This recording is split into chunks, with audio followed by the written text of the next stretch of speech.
Hello, hello. We are back for session 2. Okay. But yeah, we're gonna play Sengoku 3. It's like I said, been a long time um since I last played this game.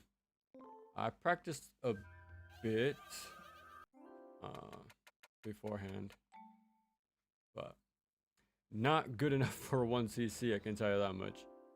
So we're just gonna have this a very casual playthrough.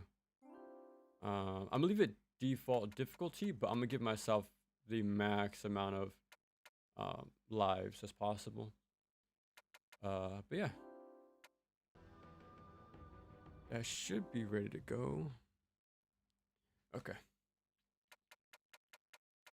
All right, let's get started. It is like an hour long, I want to say. Let me fix my camera. There we go. Yeah, it should be an hour long, so it's gonna be a cool little playthrough. There we go. Okay, we are ready to get started. Let's see. There we go. But yeah, it's pretty much a beat 'em up that's very close to a fighting game. Uh, Barehanded light attacks. We're gonna use Kagetsuda.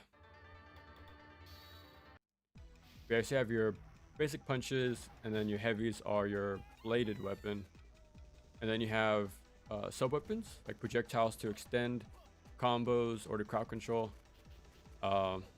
There's dash cancels, dash attacks, and then you can link them all together for different aerial combos, juggles.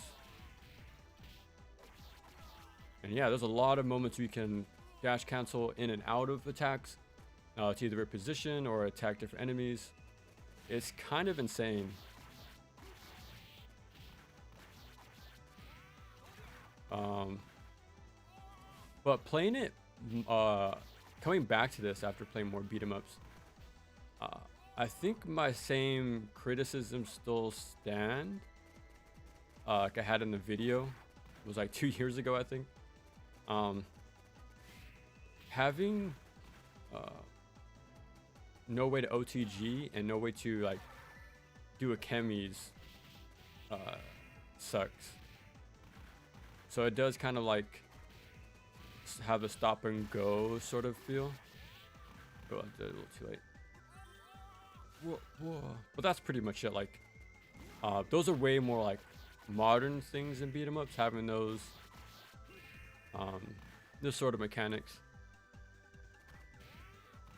And if you notice, these guys do massive damage too.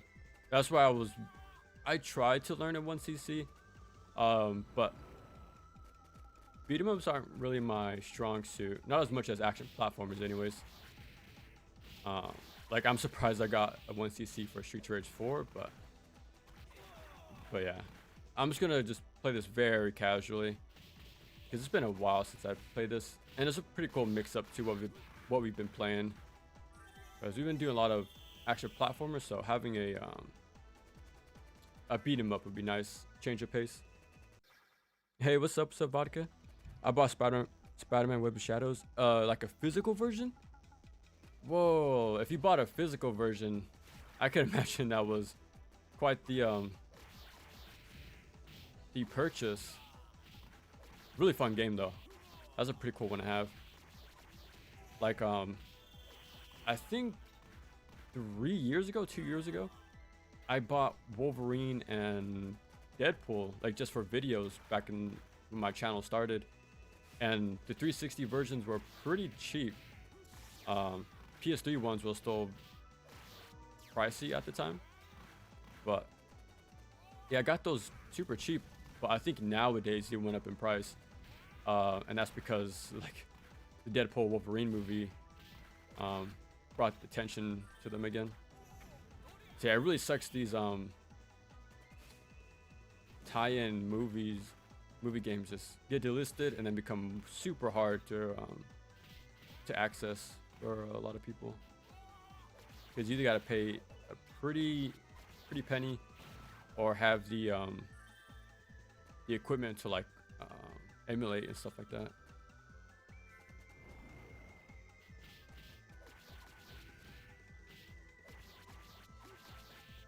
Oh, I try to get my special ready.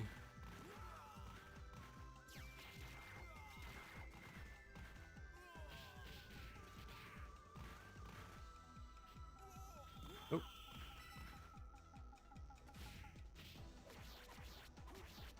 Nice. Unfortunately, my friend only gave me a PS3 and not a 360. Oh, okay. You have the money to get... Okay, okay. Yeah, definitely enjoy that game. It's a really fun one. It's definitely my favorite web swinging in the entire Spider-Man games, because it's not automated at all. There was gonna be like a quick section in my,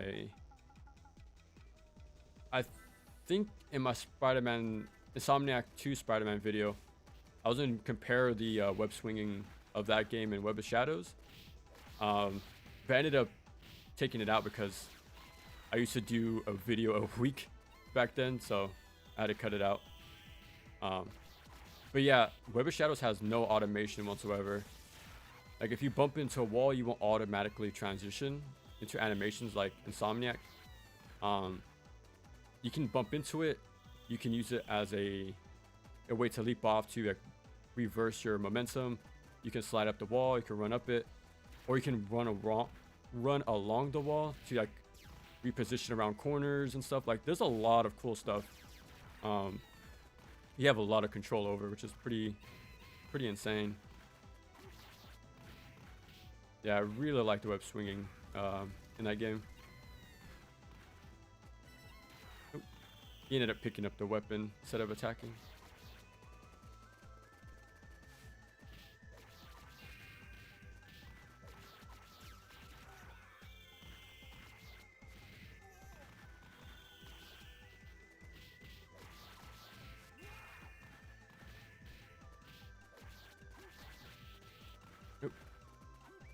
Try to switch sides. And a cool thing about these enemies, like in general, they actually have wake up attacks. Usually they do it, but I was trying to bait them out. But yeah, so very like similar to fighting games, they have their own reversal options on wake up, which is pretty cool. Which have iframes, so you got to be very careful.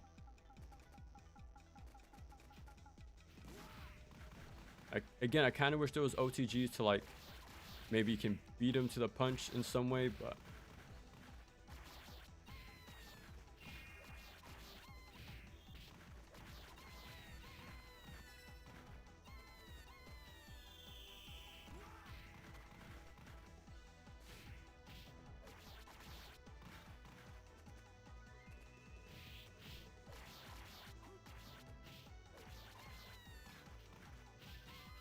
there we go. I like the wall and arrow combat. Yeah, that's a huge highlight of the game. I like knee sliding up walls much faster. Yeah, that's a really cool piece of tech too. I wanted to bring up in that game. Because if you wall slid like on your knees against the wall near a corner, like the very top ledge, you'll flip over it faster and get momentum. Like you will retain it. But if you just sprinted up the wall, you would just kind of slowly climb up, I think, what I remember. But yeah, there's a lot of cool tech in that game that makes movement actually satisfying to pull off manually. And that's why I brought up the Vulture fight, the Electro fight in that game, because all that movement in that boss fight is like, again, it's not automated, it's all manual. So it's not like some sort of set piece like how it would have been in Insomniac, where it's kind of like QTEs and pretty much a hard-baked sequence. And Web of Shadows, like your movement is all your own. So that boss fight really does test your movement, avoiding his projectiles and stuff like that.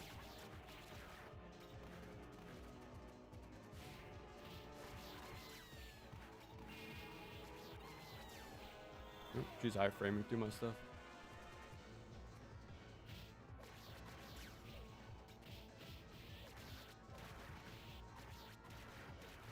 No, that was just a full combo.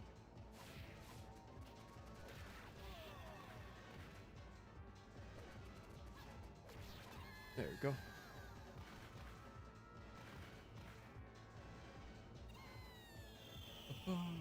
But yeah, a lot of these designs too look very similar to like other SNK fighting games. Like she looks pretty similar to Mai. There's another guy with like a pillar. Looks very similar to someone from Sam's show. It was pretty cool to see the comparisons. Because this is an SNK beat 'em up. It was pretty cool to see some of the similarities.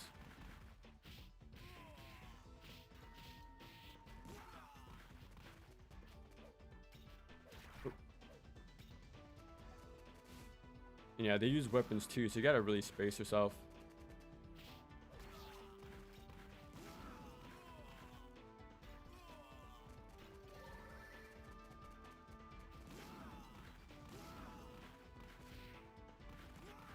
I was also thinking about maybe streaming Fight and Rage, because that's another like ninja based beat 'em up pretty much. Again, that's another one I haven't played in a few years since I made the video, but it'll be nice just to mix it up a little bit. That one I might be able to 1cc, but I'm not. I highly doubt it, honestly. But it would be pretty fun to go back to it. That was a really good game. Yeah, I really like that. Switching sides to catch their landing in the air. That's super cool. You can do that.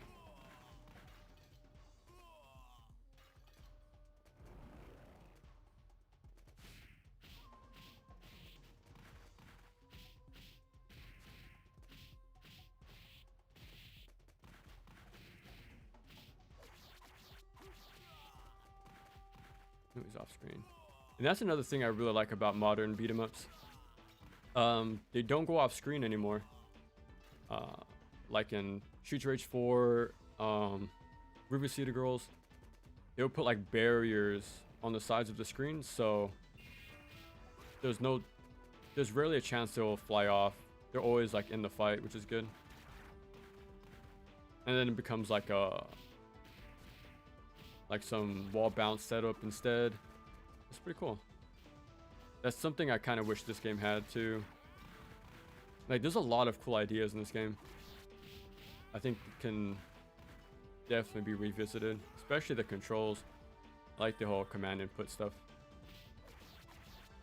That's why I like Final Fight 3 so much, because it has that sort of fighting game DNA built into it, like this one.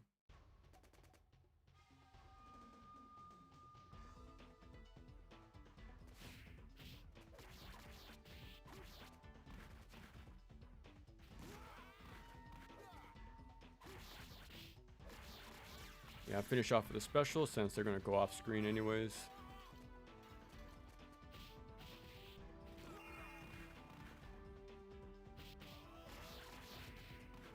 Oop.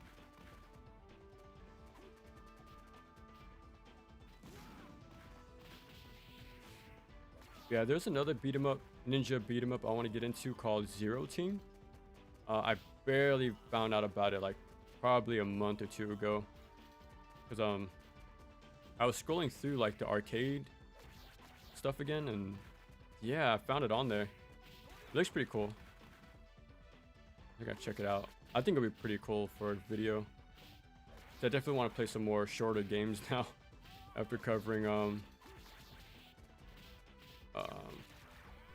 the longer stuff, especially the more like hardcore stuff like Ninja Gaiden and God Hand. So I want to something a little shorter and not so research intensive. So that would be pretty fun to get into. There we go.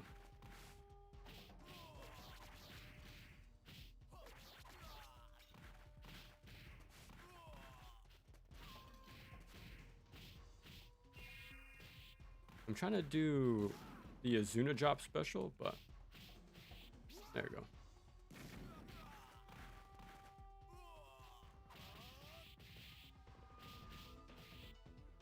Okay. I think it's on the 3rd or 4th hit I can do it. So I know you can do it in the air. I'm trying to do like a little combo with it, but... Oh god. Yeah, these guys are very scary. They're pretty much like the Galcias from Streets of Rage. How they just run at you with their blade. They can't be disarmed like the Galcias, so you kind of have to always be afraid of them.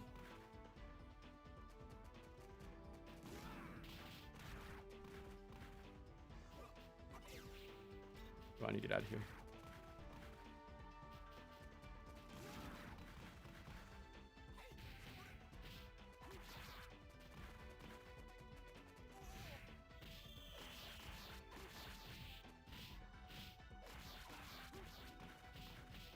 Nice.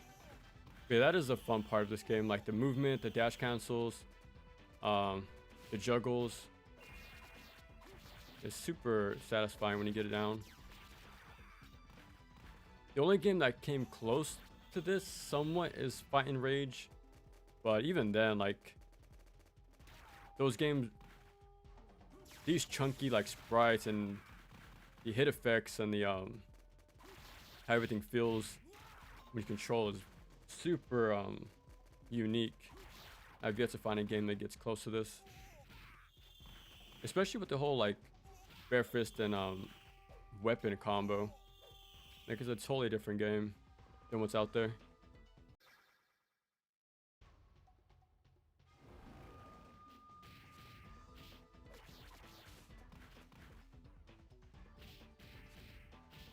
And I think there's 5 stages. We start with 3, then 2 more come up. But I think there's 1 more afterwards. But yeah, each stage is pretty much like 10 minutes long. That's why this game's about an hour, pretty much. And then the final stage is just a gauntlet, a huge hallway. So yeah, I'm probably gonna lose a lot of lives in that section.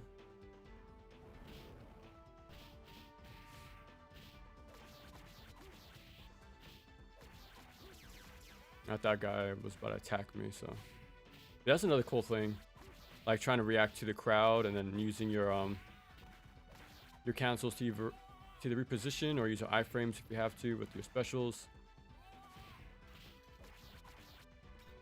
I think there's food in one of these. Maybe just points.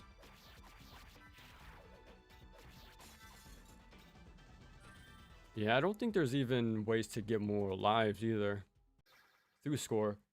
That makes it pretty tough as well. So either make your 2 lives, which I think is the default number. Yeah, I better make those 2 lives count because that's all you're getting pretty much.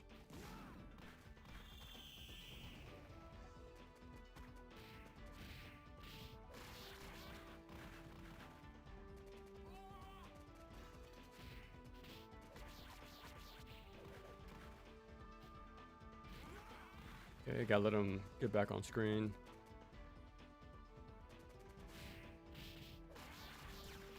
But yeah, that's why I kind of wish there was like an update to this game.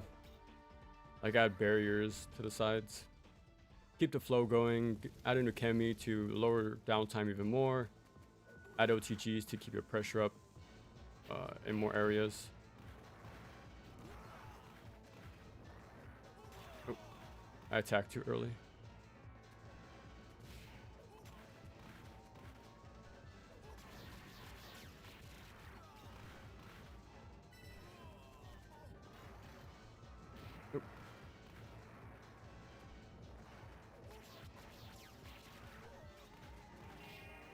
And a lot of these guys you can't juggle either, like the bosses. So it's not like Street Rage 4, we can use the mechanics too much against them. And admittedly, I'm not too familiar with a lot of these boss fights, but I just try to land a few hits as I can before ending with the special.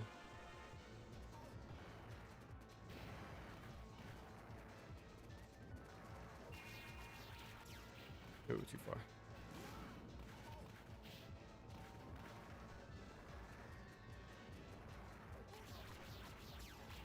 There's even delay combos, which is crazy.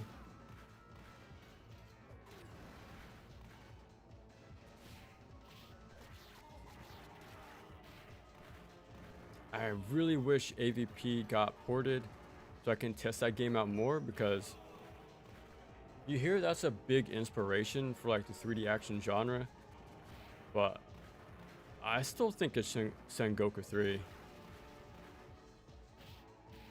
Like the sub weapons extending combos, delays for different routes, the juggles. There's a lot of stuff going on in this game. There we go.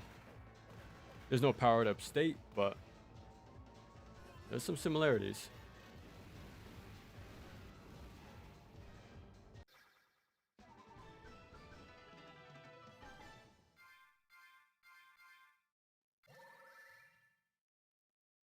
There we go.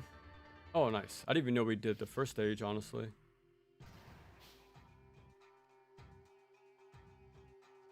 This is easily my favorite looking stage in the entire game. I like the whole city backdrop.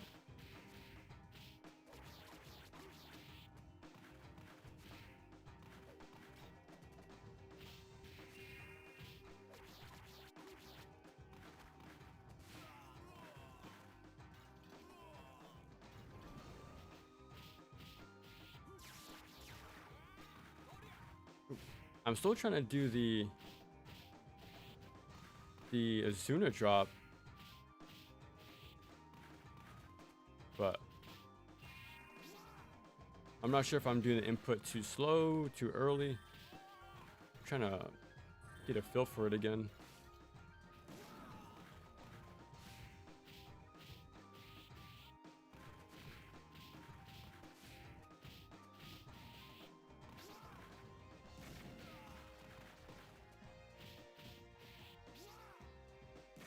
Maybe they're just too far away. Maybe. So I know you can do it in the air.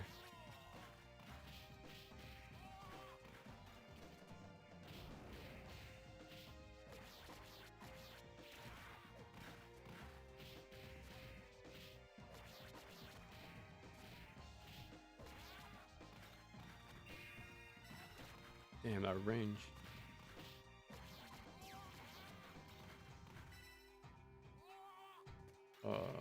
I know there's a health pickup right here, but if you destroy the silo, it destroys the food up there.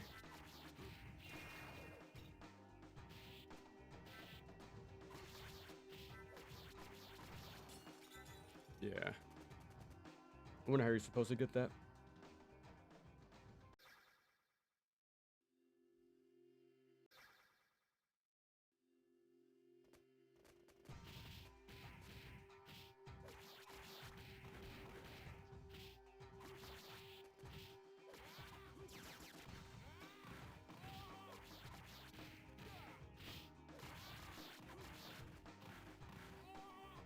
Hopefully I got them all. Oh crap.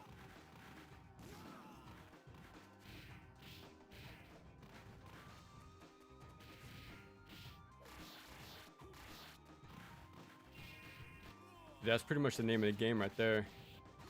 Trying to crowd control, get a huge group combo as best as possible. Because yeah, these guys do insane amount of damage if you're not careful. And they can combo you too. Oh crap. I'm trying to get them all in one spot.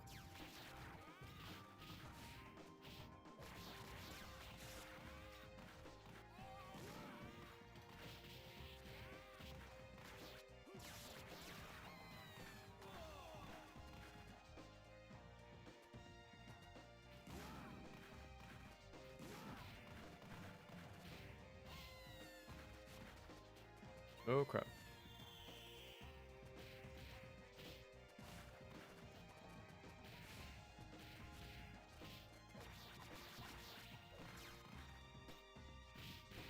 Yeah, I'm trying to get them all in one group.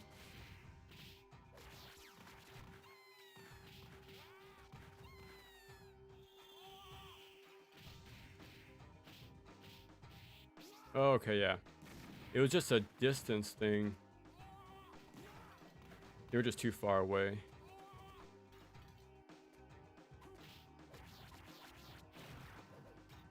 Ooh, barely got my pocket color.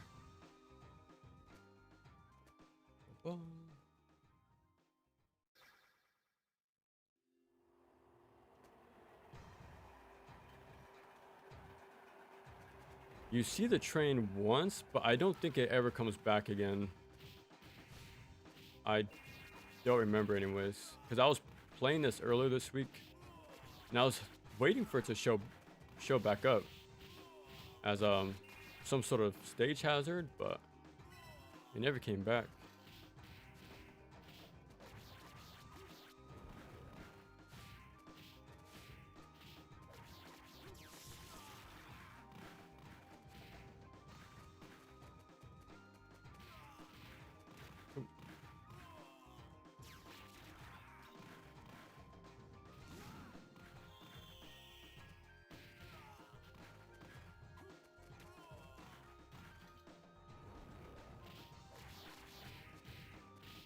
Oof.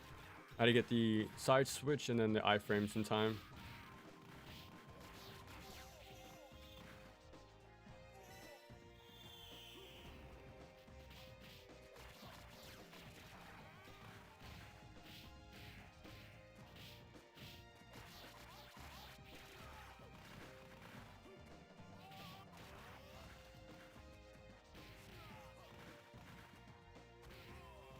There we go. Yeah, I wish there was more like hidden one-ups too. Like I really like a game called Final Vendetta. I think originally you were supposed to go through that game 1cc. But since I reviewed it, I think there's an update where that's not needed anymore. But I kind of wish they kept it the way it was, because it gets people to learn how to 1cc beat 'em ups, which I liked. Yeah, every stage pretty much had like their hidden one-ups in the stage, so you gotta learn about routing, get used to like the stage hazards, the spawns. Yeah, I really like that game. It actually felt fair too. It didn't feel like it was impossible to get it done. Oh no, my heal disappeared.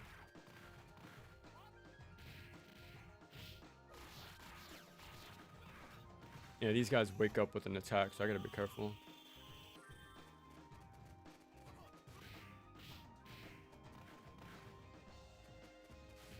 Oh, they're barely on the side.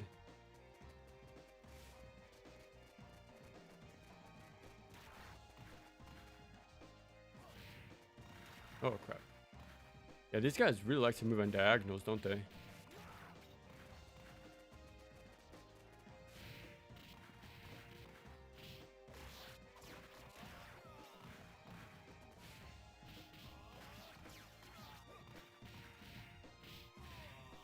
Oh crap.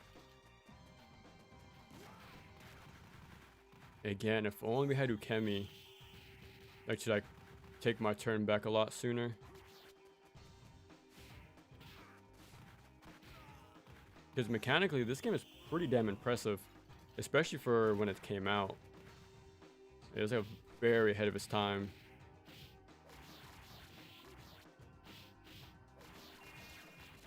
But now it just needs like one or two more changes, and I think it'll be a lot. Like very, very good. Just like a little modern updates you see in a lot of beat 'em ups today.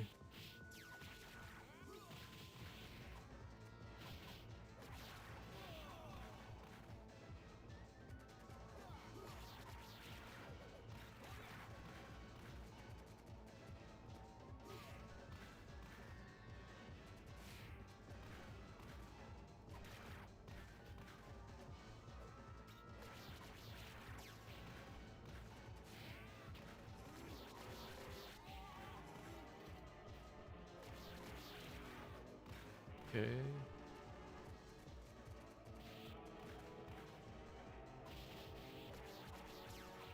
Oh, he iframed through my special. Yeah, he's pretty much like Zato, which is pretty funny. And if you look at his portrait too, it looks kind of like Virgil before Virgil, which is funny. So again, I think this game has a lot more influence than people think.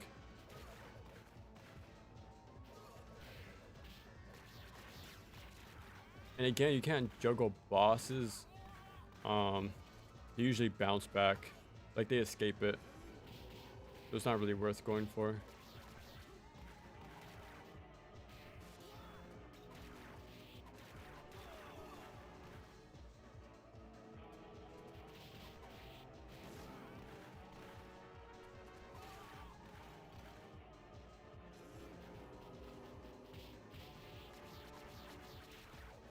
Okay, I should be able to finish off with one special.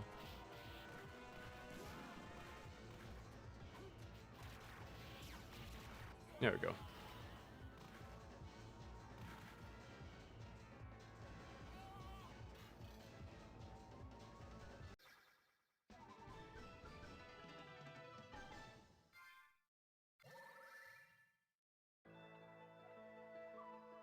So now we're able to, I think, recruit the boss fights, which is very different. I think it's the only like beat 'em up around this time that I can think that did this.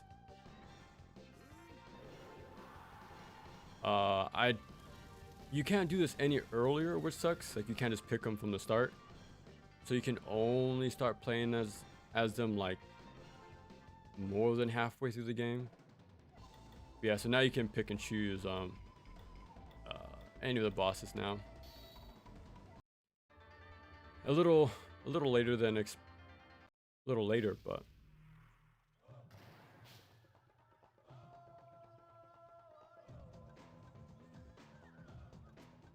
yeah, these enemies I am not a fan of. They're either really short or they're very annoying, like audio wise. But yeah, the music's at least very good. I think it's my favorite song in the game, at least one of them.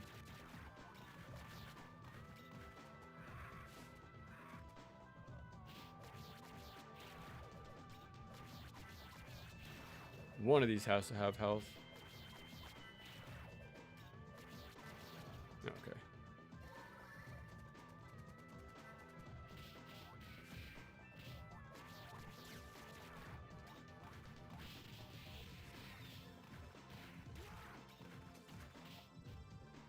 Bro.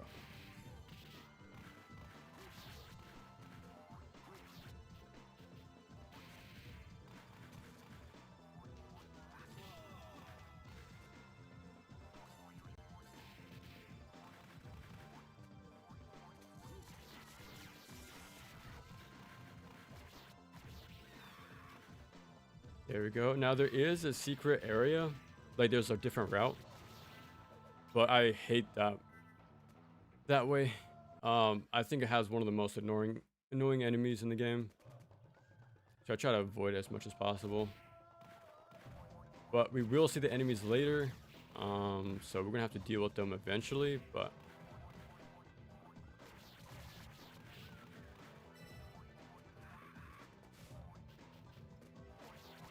bro, they're really good at low profiling.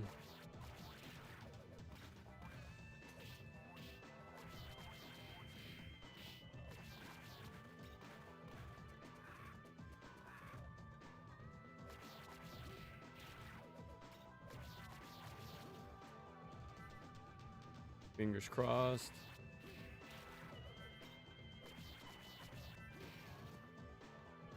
Oof, that was not much health.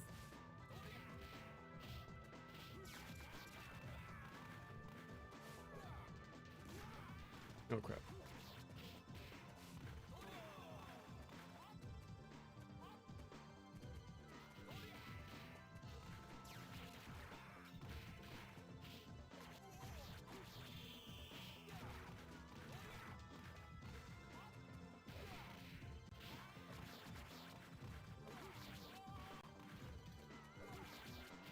No. I should have reacted quicker to get my special. Oh god, the range. Bruh.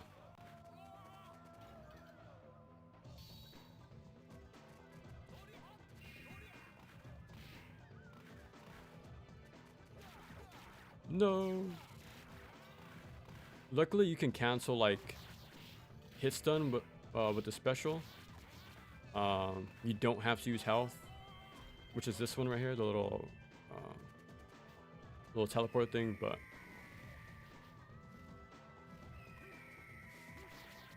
okay, I expect to die quite often in this boss fight.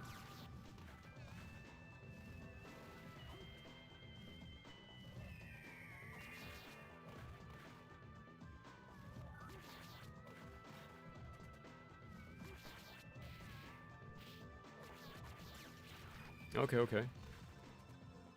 I might be able to interrupt it in the air, maybe? Oh, it's iframes.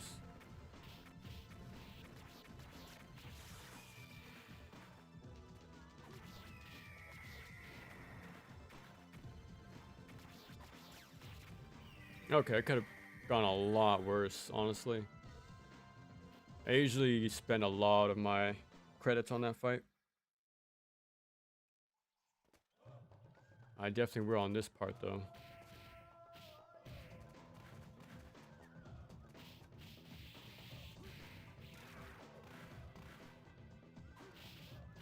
Okay.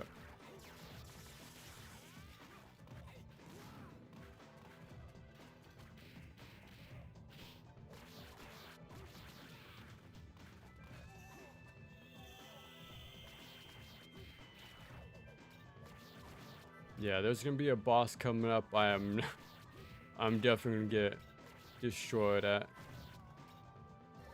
Okay, I got something.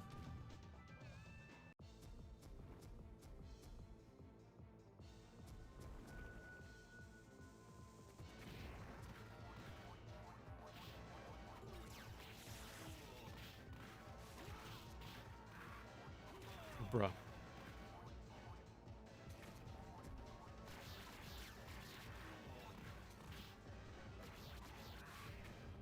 No.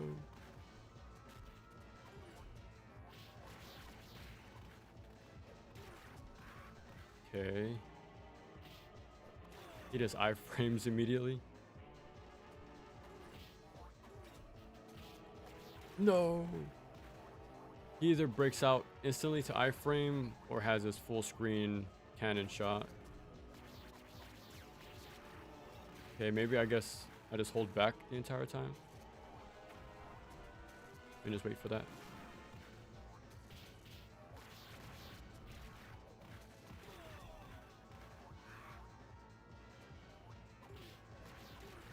Bro.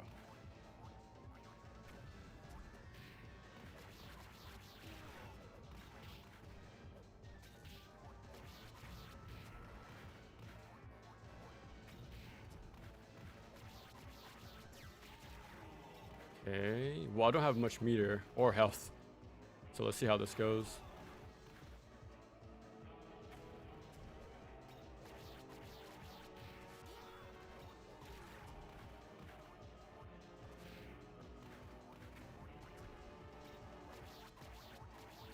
There we go. Yeah, that usually goes horribly wrong, but a little messy, but we got through.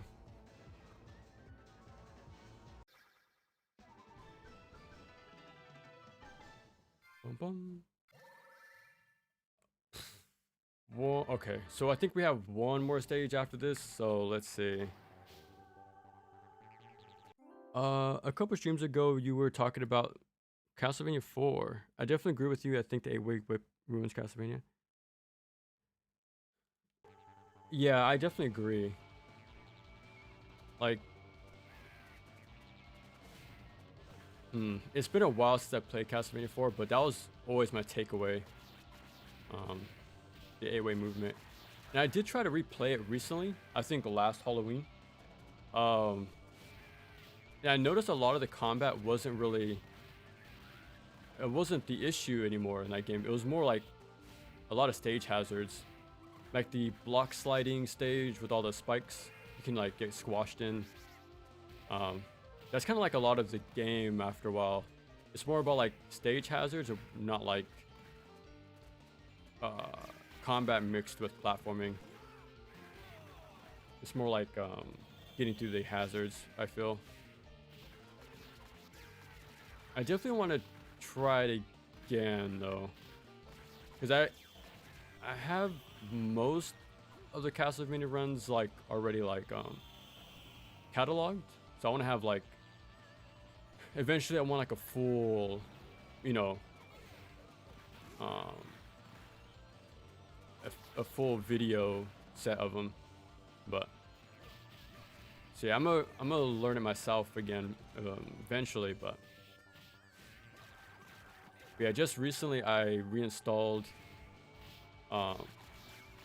Rondo of Blood on my Wii. Like I got the Virtual Console version. It's not like it's the original Japanese one, so it's not like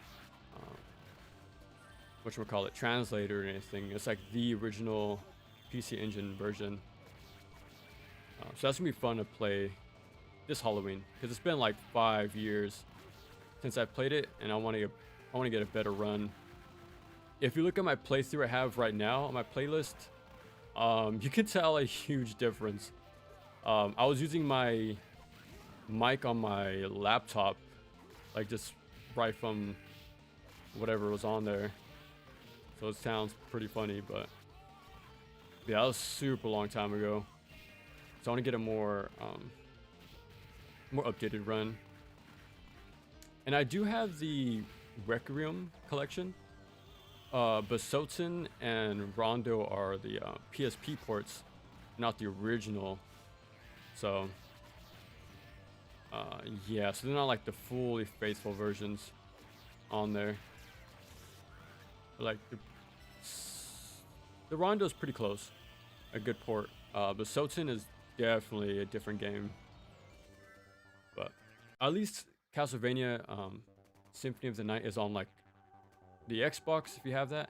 So I have like a really faithful port on there, but the only faithful port of Rondo is stuck on the now defunct Wii shop. So much for that. Yeah, I really wish Nintendo wasn't really reliant on the new the subscription service. I really like you can just outright buy a ROM from a lot of games. Like I doubt we'll see PC Engine at all on the Switch 2. Like that's such a obscure console for a lot of people. So to even have access to those pretty awesome ports at the time on modern hardware at the time, like that's kind of insane. Like for to preserve them and just to like give people more variety on what's out there. But at this pace, they really slow, and the games they do pick are pretty questionable. And I think you only get like 2 games at a time right now. But yeah.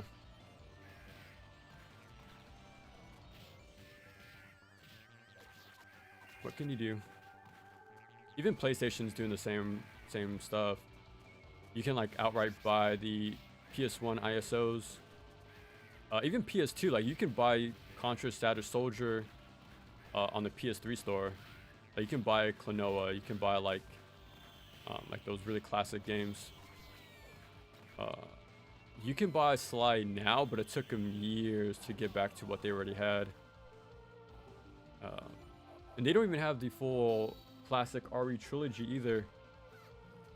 That was like one of the first like online purchases I did on the store. Just getting like Resident Evil 2. But yeah, they're starting from scratch again, which sucks. There's a huge catalog on their old stores. At least that stuff is still there for Xbox. All that's been carried over. I think only 10 or 15 games got lost when the 360 store got closed, but Everything else was brought over, surprisingly. And there you can play the original Xbox stuff, the 360 and all that, on like a modern console. But everyone else got reset.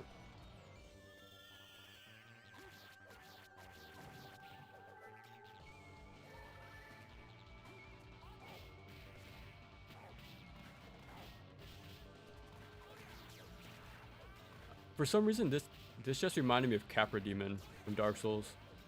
Having these dogs and this guy chilling in the back.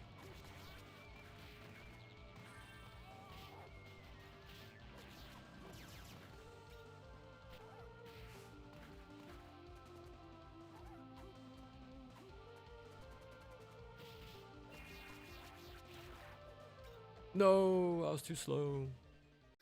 That is pretty cool. You can find those.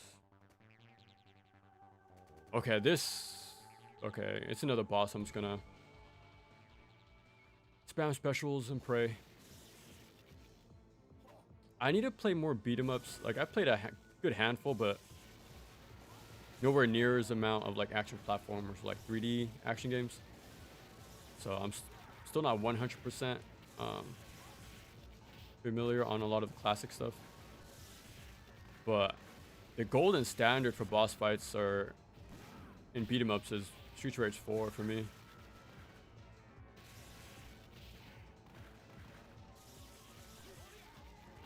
Like, in some of these games, it feels inconsistent, but at the same time, I'd rather say I'm not like familiar with the game instead of blaming it on it. But yeah, they do kind of feel random at times and don't have like big vulnerable windows to punish them. Yeah, he just escaped my combo midway. He can do that at any point too. There's no like guaranteed punishes like there is in Street Rage 4.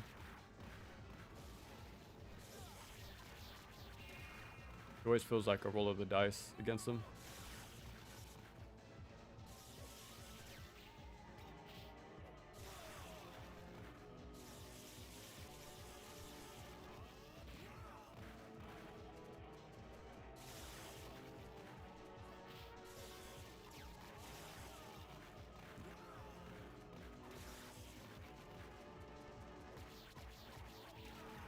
Okay, some decent damage.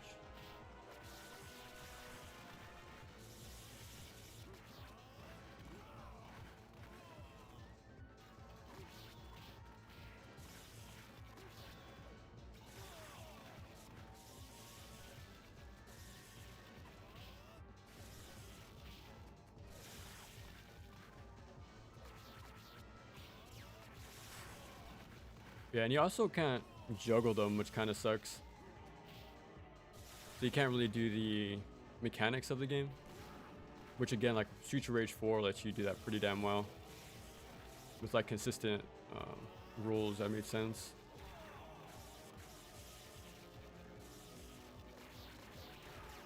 Oh. Wasted a meter.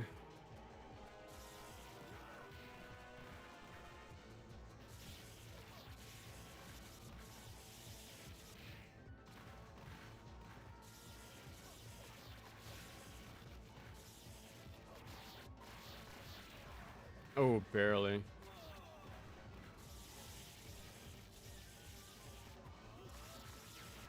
There we go. I love Rondo Blood. Blood is so polished. Yeah, man, it's a really good game. I remember when I first played it, as soon as I finished it, I just started it up again. I got the 100% file, saved all the girls, did a playthrough with Maria. Really like fully fleshed out game all around. If I have to choose which is if I have to choose a best classic Vania, it's either 3 or Rondo of Blood. Like, I think those are the only S tiers I would put in classic Vania. I think so. Like, I think those are the best games. Those in the classic series, like by far.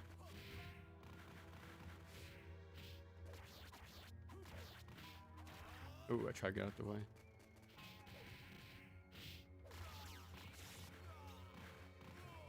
Yeah, if you never played Castlevania 3, I highly recommend it. It's extremely tough. Especially the US version, which is modified from the Japanese one. So it's like a lot harder, it's harder, less lives, you take more damage, more enemies. So it's kind of like a fan hack. You can see it that way. So if the US version is too hard, definitely start with the Japanese one. Because that's what the intended experience is. I can imagine. Because US always got their games altered to prevent people from beating it in one night from rentals. That's what happened to Contra Hardcore too. The Japanese version had 3 hit points, but the US version removed it and only had a 1-hit kill system. And then the European version was even more harsher by giving less lives. Yeah, I think even the Konami codes in Europe gave you less lives as well. But yeah, definitely give Castlevania 3 a try. It's like the perfected formula on the NES.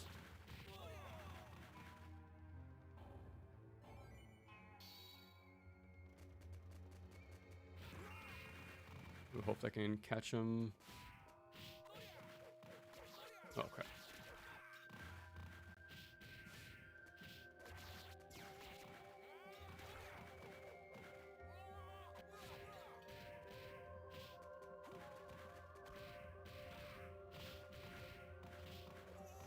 Oh crap.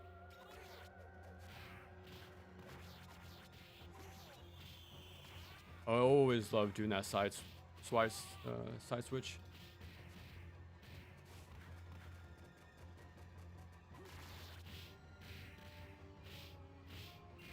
Ah, oh, my leg. I missed him.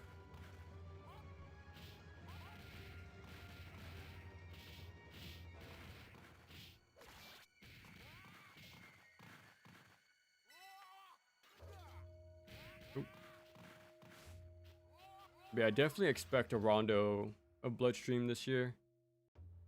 It'll be October, of course, but October is gonna be a busy year because Ninja Gaiden 4 comes out on the 21st. So, yeah,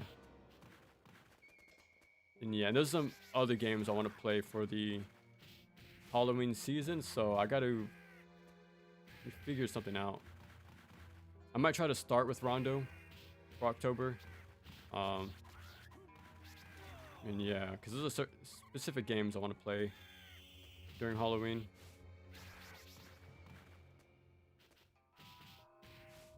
Oh crap. There we go. But yeah, this is the final stage, I think, and this whole thing is a big old gauntlet of fights back to back. Ooh.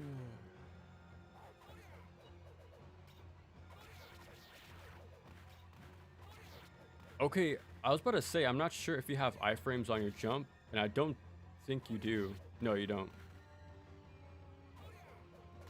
Let me try again. No, you don't. Try one more time. Yeah, okay. There's actually a few handful of things I would change about this game. Like, make sure enemies don't bounce off walls. The ability to OTG would be nice. Being able to tech like Ukemi off the floor, iframes on jump. Yeah, that's the stuff you see in modern beat 'em ups. I don't think much of them are doing that at this point. It's like this game is extremely ahead of its time, but now a lot of stuff is starting to catch up. It's still like very unique because it's like the most fighting game beat 'em up that I know of. But there's some quality of life stuff I'd like to see to improve the pace of the combat.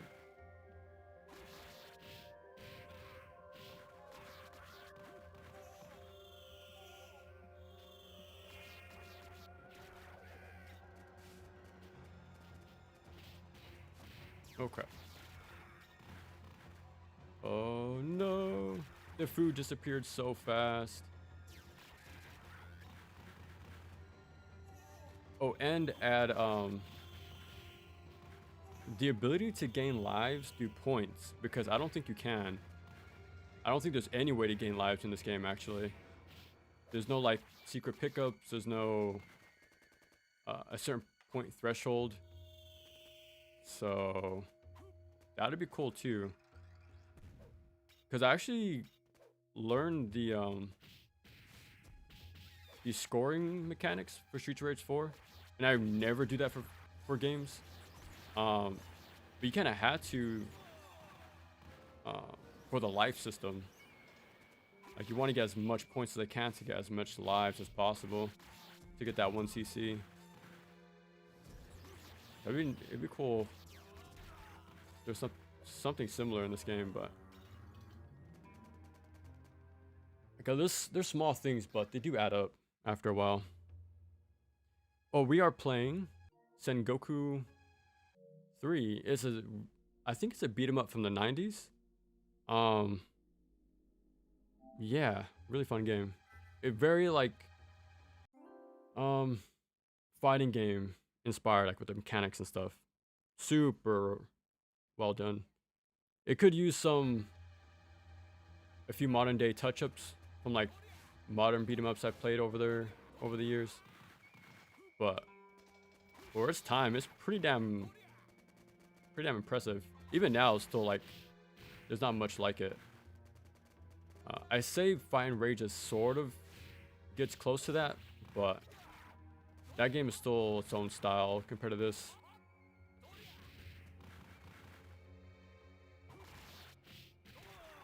Ooh.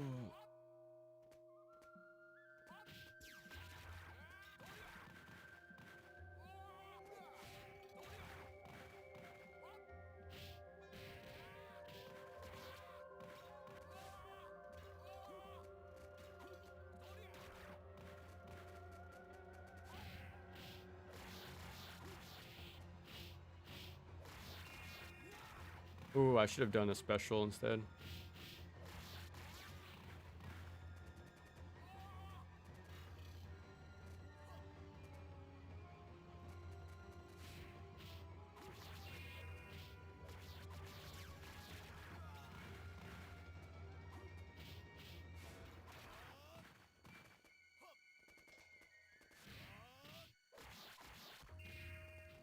Okay, I think I killed them all. Oh.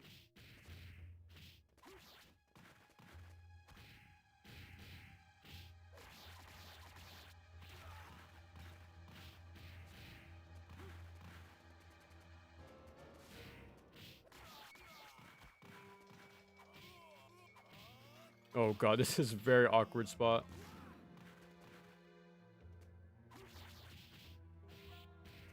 Oh, a little too quick on my kick follow-up.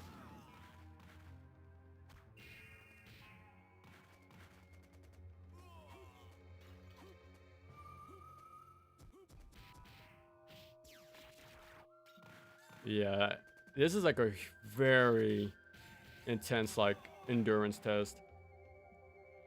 Like huge props if you can get 1C in this game, but it seems kind of impossible.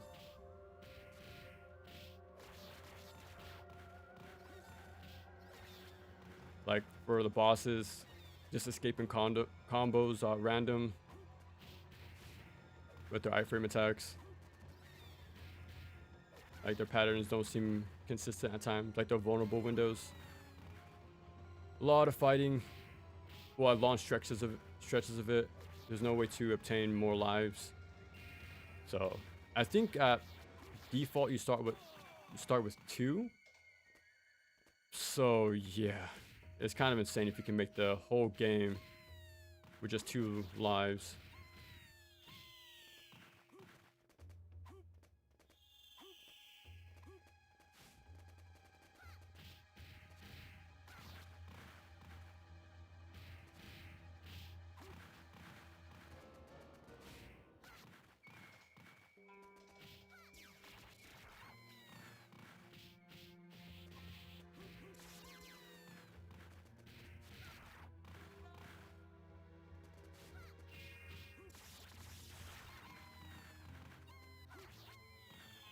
Okay, I think the... Oh yeah, they actually do anti-air you. That's pretty cool.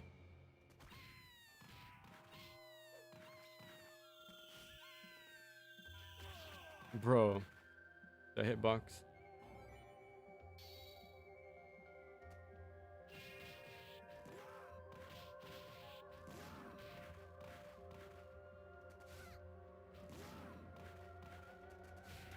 Oh, the wake up.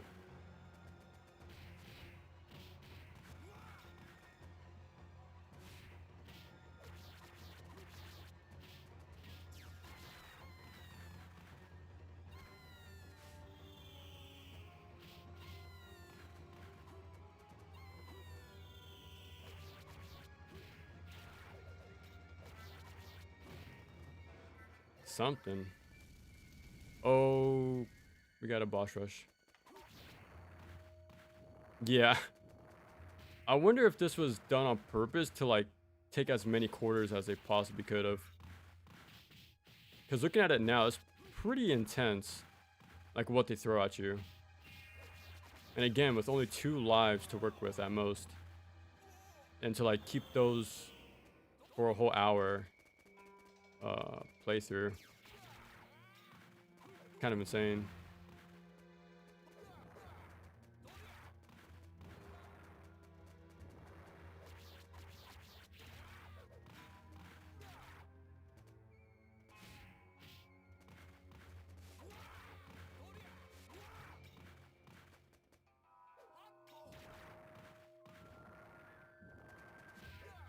No.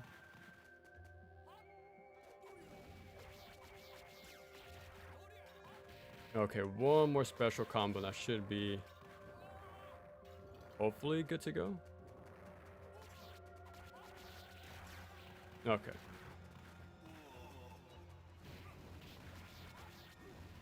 I actually don't remember how many bosses we fight here. Like, I wonder how crazy of a boss rush we have to do. Oh no! He interrupted my combo.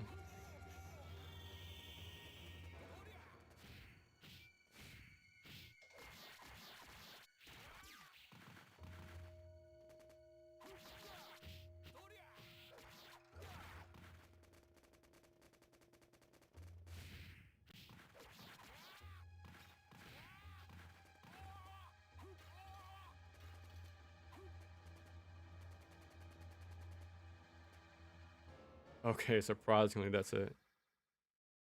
Fire Mage has a lot of those fighting game mechanics. Yeah, quite a bit. Similar ones to this one. Like, during your jabs in this game, if you hold left or right, you can throw in that direction. And, same thing was in, Fight and Rage as well. I don't know if other beat 'em ups had that because I haven't played a lot of the genre. But that seems something that's definitely brought from this game. There's a beat 'em up called Guardians. Yeah, Makai 2. Yeah, that one's been recommended to me a bunch. I definitely want to get to that one eventually. And this enemy I am not a fan of at all. Shoot off screen, the hyper armor at random moments. If it was consistent, then okay, that's fine.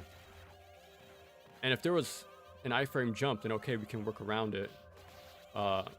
Like jump canceling, how you could in like Devil May Cry or Streets of Rage 4. Okay, let me just use my defensive mechanics. and then punish them during recovery. But that's not possible in this game. And then they do this laugh the entire time. So yeah, have fun with these guys.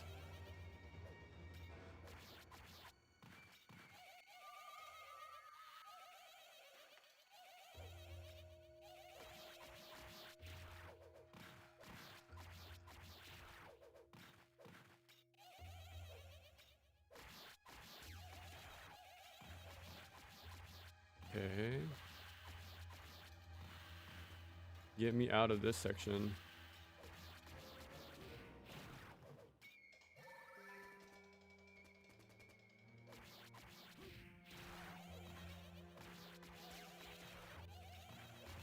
What kind of cruel joke is this? Oh my god. Oh my god. And they're completely invulnerable when they flash red, I think, too. So you can't interrupt their startup. You just gotta, like, get out of there. But again, there's no, like... Yeah, I wish there was, like, some type of iframe jump cancel. I need to see if Fine Rage has that, too. Because it's been a while, but... Because there is the, like, third strike parry in that game, but... I want to see if... I want to check if there's an iframe jump as well.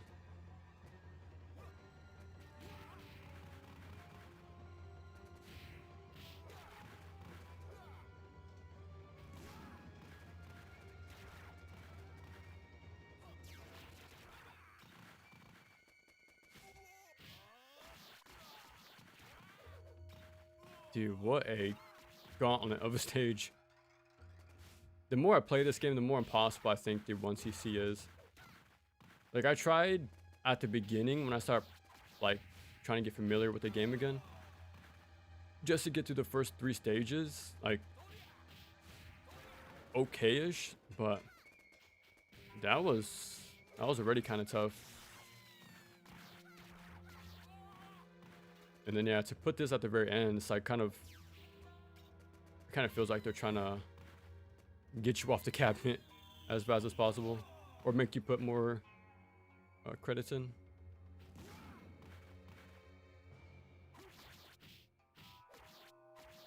Okay, luckily I was able to hit her off screen.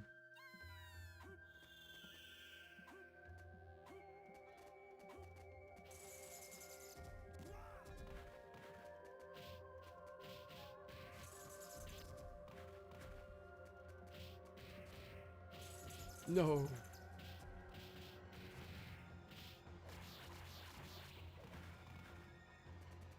Okay. Bruh.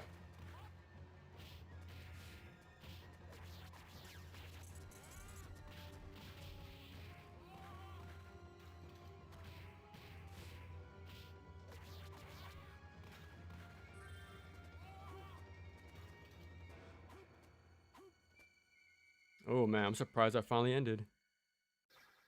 Alien vs Predator feels like a precursor to the action games like Devil May Cry. Lin Kusawa. Yeah, that's another one I heard I need to play.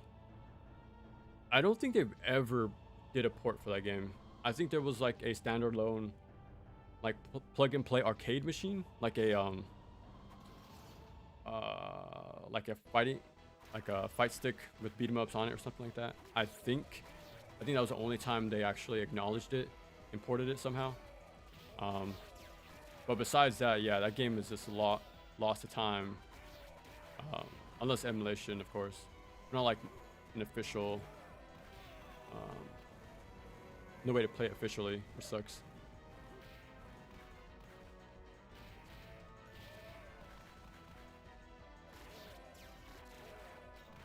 Yeah, hope you brought your quarters, because we are going to just get through this as best way we can.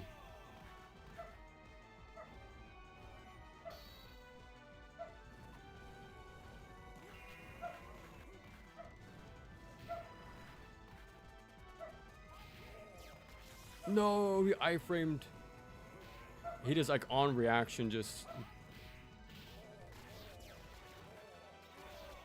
Damn, and then he kills you like in 2 hits. Bro. Oh my god.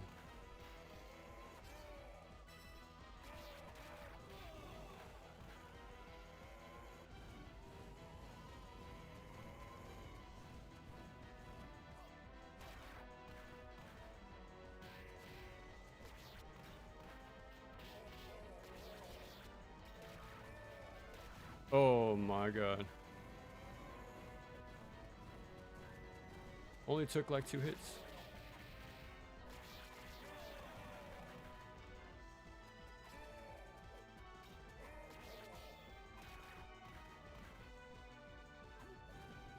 No. I think I mentioned the same thing in my review too back then. Oh my god, he did it again.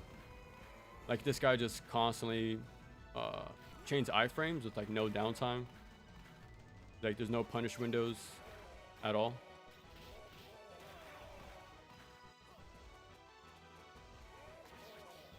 No.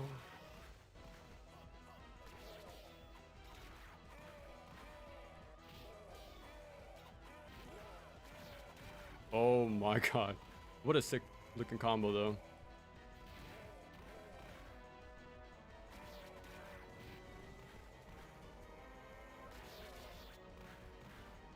Oh, there it is.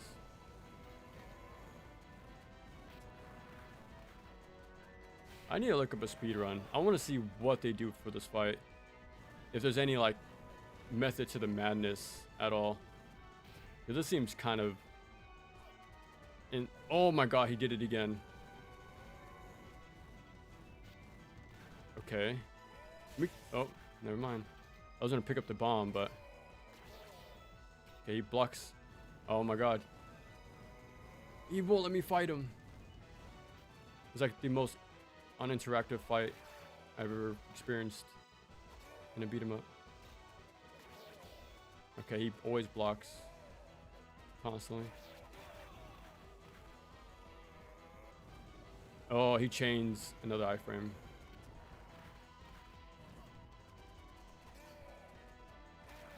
Come here.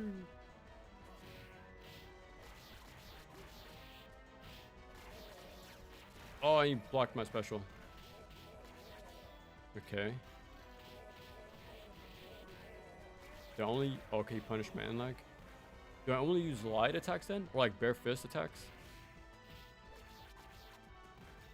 Bro. Not again.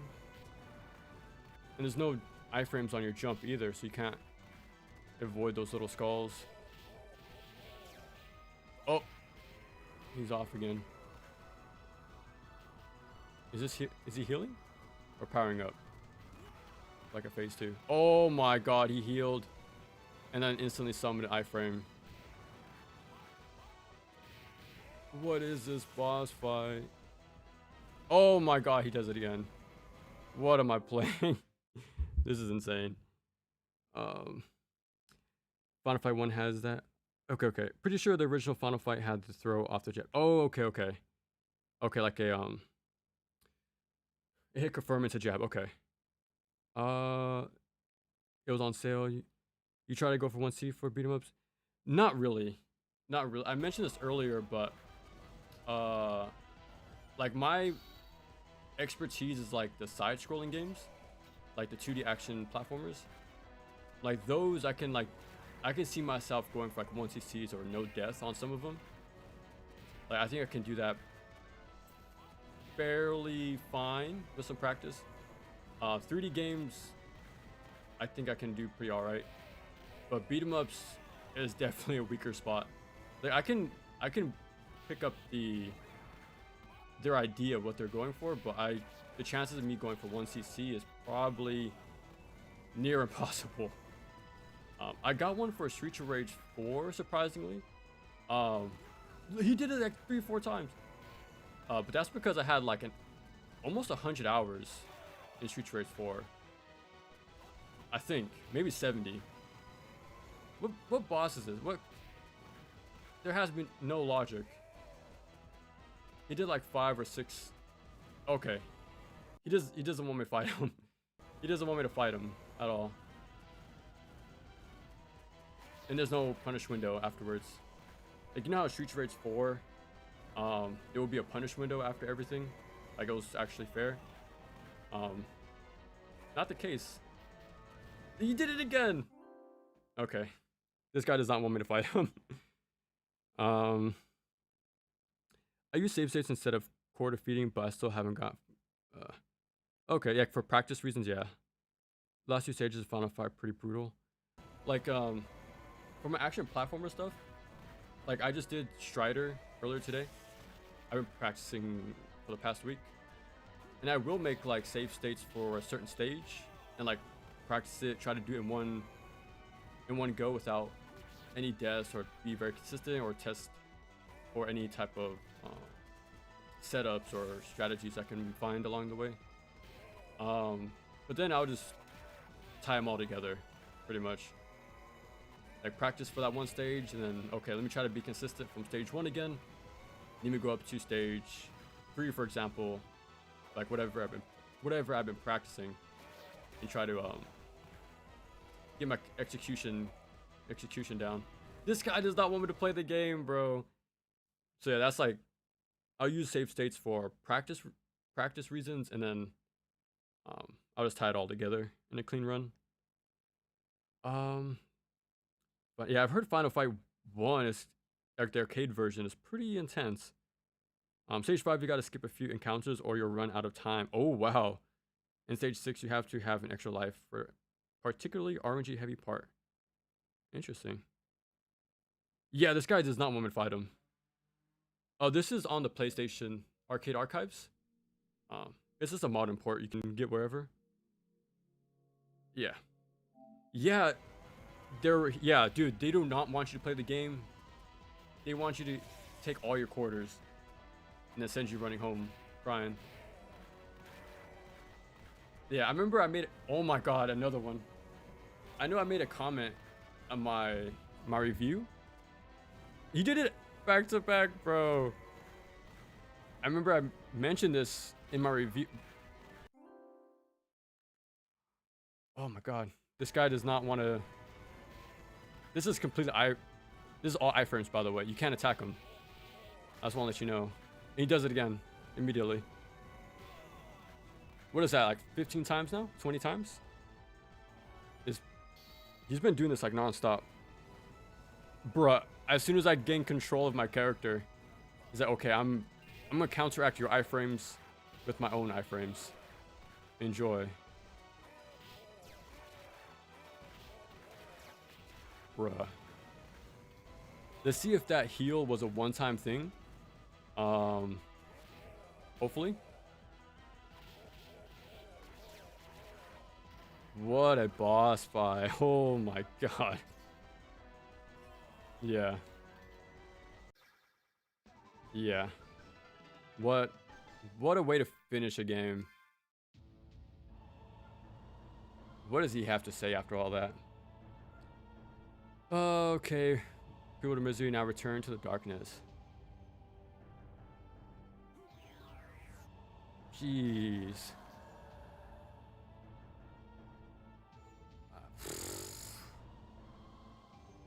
Yeah.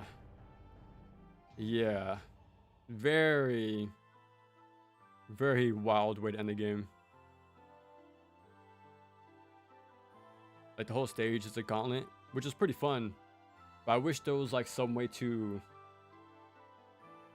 build up resources during the playthrough. Again, my 1cc experience with beat 'em ups is very limited. I've only done it for Street Rage 4 on Mania. And I like that game for, like, okay, let me learn the scoring, let me stock up as many 1-ups as possible for the final stage, for the gauntlet, right? I wish this game had something similar, because again, let me show you. Oh, 1 second.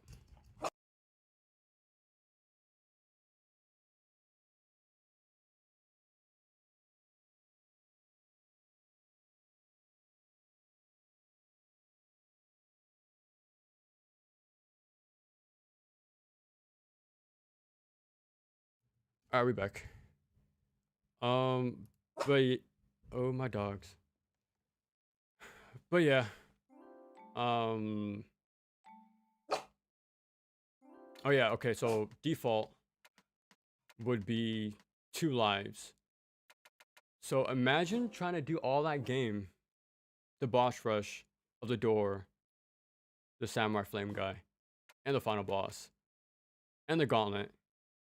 Um. With just 2 lives. Like, there's no way to gain more throughout the playthrough to score, and there's no. I don't think there's even pickups hidden around the stages. Yeah, so that's very that's very tough. Yeah. Yeah, so imagine trying to beat this game 1cc with only 2 lives. I don't think it's, well, it is possible, obviously. I did look up a playthrough, and I've seen it.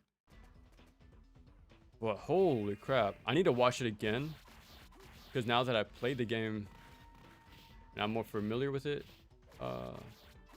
after playing again, I need to see what their strats are, because that whole ending was pretty insane. Like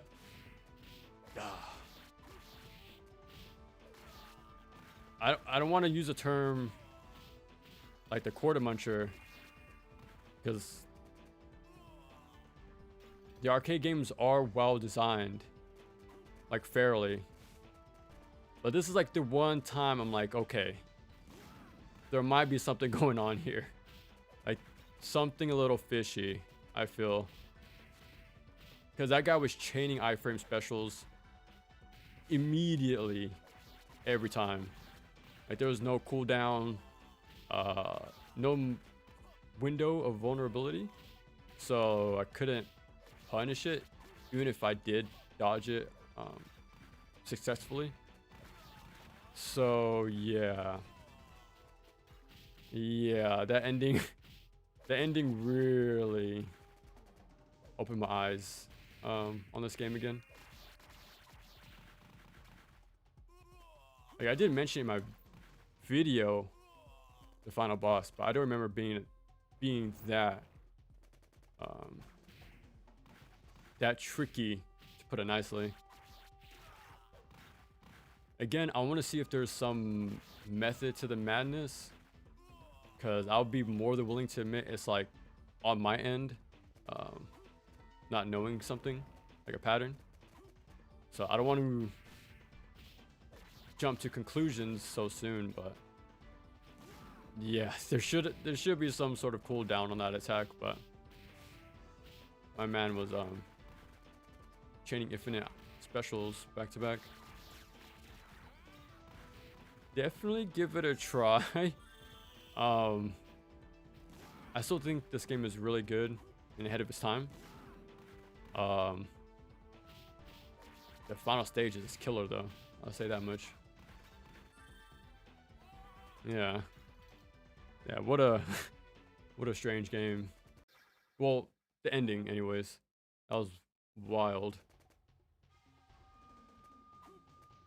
Yeah, I just wanted to do a quick run for more ninja action, for Year of the Ninja, obviously. Yeah. Yeah, I'm still shocked of what I just experienced with that final boss. Like, he just changed so many iframe specials. Yeah, kind of lost for words now. At this point, I am going to practice Strider 2 now. So probably next weekend I'll come back with that. I am thinking of adding Fight and Rage to the list. I think that'd be cool to do as well. If anything, I'll probably just get used to the controls again, and then like kind of whatchamacallit, just go through it as fast as possible, more casually.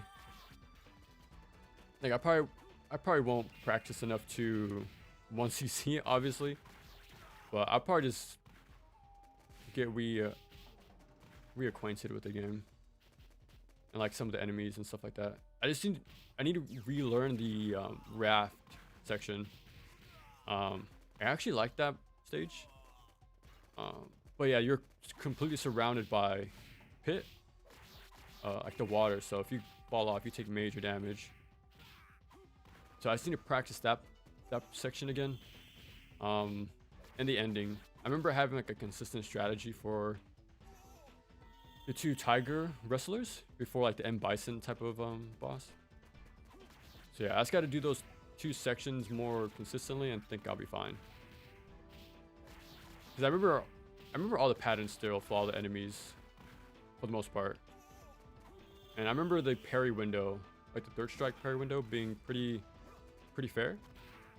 So I think it'll come back to me pretty soon. I just need to learn my combos for Gal, pretty much.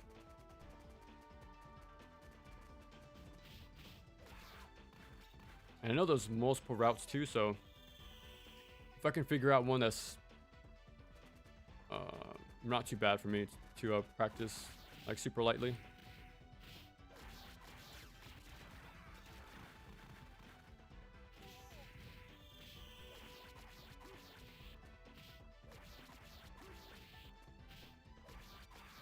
Yeah. See, the game is fun when you can fight the enemies. The bosses I'm still shaky on.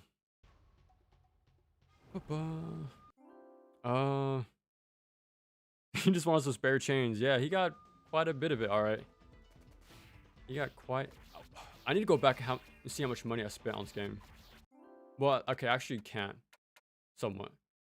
Because I put 9 and the default is 2, so the amount of times I would have game overed is a lot more than you saw in the little casual playthrough we just did. So yeah, I can imagine I spent quite a lot of money if I was like an actual cabinet. But yeah, very tough game at the end. How are you feeling about Ninja Gaiden 4 from the footage? Pretty good. Pretty good. Right now, I do think there's going to be a demo coming out, like a public one. Because I think a week ago, a lot of like Xbox partners, whatever, they all got a demo from their console. They just downloaded it from the store and they played it as if it was a regular thing.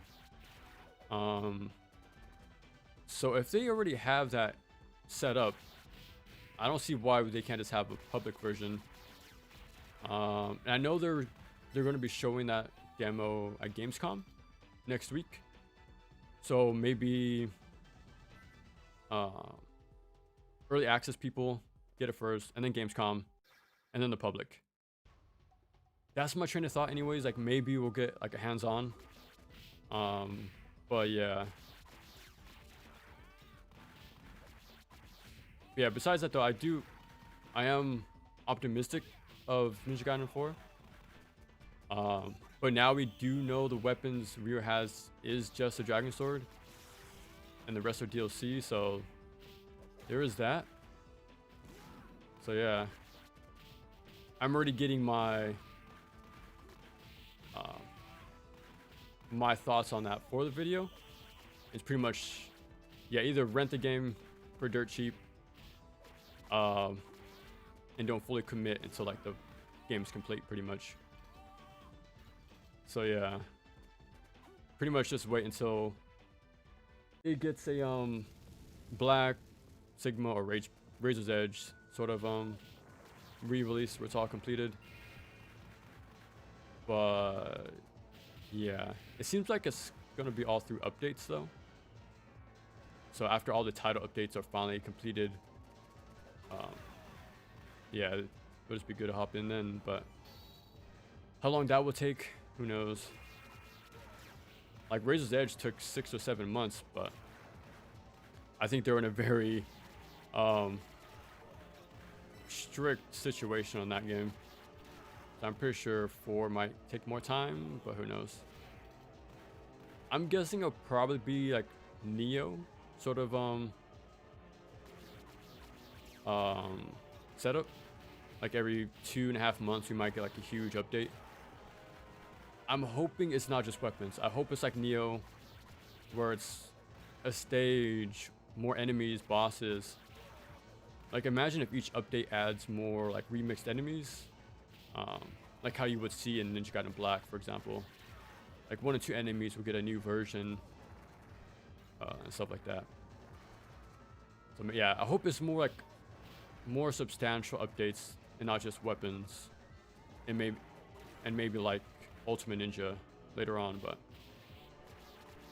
yeah, I do hope it's more than just weapons, because my standard for that sort of stuff is Neo, which gave you weapons, armor, enemies, bosses, stages. Yeah, a whole bunch of stuff. So we'll see. Oh yeah, the Dobermans, the little boxer guys. Yeah, from what I remember, they always jumped back before doing like the full screen like punch. So again, I do remember a lot of the enemies and my strategies for the most part. I just have to sharpen it again pretty much. But I think I can do okay on that game after learning my routes and stuff. Maybe. We'll see. I'm kind of iffy on Yakumo, but Rio's still the... Yeah. And that's another thing too. I think the game should not have been called 4, honestly. I don't think it should have been called a mainline title at all. I think that's a lot of the whatchamacallit, the concerns are coming from. There you go. Because if they were just transparent and said it was a side, what's the word I'm looking for? A spin-off game. If they were transparent, saying it was a spin-off game like Ragebound was, I think more people would have been fine. Because Ragebound is doing the same thing 4 is doing, which is putting Ryu to the side. He's more of a cameo. We get a new MC. We get a different interpretation of the mechanics. Like Ragebound is doing exactly the same sort of playbook 4 is doing. But since it's not called Ninja Gaiden Episode 4, like it's not trying to be a faithful follow-up to the NES games. It's just kind of like spiritually connected.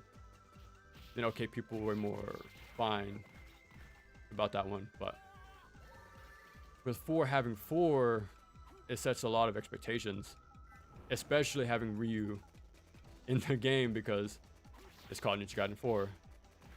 But if they were just transparent and said it was a spin-off, and Yakumo was like the main guy, I think it would have been way more easier to approach. And they shouldn't have put Ryu in the game, I think, either. It's too easy to make the connection to Vanilla 3 right now. And to just avoid it entirely, just don't add him until he's fully finished, honestly. They should have never given him to us the way he is now, with just 1 katana and 4 Ninpo. It's just way too easy to compare to Vanilla 3. But the DLC weapons, limited kit, and yeah. Because if you don't look at Ryu and just look at Yakumo, like, he actually has multiple weapons, new mechanics. Like, he's more fully fleshed out than Ryu was in Vanilla 3. So the effort's there. It's just on the main character of 4, which unfortunately is not Ryu. So yeah, if it was not called Ninja Gaiden 4, I think the reception would be a lot more positive right now instead of a little worried.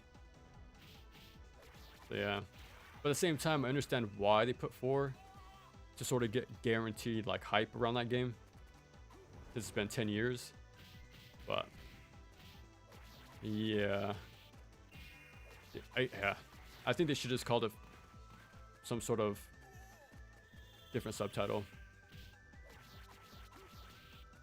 And it would suck they would sort of be doing a Capcom sort of feel on us, like the Capcom test. Like buy as much of this product as possible, and then we'll probably make a new game. So I know they've been doing that with Onimusha and Darkstalkers and stuff like that. So it would suck they're kind of like putting it on us to like support the games. But yeah, very, very complicated situation for sure. But yeah. Thoughts on special editions for action games, since you're expecting black version. I think they're fine. Like Onimusha had Genma. Devil May Cry always has special edition versions with 3, 4, and 5. Kingdom Hearts had final mixes 20 years ago on the PS2. So like, I do think having a definitive version of action games is pretty fun. Like, it's pretty damn cool. It kind of gives it new life in a way. Especially like NGO4 and NG Black, right? But I think back then, the price tag would be a lot higher. Like buying an entirely new game. So hopefully NG4 with the DLC isn't expensive to get the full version. Like maybe 20 bucks for the whole thing, maybe all the like weapons, and again hopefully stages, enemies, bosses as well. But yeah, again my sort of standard for modern day new editions is Neo right now. Like how it's all like pretty much what map packs were. So $15 a pop, you get all this new content. So much that's pretty much the second game at that point, with all the regions that they add and like end game content to like really grind and stuff. So yeah, I think Neo Season Pass is like 25 bucks, and for the content you get compared to like the base game at full price, that's a pretty good deal. But yeah, we just have to wait and see that they can. Yeah, I think the DLC weapons were $5 each for Vanilla 3, I want to say. But for just weapons though, that's kind of, yeah, that's not enough. Again, they really have to put like more enemies, bosses, and stages with those weapons. At least chapter challenge, and it looks like mission mode is already in the game, so that's good. Like they're already having content already baked in, which is good. Because like you can't even do in Ninja Gaiden 2 Black, you can't even do chapter challenge, which is really weird. Like, I don't know why you can't just play Ayane, Rachel, or Momiji in all the stages. Like it's such a, that was the thing for Razor's Edge, so like why not make it standard? Yeah, there's a lot of things in 2 Black I'm not a fan of. Like I like it a lot, but as a definitive game, it's probably one of the worst around. Like by a long shot. But yeah, it's a good game, but as a definitive version, it's pretty terrible. But yeah, I do like special editions. These need to actually be complete products, pretty much. I hope they make the new girl playable. We talk about Sayori, the maiden.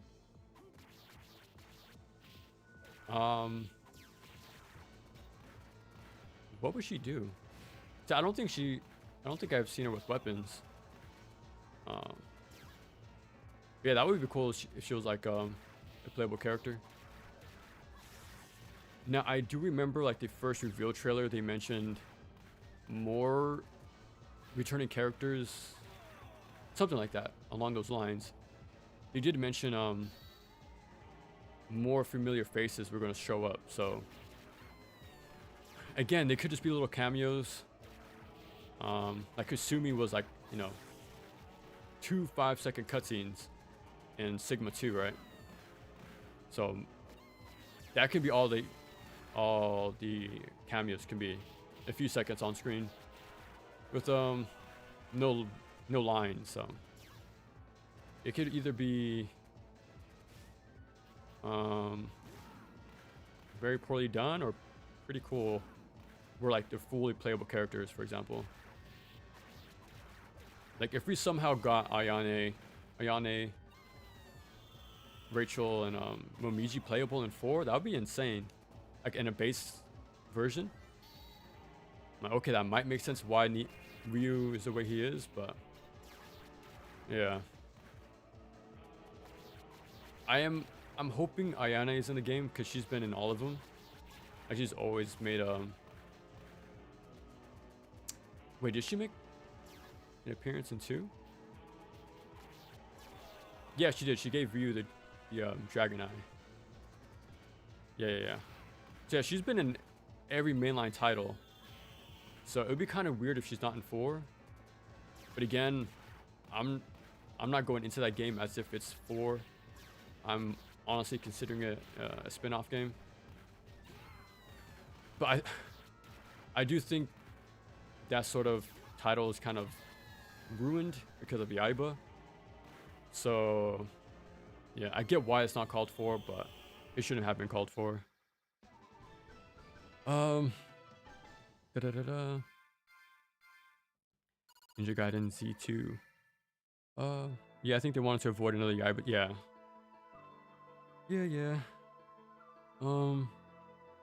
Have you played a game called The Last Blade? It was in Neo Geo as well. That was a fighting game, right?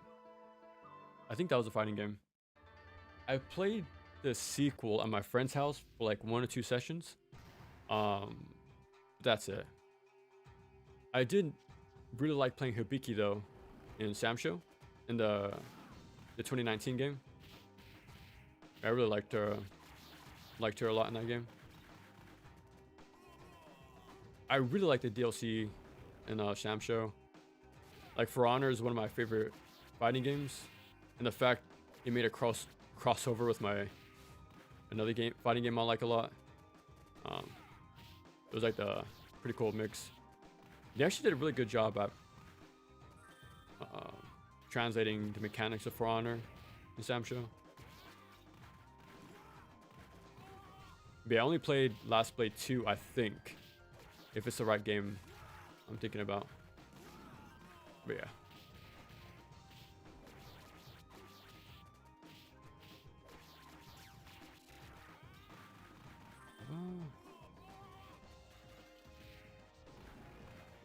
Actually, let me try a different character. I'm not sure how much more we'll stream because I already played Strider earlier, so I don't want to do too much. But let's play her. Different stage. Oh. But yeah, we just have to wait and see though. Pretty much 2 months, I think, until Ninja Gaiden 4. So it's not too far along now. Again, I'm really hoping for a public demo. And I have, like I mentioned in my Razor's Edge video, I still clearly remember playing the Razor's Edge demo on the PS3. And I think there was ones for Sigma 1 and 2 as well. So, and Team Ninja's been doing demos for like Neo and stuff in every other game. So, fingers crossed. I'm really hoping we get something. Really hoping. And especially since they're showing a lot of stuff right now. Like 2 months out and they're already having this sort of media blitz. Like I saw like 6 or 7 hour-long coverage of the early access Xbox partner demo thing. So people are already playing it and making videos really early. So that's why I'm hoping like maybe Gamescom reveals more info on an open demo that we can just play from here. Until then, again, I'm hoping, because the track record has been pretty good for this kind of stuff. But yeah, I think combo routes are pretty much the same between characters.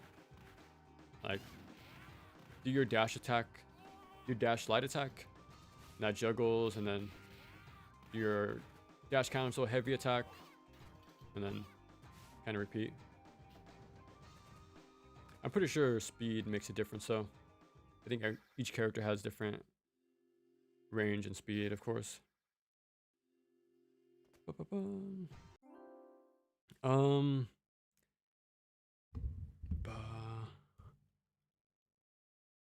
Oh yeah, fighting game. Okay, yeah, Hibiki is a really fun, and Capcom vs SK. Yeah, I've never played that game. I remember testing it out when I modded my PS2. Like I got a few fighting games to see here and there. But yeah, I never played it too much. But I know, yeah, she's a fan favorite. Really cool character. Neo games are too long for me. I like Stranger Paradise much better because it's shorter. Yeah, man. Like I want to cover Neo 2, like before they even announced Ninja Gaiden 2 Black and 4. I thought nothing was coming out this year. That's why I was gonna do the first 3 Ninja Gaiden games, and then I was gonna do a bunch of other Team Ninja games like Age of Calamity, Other M, and then I was gonna end off with Neo 2. But yeah, change of plans happened because all these extra games came out, so that got shelved. Yeah, and those games aren't short like Neo, because they're like 40 hours minimum. Yeah, and if you want to do all the content, that's easily 80 hours, and then DLC, and then post-game content. Yeah, you can play the game kind of a long time. Yeah, so I definitely don't blame you. Like I would highly recommend people play Neo 1, but at the same time, I do understand these games are crazy long. So if you have to skip one to go right into the sequel, then that's very understandable. Because luckily for me, I've been playing them since they've been coming out, and that's been almost a decade now. So for me, it's easy to like pace myself one game a year, like Neo 1, 2, Wolong, Stranger Paradise, and stuff like that. So for those games, it's easy for me to play them because I'm already caught up. But I can imagine a new fan of the newer Team Ninja stuff. It's daunting, to say the least. That's a lot of playtime. I love Stranger Paradise. I just don't like how combos work mechanically in Neo. But Stranger Paradise is right amount. Yeah, Stranger Paradise, crazy underrated game. Insanely slept on. I still feel like it's, what's the word, a cult classic. But even in my video, I knew it was going to be something that's not everyone's going to understand at first, but once you play it, it's gonna be a game you can't forget, pretty much. That's still like the one game I kind of sat there and enjoyed the entire credit scene. I just put the controller down and just sat down, and cherished the ending. this is pretty. That game's an experience. I highly recommend everyone give it a chance for sure. Especially the ending credit song and then the post-credit scene. Yeah, modern masterpiece, honestly. Damn. Yeah, man. That kind of reminds me of Kingdom Hearts 3. I had way more like expectations for that game. But yeah, Stranger of Paradise gave me that feeling that I wanted. Yeah, it just sucks Kingdom Hearts 3 went through the development how it did, and it came out in such a weird way. Like it kind of, well, that and like all the mobile heavy turn they did killed me off the series, but which is saying a lot because that was like probably my #1 franchise growing up. But things changed after a while.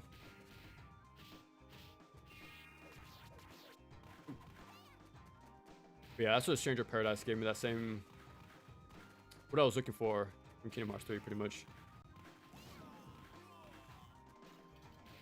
And speaking of like, whatchamacallit, I remember when Kingdom Hearts 3 was coming out and I was watching like streams of it, and you see the pure excitement players had when they started, and oh my god, it to see their face go from happy and excited to slowly go neutral and slightly disappointed within like 1 or 2 hours. It's funny in hindsight, but it's very depressing when you think about it. Like a game everyone was looking forward to. It's like, damn. It's, and the fact it's documented too. To see that live, it's like, damn. So again, I'm gonna be streaming Ninja Gaiden 4. Hopefully, that's not captured in the same way. Hopefully, we have a good time. But either way, we are gonna have history be made in the next 2 months. That's pretty. So that's at least something to be looking forward to. To either see me lose all optimism in a few hours or really get hyped into it. We shall see. I have no ideas work in Neo. The game never explained. Yeah, that's something I gotta. Even I don't fully understand them, honestly. I just did a lot of key pulsing between all the stances, and try to maintain my key as much as possible. The only thing that I know of is like what are they called? The demons, the yokai summons. I know they can cancel and lag, and I think even recover key when that happens. So yeah, that's like something you can like end combos off of. Yeah, but that's the extent of my knowledge pretty much. I just relied on a lot of flexing and stuff like that, stance switching, and that alone goes a long way. So, but you can do some crazy I think item canceling, like I said, yokai summon canceling. Ooh, nice. And yeah, very crazy game. And I know I put a lot of effort in my Ninja Gaiden videos, but I don't think I'm gonna do that ever again, like at that same degree anyways. The only game I can see that happening is for Neo 2, but even then I'm not too sure. Like I had to do crazy amount of research and then testing things, going on like practice regimens for each Ninja Gaiden game since they're so different. So like the only series I would put that much effort is of course Ninja Gaiden, but yeah, we're definitely not going to be having ourselves 2-hour videos anymore. So I'm glad I did them and put much effort as I did, but I'm really looking forward to going back to my roots of smaller games for a while. So after Ninja Gaiden 4, I'm gonna be playing Omen Sight and Solstice for sure. Like those are gonna be like for sure the next 2 games after Ninja Gaiden 4. So yeah, I want to cover more like AA games from here on out for a while, and like beat 'em ups as well, since they're more shorter. So it'll be like a lot easier to practice them and learn stuff here and there. But yeah, I'm definitely gonna be taking it like smaller projects for a while. And that's what sucks too, cause like I gotta put Neo 2 on the back burner now, but then Neo 3 is coming out, so that's gonna be like even more reason to hold off from Neo 2, because that's just a lot of Neo to do, especially if I want to do it justice, you know. So yeah, rock in a hard place, pretty much. That's gonna be the, well, Bayonetta, Neo 2, and I think Vanquish, or like the last like heavy hitters I need to cover. And DMC5. But I think that's it. I think majority of them I went through already. Yeah. So we made good progress over the years, but especially in the last year. Yeah, a lot to go. I like the mana system. But yeah, it definitely has its own flavor. There's rumors of NG4 demo after Gamescom showcase, and the reason why they used B-roll footage was because that's demo. Okay. Yeah, I'm hoping. Fingers crossed, because I'm hoping. Maybe they're a bit wary with all the pressure from his new mainline. Maybe they're a bit wary with it. Yeah, I wouldn't doubt it. I would not doubt it. Yeah. Again, I really wished it was presented as a spin-off, but if it wasn't titled 4, then people wouldn't take it seriously, and this spin-off would be more related to more compared to Yaiba, which was like the final nail in the coffin. But at the same time, with Ryu being in 4 with no weapons, now we compare it to Vanilla 3, so it's just a mess. Apparently the bosses in NG4 have vocal track. Ooh, that'd be cool. Like how they transition to adding more layers. That'd be pretty cool. I love Sengoku 3. Yeah, it's a really good game. Coming back to it, I have more like modern quality of life stuff. I keep mentioning it, but like, I wish there was OTGs. I wish there was a Nukemi. I wish enemies wouldn't fly off the sides. I wish there was like wall bounce mechanics. I wish jump had iframes, and I wish bosses had actual vulnerable windows to punish them after each attack. Little things, but they do add up to a lot. But I still think this game is extremely ahead of its time and very unique, even compared to what's out there right now. So yeah, I definitely recommend this game. Just bring a lot of quarters, pretty much. You were blissfully unaware of. I really was. Like, I already made my thumbnails for all of the Ninja Gaiden videos, like September last year. And then I made my community post picture, like in November. Like, I was planning this ahead of time and getting my notes ready as best as I could, because I knew it was gonna be like an insane undertaking. So like, and then as soon as January 1st, like at 12 a.m., I made my post. Like, okay, this is the year of Ninja Gaiden.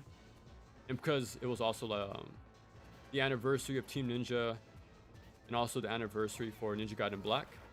So there was a lot of like really funny coincidences that even I wasn't aware of at the time, until like the last second. So it seemed like the perfect time to do Ninja Gaiden.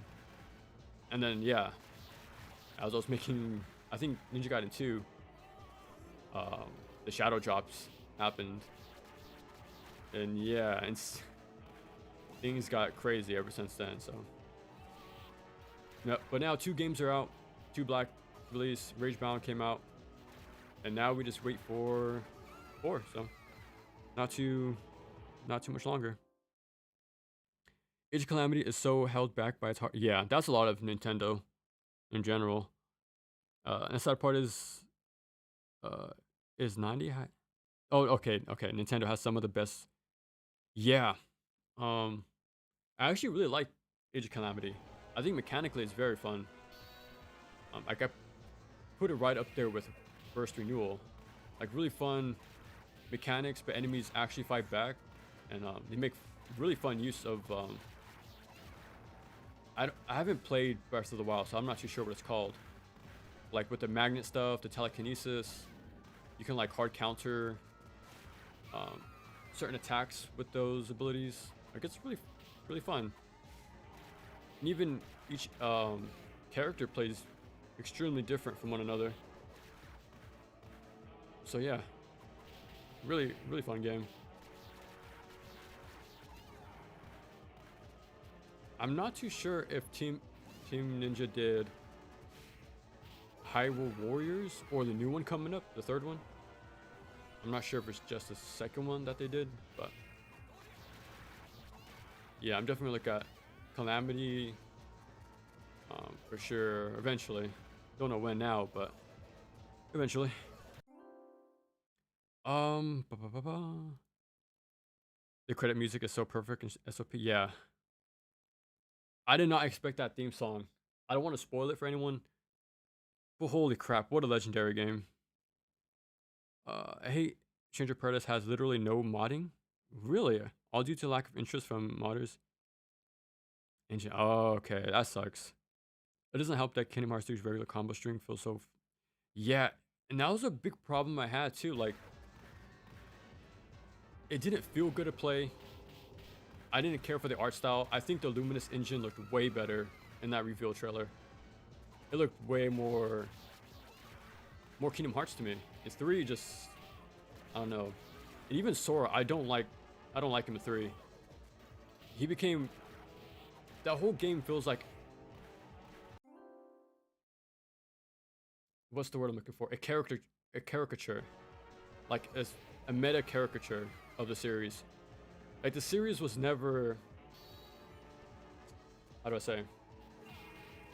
It's like even themselves, the devs, only looked at the very cherry-picked clips of the series and went off that as if that's the identity of the series. So it became very, I guess, corny in a way. Like, I consider the early games as sincere.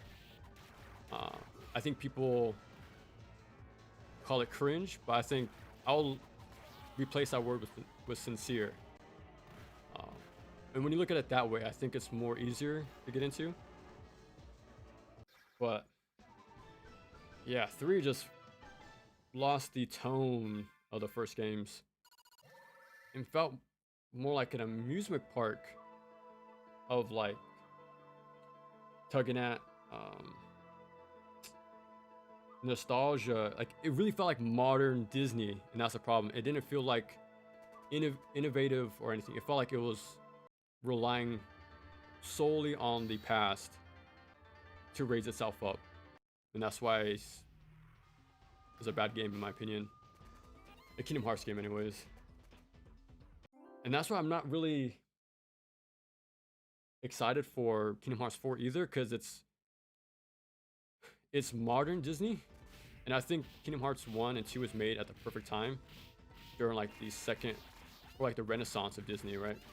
With Lion King and stuff like that. Like during that time of those movies, and then as well as SquareSoft and Square coming off of like those legendary RPGs.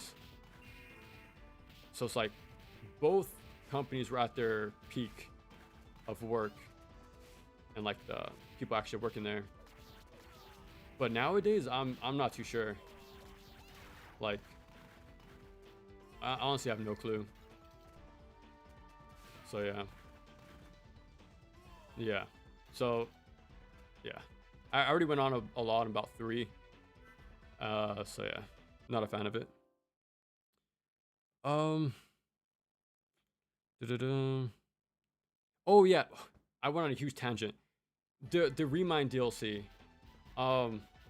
Yeah, okay. The controls are awful. Hit reactions were bad. Feedback was terrible. Landing from aerial states was very janky. Even Kingdom Hearts 1 had that down 20 years prior. And then they gave us an improved combo for the Remind DLC, but you had to beat the game to even access it. And that's pretty terrible. Like, imagine if you had to beat Ninja Gaiden 2004, like the original version, just to experience the Ninja Gaiden Black changes. Or you had to replay DMC3 Vanilla before Special Edition. You know, stuff like, it's very, very strange to force you to do the awful mechanics before you can gain the new, improved replacements. Like, why not just make it there from the start? But yeah, you have to beat the game to access that stuff. And again, the game's not short either, so you have to do like a trash playthrough, going through the bad stuff, trash mechanics in a trash game. And yeah, I should move on from Kingdom Hearts 3 because yeah, it kind of what's the word? Yeah, did irreparable damage for me going forward, like that era of Kingdom Hearts. But yeah, we move on.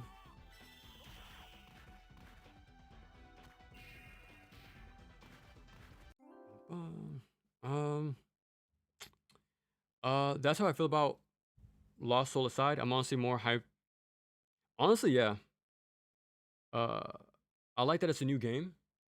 That's pretty cool.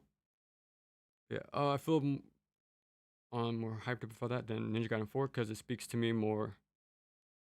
Oh, nice. If that game turns out to be a flop, I'll be sad. I don't blame you. Yeah.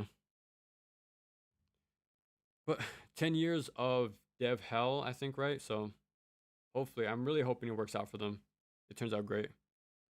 I don't care for Neo 2's combo system because it's too mechanically demanding, but I like the payoff visually isn't satisfying enough. Like when I see stuff people pull off in Neo 2 combo vids, it looks decent, but after putting all that stuff. Okay, that makes sense. Is this like? Is this what's the word?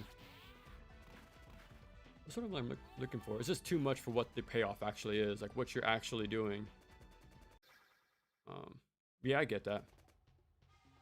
That's why I say, like, you don't need complex mechanics to make a complex combat system. Like, that's why I have Shinobi, Maximo, and Zoe, Zone of the Enders 2, so highly rated. Because they give you a clear toolkit, and it's what they do with it. Different enemy types, level design, and they combine the two in interesting ways. Like, you don't have to have crazy stuff to do, well, to have a fun, engaging combat system. Like, it's fun to find those, intricacies, but it's not really required to make a good action game. And that all comes from my, whatchamacallit? Because I come from action platformers. That's where I kind of reference, well, that's where the angle I'm coming from with these action games. So like Castlevania just gives you a committal jump, a crouch, and a horizontal whip attack, and sub weapons. That's it. But it's what they do with it is really where the combat shines in that game.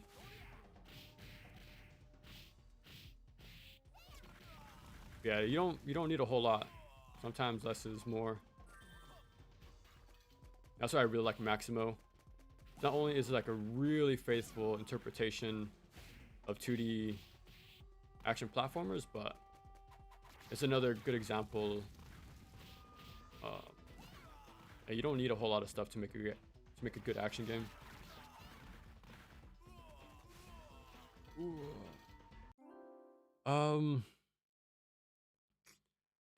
Stranger of Paradise was opposite for me. You just proc attack speed and teleport, and boom, you can cancel anything. No elaborate key pulls, weapon stuff, swap stuff. True. Yeah, it's a lot more like it's a lot more refined version of Neo, like a lot more approachable. I heard the equipment stuff gets pretty insane, the post game stuff. But for me personally, I just used the auto build. I just kept my favorite weapon type and then my favorite class. And I let the game handle the rest, honestly. Yeah, the whole game in general is way more streamlined, but there's still a lot of stuff going on in that game. That's really fun.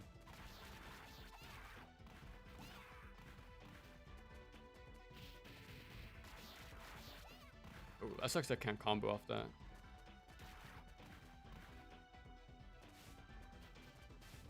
No. These guys are so scary. I mentioned it very early on, but these are pretty much the Gaussias from Future Rage, so yeah, very terrifying. Any expectations for Solstice? Not really. I'm going in pretty blind, but I'm looking forward to it though. I think on a what's the word? At a bare minimum, I think I'm gonna like it, like enjoy it, because it's just another 2D action game. You don't get those often, so yeah, I think I'm gonna enjoy it. And I really like the look of the game. Like I've always wished Claymore got a good action game, but we just got that DS game, and I looked at it for a few minutes. We'll skim through like a playthrough. I'm like, this isn't it. So at first I thought it was gonna be like some sort of Guardian Heroes sort of deal, like a very frantic 2D beat 'em up, but it looked kind of wonky, to put it nicely. So yeah, so that's kind of what I'm really excited for, just to have like sort of a Claymore action game. And on top of that, I hated Yokai Shift Soul Core mechanic. Yokai Shift I never used. I need to learn more about that stuff, but every time I popped it, it will just disappear in a few seconds. I never built into it, so maybe that's why, but I never used it much. I never got really into shmups before, but I just played Einhander, and it was, yeah. I haven't played much shmups either, but Einhander is super awesome. Any game with like sort of mech transforming, I'm a sucker for. I mentioned this during my Razor's Edge playthrough, but for me, after playing like every run and gun, I'm like, okay, I want to play more games where I maneuver around like bullet patterns. Well, I pretty much beat every run and gun and indie game. So like, where do I go from here? And then I found Psycho. I don't remember how, honestly. Honestly, don't remember. I might have been scrolling through the store, at the PS store, and I saw the orange bullet patterns. I saw robots transforming into bigger, more crazier robot forms. I'm like, okay, this is like some Contra stuff, even though it came out before Contra, but like the idea and the visuals and like the style, like it had a lot of personality too, which I really like. But yeah. And then so when I came across Einhander, so circle it back. Again, more mech stuff. I like the patterns. They're very like readable. They remind me of Contra, and then the mech theme.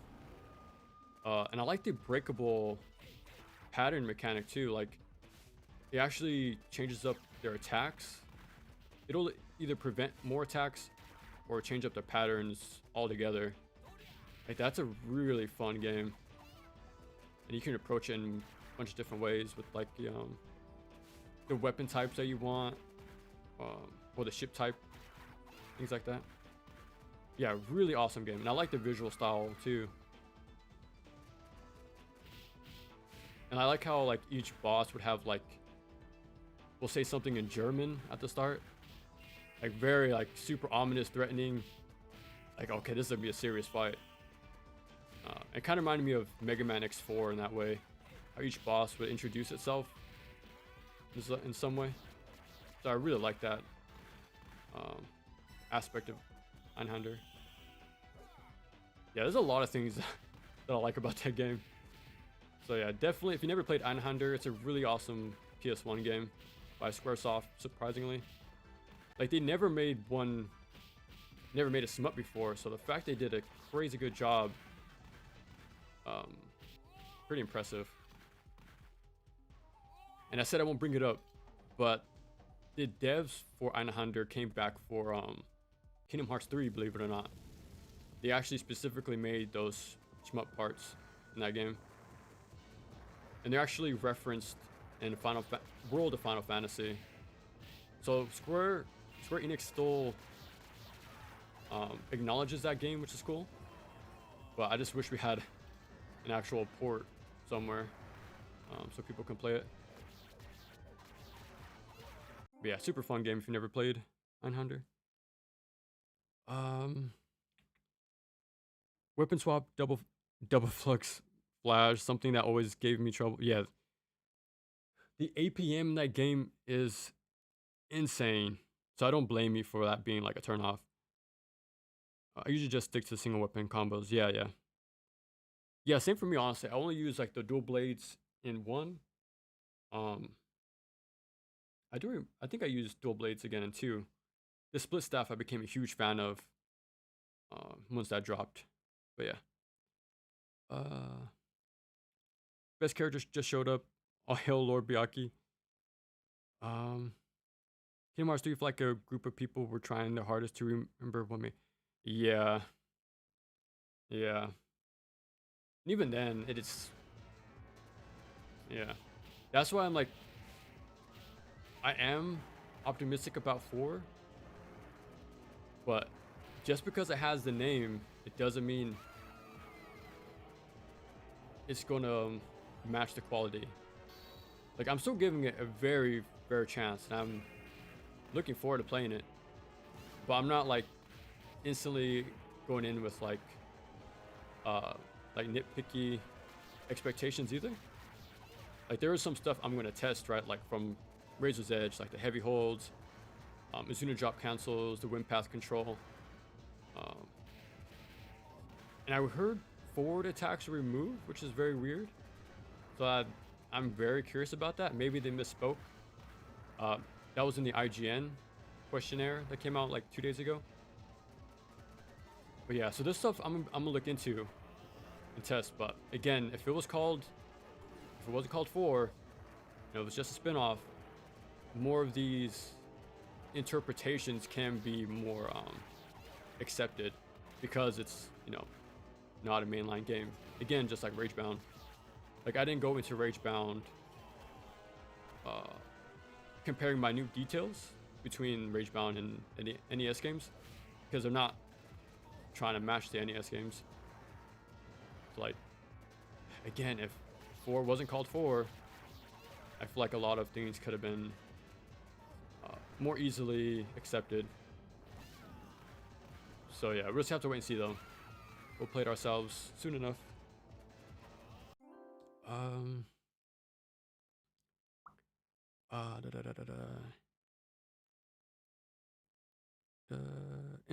Installing Stranger Paradise right now, by the way. Ooh, nice. Have fun with it. I still need to play the DLC. I bought the season pass whenever it came out a few years ago, but I was so satisfied with Stranger Paradise. I'm like, I'm good. I'm gonna hold off because I know there won't be a sequel. So that sucks to say, but yeah, I'm holding off the DLC stuff for when I'm hungry for more, pretty much.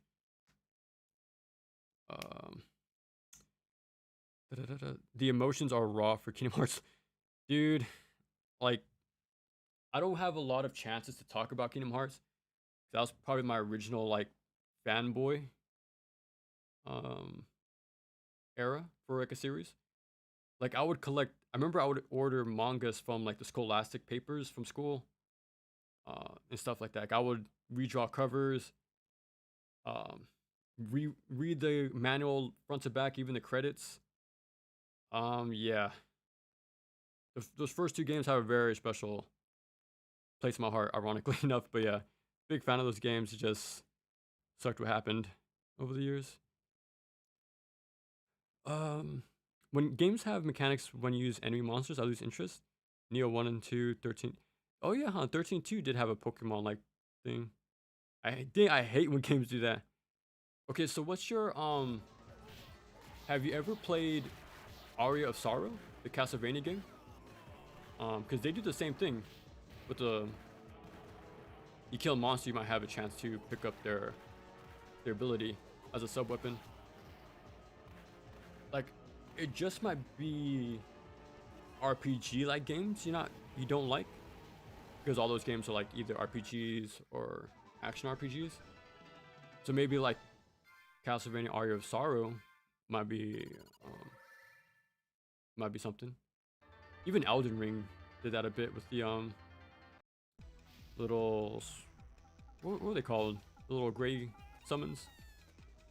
But yeah, it's pretty much like a Castlevania mechanic, like summons in an action game anyways.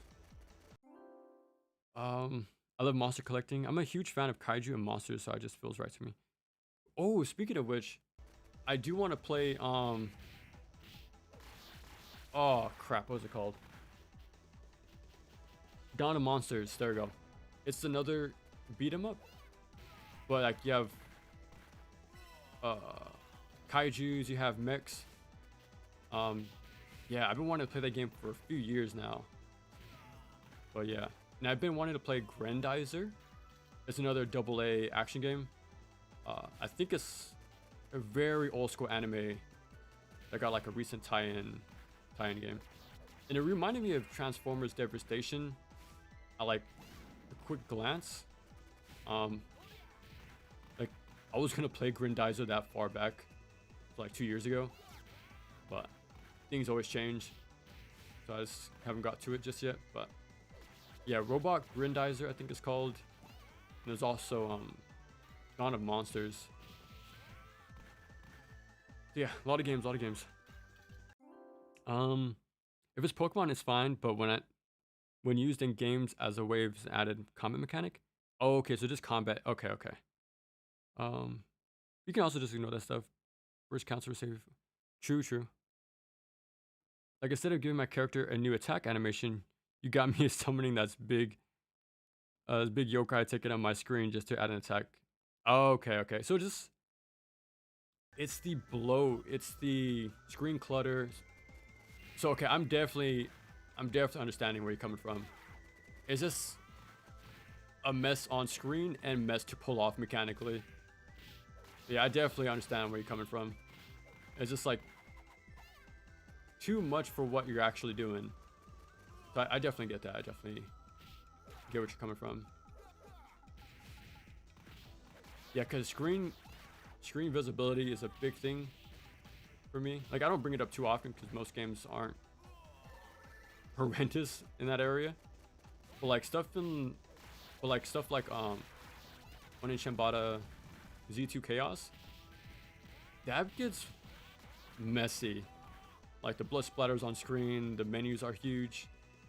A lot of enemies on screen, a lot of particle effects, huge attack hitboxes. Yeah, very hard to look at.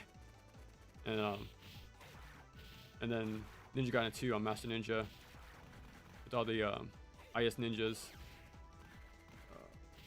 cluttering the screen too. So I definitely get what you're coming from though. I'm gonna change a character next time when I game over like that.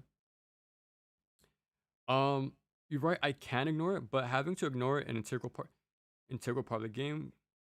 Yeah, no, I just don't like the way Neo 2 did things at all. What'd you think of Neo 1? Because I think a good comparison is like Neo 1 can be seen as Kingdom Hearts 1, and then Neo 2 is like Kingdom Hearts 2. Like the first game is more grounded, and the tool you have, the toolkit you have is very much focused. You know, while the sequel kind of, what's the phrase? Tosses the kitchen sink at you, something like that. You get everything pretty much. Like you're pretty much a powerhouse, right? And that's how I feel about like Ninja Gaiden 1 and 2.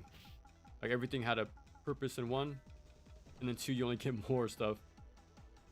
Yeah, usually the first game is more focused. I found. Yeah, so maybe Neo 1. Maybe that might be more your preferred game.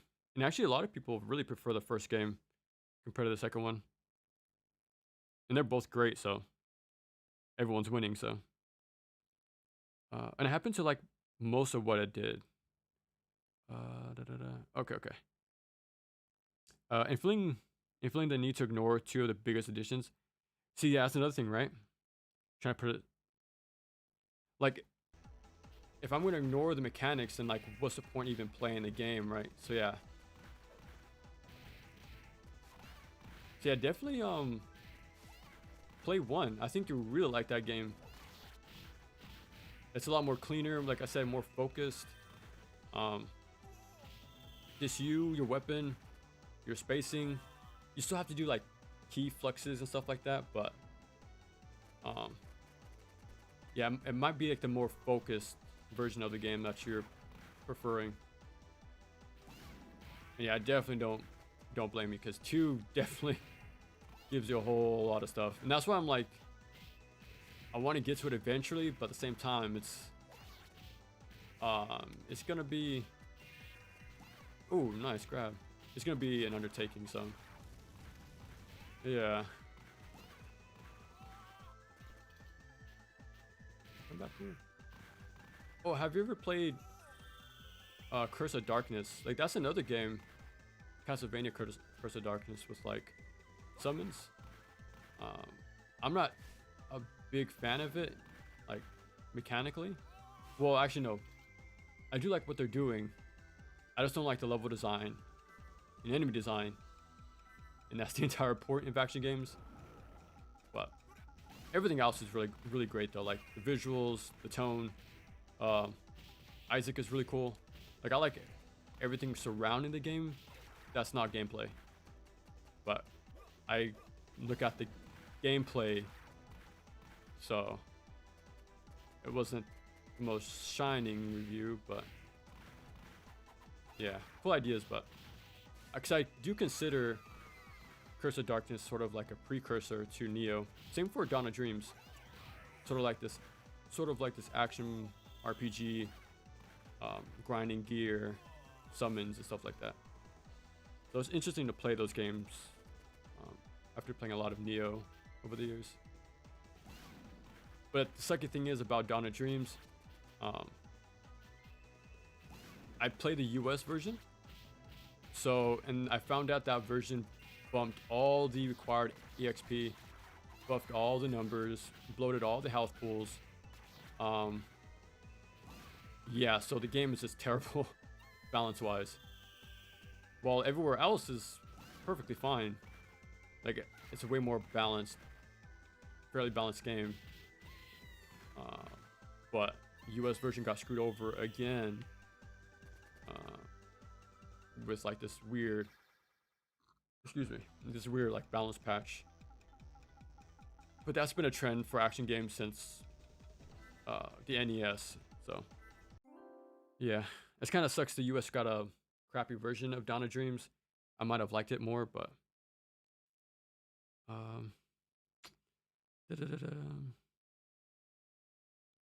I'll try the third one. I won't take away its huge weapon selection and moveset variety. Other than that, I just can't stand the changes at all. I consider the game coffee, a term referring to something that one can acknowledge as being good or high quality, but you simply cannot enjoy. Okay.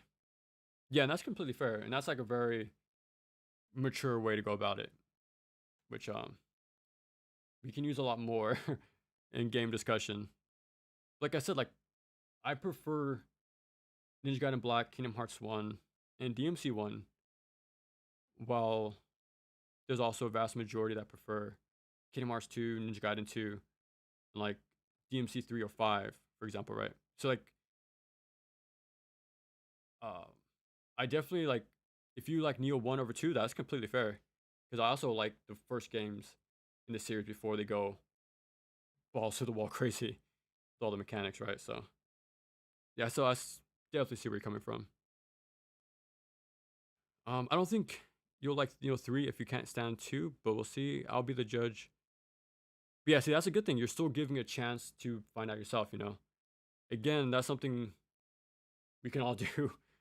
Like for my Urban Brain review, for example, like I have my problems with it, but like I said, um, do your own diligence, which is the case for all the games I talk about. Like definitely always play the games yourself, to make your own opinion.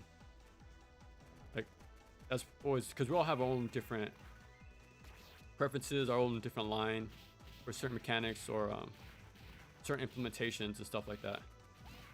So that's the cool thing about finding our own little flavor in games. Like for Shmups, for example, right? I like patterns that are more clean and more readable. But I know Cave, um, like Bullet House stuff, they have a tiny hitbox, no hurt box, but they fill the screen to compensate for your small like, you know, pixel sized hurt box. So for me it's kind of hard to play because it's hard to look at and like get a sense of what I'm doing, like micro dodging and stuff. Well, Psycho still has micro dodging, but at least I can see where my ship is at or my character. But again, it's all just preference. It's all about finding what speaks to you the most. And like the game media is all about, the medium is all about interactive. It's all interactive, so we all play it differently from one another. It's all about what we find more fun.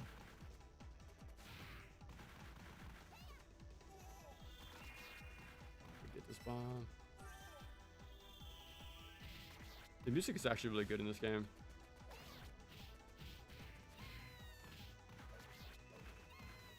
Man, actually, speaking of game music, I have a whole video game based playlist I've made for, I've been curating for a long time. I've been wanting to use it for streams. My only fear is a random YouTube ad coming up every like 2 videos. So it'll just be more annoying than anything. But yeah, there's some really cool like songs from games I've never played. But like there's a lot of cool music out there. I brought this up last time, but definitely listen to Final Vendetta, a beat 'em up OST. That one's really good. Fury is really good. Ragebound is especially good. Yeah, those are from recent memory that I really like the OST. Most times they get drowned out in the background. They don't really stand out to me. But at the same time, I'm usually like listening to stuff in the background, so maybe that's why. But yeah, definitely check out Final Vendetta, Ragebound, and Fury music. And I think what's his name? Yozo Koshiro from Streets of Rage and Shinobi is coming back for Art of Vengeance. So that's gonna be really interesting to see or hear new music from him. Yeah, so let's see. Uh, Neo 2 is so much more enjoyable than 1 for me, and I love 1. It's just after 100 hours, I was really bored. Okay. I was crazy about 1. That was people crazy. See, there you go. Yeah, it's all about preference. That's how. That's why I love Street of Paradise so much, because it appealed to me. I'm just so tired of fighting 8 million bandits. And see, okay, that I understand too, right? The one thing I can say that 2 improved was the enemy variety, because you did fight the same human type enemies and the yokai, right? Like the ogre type with the horns. Yeah, there's probably like about 10 enemies in that game. Like there's the stone guys, the Tengu. Yeah, so like the enemy variety was very small for the first game. I don't remember if the DLC added more. I feel like it did, but at the same time, like stances and key flexing, all that was very different. So like having like a small enemies to get used to those mechanics is probably a good thing, especially for them as a developer. But then yeah, too, so okay, we have more ideas to expand our mechanics even further. But yeah, I definitely agree with you. Like, the enemy variety can be very small. Like after playing it for so long, especially because once you master the mechanics and the matchups, yeah, I can imagine it gets, like you said, you reached your plateau pretty much. But at the same time, like the fact you got 100 hours out of an action game in general is pretty damn good. Oh, that's pretty sick. Oh, speaking of Neo, this guy's pretty much William. I know that's based off a real guy. And the story for this guy is pretty much the same. Like a stranded Spaniard washed up to shore, got trained from a ninja. Hanzo, same story. It was pretty cool. So if you want to play Neo or William in this game, here you go. Doing for options, implements. Oh yeah, the class system is super well implemented in Stranger Paradise. Huge highlight in that game. Instead of extending my moveset, you gave me a monster to summon to do the attack for me. I don't feel like I did anything. I just stood there. Yeah, see, I remember that exact same thing you said I brought up in Dusk Diver 1. Even Astral Chain. A lot of those games rely on rotating cooldowns. So you kind of like run around the perimeter, throw out a bunch of hitboxes with no risk. Because you don't have to get in close, right? So, yeah. Yeah. But at least I think Neo 2 requires a resource you have to use yourself, like gain yourself. But yeah, cooldown stuff, I'm slowly losing faith in. I want more like meter-based stuff. But yeah, I definitely know what you mean. Like just tossing out cooldowns, huge hitboxes, and they don't even have to interact at all. The living weapon stuff. Oh yeah, I actually never used it too much, but yeah, I think that's something I need to learn more about Neo 1. That's how I feel about 2 compared to 1. I didn't enjoy 2's maps. I still fond memories of the game's opener starting. Oh yeah, that was a really cool opening for that game. I remember they thought, or they mentioned uh, doing a European type of mythos action RPG. So that's pretty cool to see. We sent opposite on everything, but truly we are Neo, you and I. Exactly, yeah.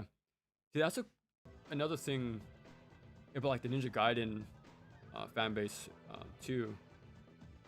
Like, funny thing is, as big as a fan I am for the series, I don't consider myself part of the community. I don't like partake in like discussions or like I don't use Twitter or anything, or like Reddit and stuff. So I'm not like in like the discussions where the community's at. I'm kind of in my own bubble, pretty much. But yeah, that's another thing. Like we're all just Ninja Gaiden fans at the end of the day. So I always hear wild stories, and even in with the discussions I'm hearing about Ninja Gaiden 4 like videos, people have to be quick to like put a buffer to be afraid of, because they're afraid of like the backlash of certain responses that they hear all the time. But if only we should be more accepting of other people's preferences. And I remember I brought that up with like Sigma too. Like, it sucks. It's in a position where, since Vanilla 2 never got ported widely to more platforms, it sucks that Sigma 2 has to be seen as a replacement instead of like an alternative approach to the game. Like I wish, yeah, I wish there was more. I wish the conversation can be more about what we like about each game instead of one trying to replace the other. And yeah, but yeah, preferences. Neo 2 is amazing. I'll never take that away from the game, but I just can't get into it. I follow Neo 2 players because I love seeing people enthusiastic about the Neo series. Because it's so niche. I would say the passion Neo fans have is comparable to DMC. And I like seeing that. Yeah, that's a really cool thing about action games in general. Like, these games are incredibly deep with the mechanics and enemies and stuff like that. So you can like even DMC, right? It's been popular for 20 years now and still going, having those same players or new fans today. So there's a lot to dig in for each game.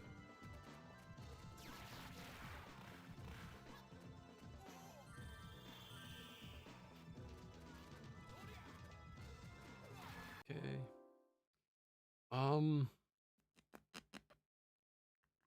Let me see.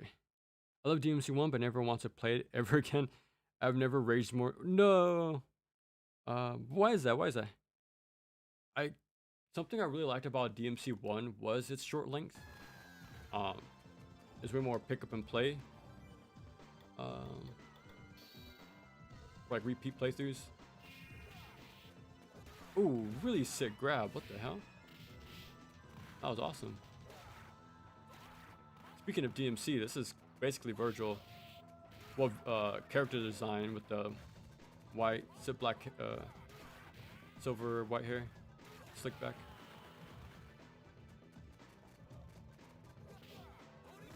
That's super cool.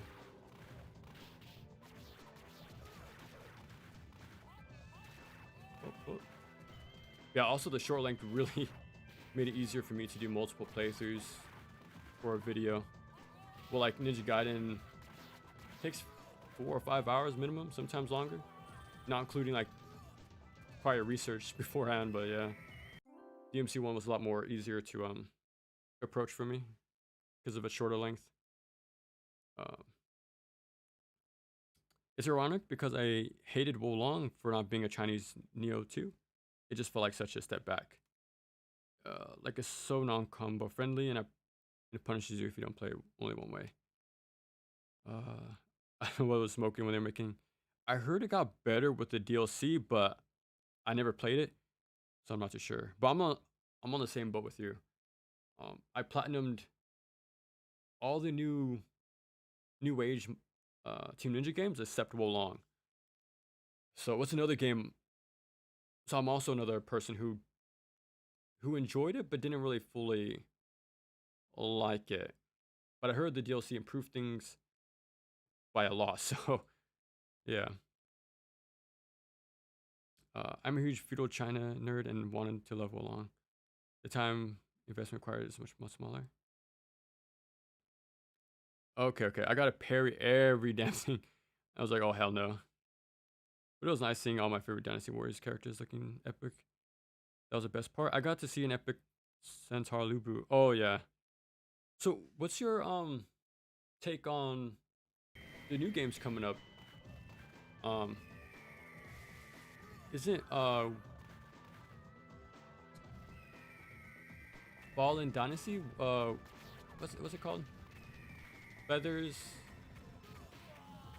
Isn't that a wuxia type game? I think so. But I know you said you want your combo stuff, right? So I'm not just sure if it's mechanically complex as Neo, but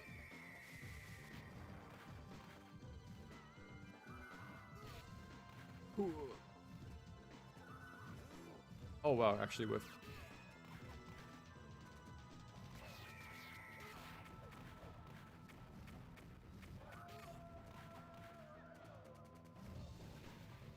nope. See, if only we had an iframe jump. That'd be a really fun move to dodge. But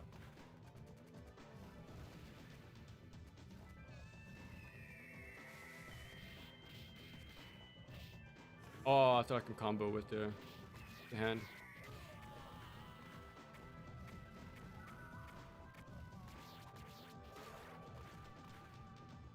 There we go. Okay.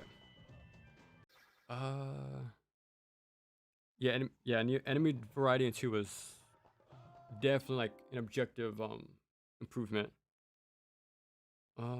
Which of the Ninja Gaiden games do you consider your favorite? I think Black and Razor's Edge. Yeah, I do like 2 a lot, but for the 3 mainline games, I might put it at the bottom. And the unfortunate thing is because the re-releases or like quote unquote definitive versions didn't give the full package in any version. They all have the pros and cons, but like, because if we compare Ninja Gaiden 04, Vanilla 2, and Vanilla 3, then yeah, Vanilla 2 wins by a landslide. But since the best version of 2 is unoptimized on original hardware, the enemy design is kind of so-so. It didn't get those final touches that I needed. And that's because it got rushed out the door, right? So when you compare Vanilla 2 to the actual finished versions of 1 and 3, then yeah, it's tough competition. Because they got the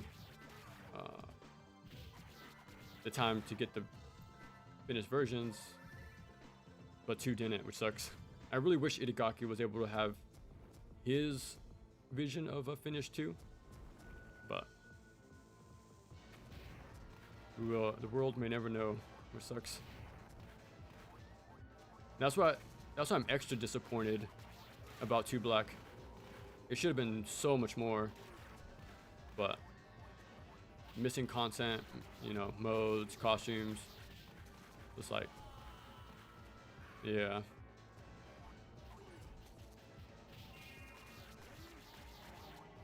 But yeah, I'll say Black as Ninja Gaiden Black for as a complete package. Combat, I might have to give it to Razor's Edge. That's the most advanced of the trilogy. It kind of like builds upon 2 in ways that I like. But yeah, 2 unfortunately just didn't get the final touch-ups that I needed.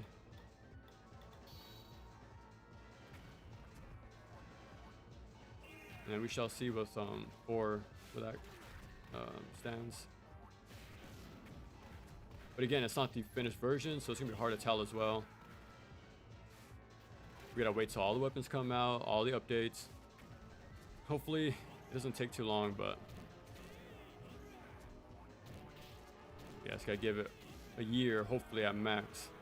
Because Neo would have everything out within a year before the next release, pretty much. So hopefully, Ninja Gaiden 4 can do the same. Like Razor's Edge came out in like 6-7 months, so hopefully they can follow that. I was watching Poofer playing Neo 2. Yeah, he's like, every time I look up Neo 2, like he's a go-to guy for Neo. And those enemies I had never seen before, and this was a stream. Yeah, the DLCs added a whole bunch of stuff, so maybe that's what it was. But yeah, yeah. New one DLCs added. Uh, okay, okay. The extra enemies. Yeah, Brazil's a really really cool track. I just got frustrated with the difficulty and starting the same stage over and over again because I was too cowardly to go. Oh, okay, okay. Oh, okay, that's why you okay couldn't get into one. Okay, and DMC's one's camera is legendary off. No, I never had. No, I know I hear that often. Um, and it's such a common like for this is a common thing you hear for a lot of action games is the camera. So I've made a point to like not even mention it. And I made a very what's the word? Conscious decision about that like before my channel even started. Because when I would look up action games, uh, like you know for one like I wouldn't get enough info. So I'm like okay like what are these games really about? And I would just get like very bland explanations. But the one thing you always hear was a camera. And that's like a thing for 3D games, fast, frantic 3D games in general. Like, it's kind of unavoidable. So you just have to work with it, you know, sort of thing. Yeah, it is like a really common thing with 3D action games to get better. But God had the right idea though. Just face the camera through the environment. I think that's the perfect way to go about it. And I never thought it looked unpolished or weird in any way. I think that's just what you have to do to have like the best clarity for the player at all times. Like you should prioritize a player and not presentation, I say. But then there's also games like God of War and Wonderful 101 with the pulled back camera for full visibility, right? So that's another way to go. And I want to somehow find a way to play Dragon Sword, the DS game, because they also do the same thing with the top-down camera, with isometric camera, for like full visibility and stuff like that too. So even Ninja Gaiden has its own take on that camera.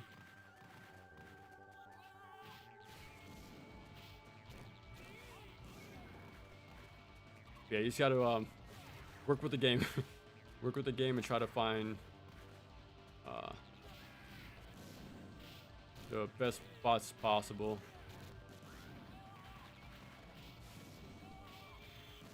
I think the only area that was a bit tricky for me was Nightmare 2 or 3.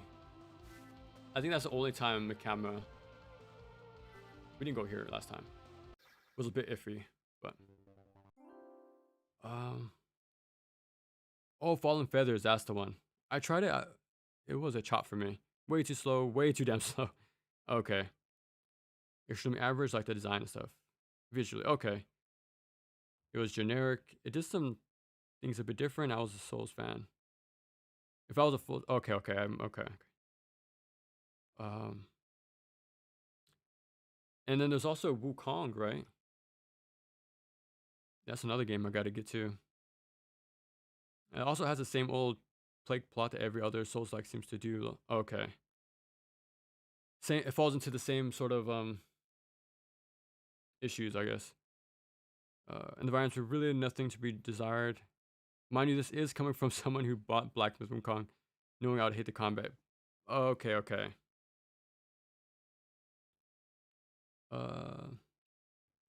Okay, okay. That's pretty cool to hear about Wukong. The combat made me quit Wukong, but it's indeed a well-made game. Couldn't beat the White Clad. I heard there's a lot of bosses, which I'm a big fan of. Because I think that might be my second favorite genre, is like the boss rush sort of thing. Again, I wasn't a fan of running guns before Cuphead. And that game really changed my mind.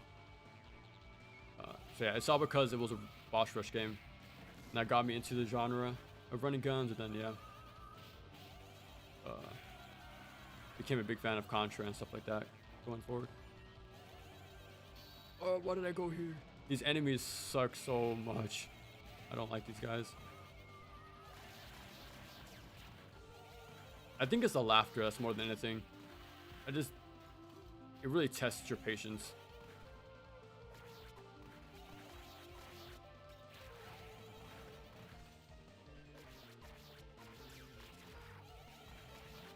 They're a menace. No. I should have done the delayed for the extra hit. Down you go.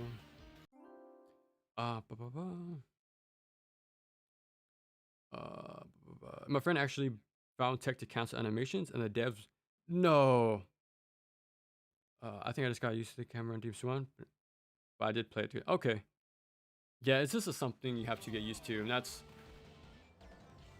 for all action games. So I kind of like, what's the word? Avoid mentioning it because it's something we all have to do. Just gotta work around the camera in some way. But yeah, that's another thing about. Okay, I was actually thinking about this the other day. I don't think the perfect competitive game can exist in today's day and age. Because updates, tech is going to be removed, player freedom is going to be nerfed, because they don't see it as like the intended vision. And at times I understand, right, as a creator you want the game to be played in a certain way, or you had a vision of how it be played out. But when your players find something different, you should be pretty happy that they actually put the time to explore it in that way and gave more life and more depth to your game that you couldn't even see possible yourself. You couldn't, what's the word? You never had thought about. It's like, and then to shut that down, it's like, well, what was the point of me playing this game in the first place then, if my time and commitment to like mastering, discovering stuff was gonna be like for nothing. So like, yeah. And of course, there's got to be seasonal or like mid-season updates for any game. So even if there is a good moment for updates, we got to change it because that's somebody's job to like change the balance every few months. So it could have been fun for a few months and then the game becomes totally different. But that's kind of my issue right now with Overwatch. I used to consider it like my top 10 games of all time, but its identity and kind of focus has shifted heavily to something unrecognizable pretty much. So I'm like, my memories are still there of the fun game, but it's not that game anymore. Like, for one, the team is different, so like perception of balance and what's fun and what's should be added is also changed, and like approach to design is different. So yeah, even if it's the same game, like the people who are behind it will put their own spin to it eventually, because it is a live service game. It has become this constantly changing thing. So yeah, that's why for me it's really hard to like really call a multiplayer game a favorite, because it changes overnight so drastically. So it's kind of a fleeting thing for me over the years. Like I remember even liking Rainbow Six Siege a lot, but again, like more characters are added, more mechanics are changed, stages are changed, sometimes for the better, sometimes for worse. But the package overall is just something, like I said, unrecognizable pretty much from what you started with. So yeah, Overwatch 2, well, that's another thing I can go on for, but like it going 5v5, and then to compensate for that, they added like crazy amount of passives, which the passives ruin certain roles or try to compensate for the 5v5 format. Very, very strange time. I'm glad they added 6v6 back, but I'm kind of, what's the word? Moved on, I guess. Yeah, I'm just playing Rivals now as my competitive shooter. I've always had one. Like, as soon as I had internet, I was playing a lot of Black Ops 2.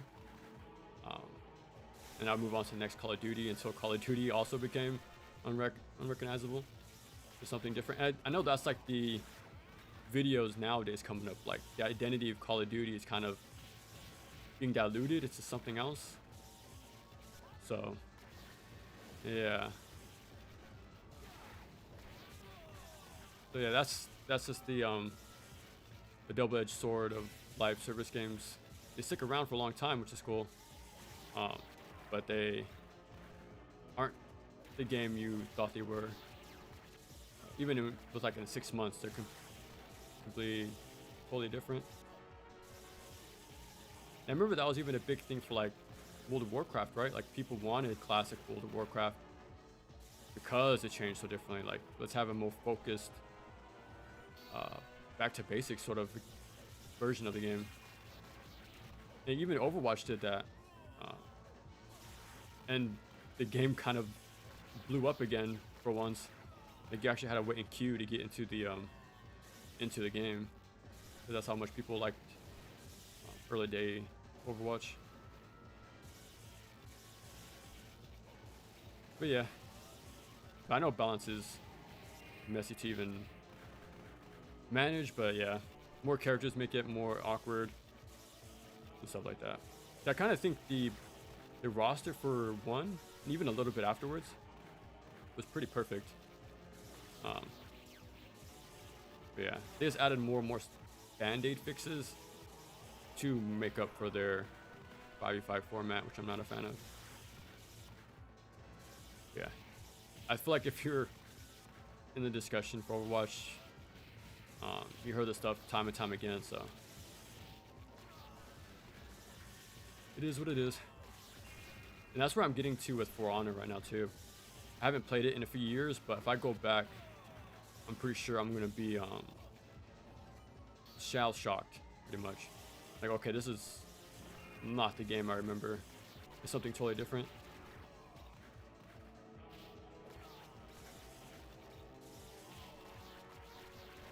There we go.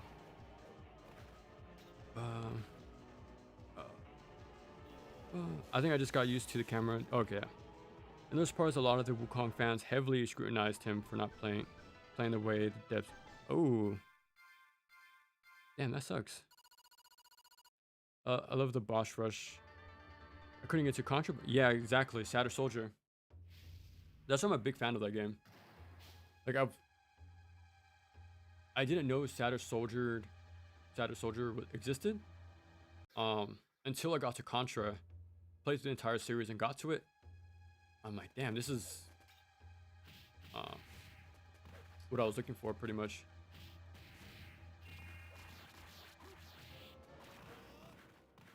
But yeah, really underrated Contra game. That's a game I gotta practice more often. I have a very old playthrough of it, but I didn't transfer it to YouTube because it's kind of like a first playthrough, pretty like first impression sort of thing. So it's not very good, pretty much. And I got the bad ending too, so I didn't get all the higher ranks to get the final stage. But yeah, I gotta practice that game sometime. Get a good run on record. Oh, I tried to use my special earlier.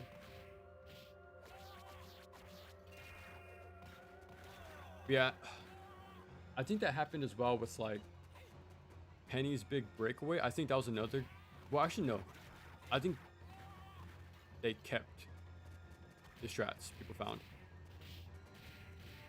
But yeah, speedrun strats I think should be untouched.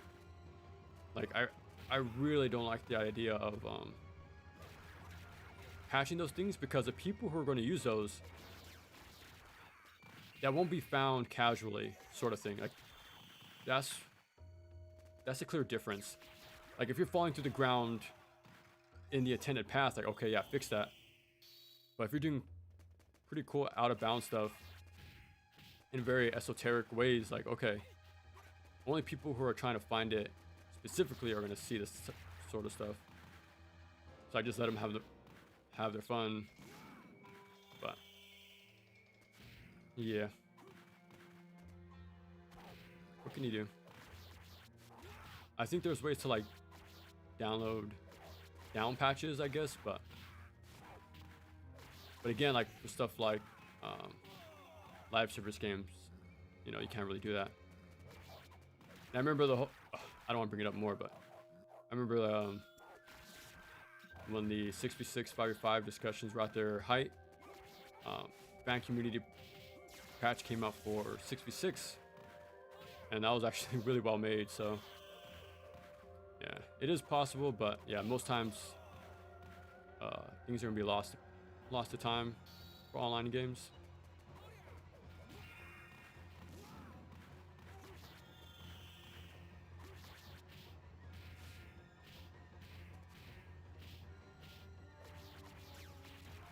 I was hoping to hit this guy, but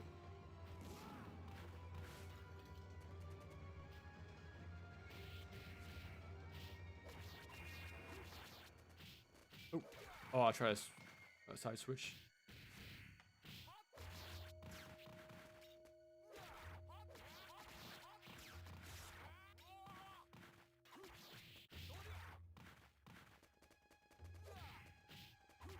This music is very eerie too. And oh man, the noises are so crunchy too. That's another thing that really sells the hits you do. Like, I think that's a very underappreciated design for action games. It's the sound. Like, you really have to sell the hit to really make them satisfying. Wasn't that a story? I know it's for a first-person shooter, but people thought like a shotgun was like low tier because, well, yeah, this thought it was low tier, but then the devs improved the sound effects and nothing numerical. All the values were the same. Only thing adjusted was the sound, and then people thought it was like good. But even though it was like just audio, that was the difference. Yeah, sound goes a long way in action games. Like to give you valuable info of like the enemy state, like whether they're blocking or if you're actually hitting them. But yeah, also just for feedback, that's a huge thing.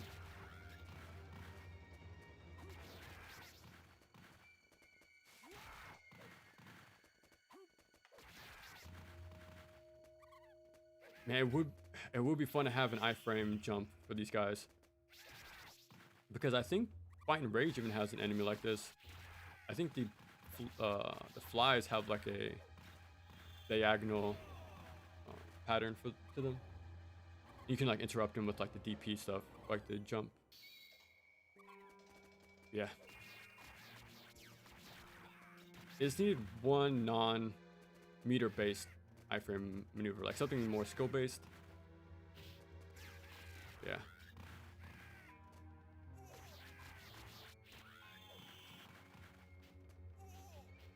There we go.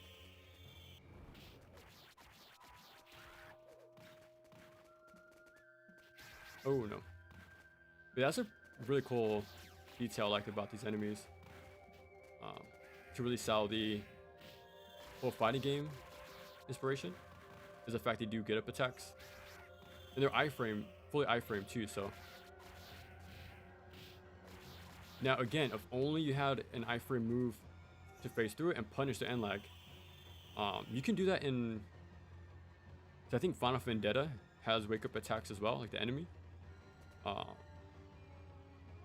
think Streets of Rage 4 as well. So again, if only they had actual end lag to their attacks and iframe on your jumps. Like this game could have been even more timeless classic. But yeah, I still really appreciate what it has. But after playing more beat 'em ups, um, I definitely have some like more preferences, pretty much. I like Contra. I'm eager to play Alien Soldier. Dude, Alien Soldier is amazing. I will say this though, be open-minded about the control scheme. Um, I think there's like mods nowadays to change it, but again, um, I am kind of a purist sometimes, so I like to like respect the artist's vision. But yeah, just play however you want. But yeah, definitely give Alien Soldier a try. It's extremely good. Is this really true? Yeah, the movement, the weapon cycling stuff, you got to get used to. But when it works, it works. Definitely one of the best. Not just one of the running guns, not just one of the best Genesis games, but one of the best games in general. Actually, 1 second. I'm opening my door real quick. 1 second.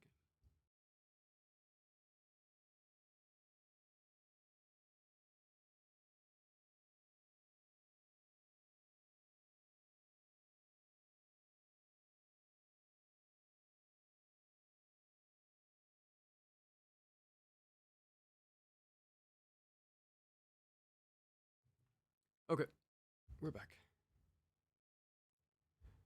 Okay. Um. Uh. I have a lot of fun time with PS2 Contra. Yeah. Um. I've never finished um the PS1 Contra games. I beat all of them except Contra Force, but that's pretty much like non-canon or like a non-official game. It's kind of slapped on Contra. Um, but yeah, there's Contra Force and the PS1 games.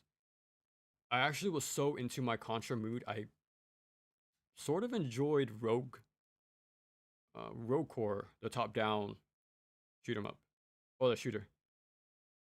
But that's because I'm a big Contra fan, so I dealt with the weird HP bloat balancing of the game. But as a twin stick shooter, I enjoyed my time. Um, da-da-da. Sound design is very important. Yeah, very important. I'm kind of if you're gonna be doing okay, since you're gonna be attacking 90% of the time, 100% of the time, you want that to be as satisfying as possible.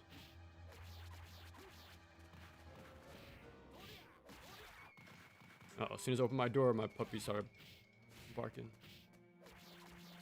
But yeah, because like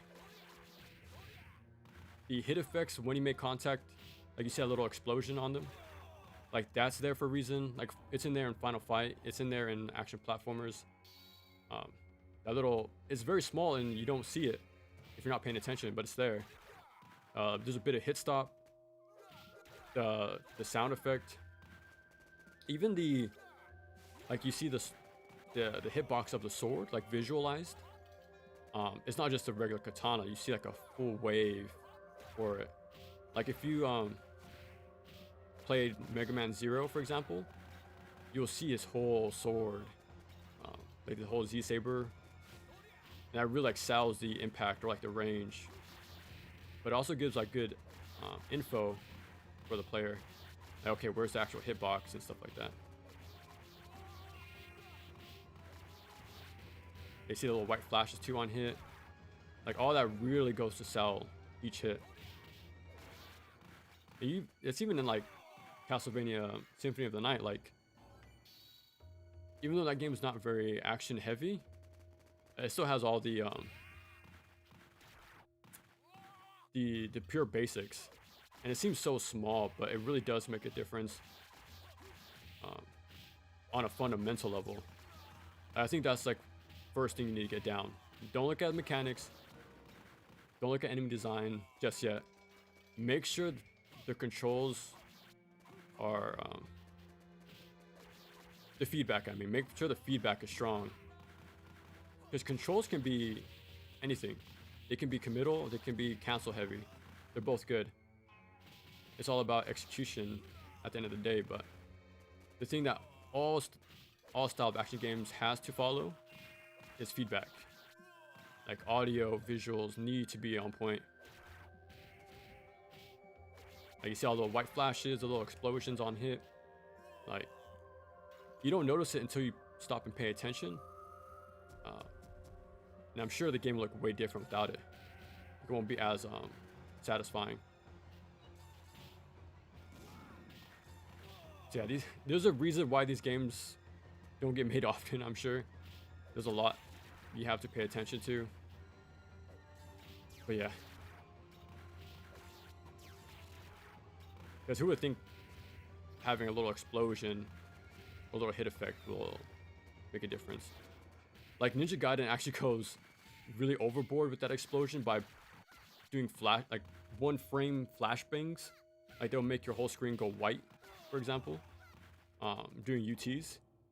So that's how they hit, as well, like the after images, the little camera shake, stuff like that. Yeah, there's a lot of ways to really sell a hit and a certain type of hit too. Yeah. Now I'm no dev. I'm just like, I just play these games, right? I just played them long enough to pick up on these things when I really sit down and look at them.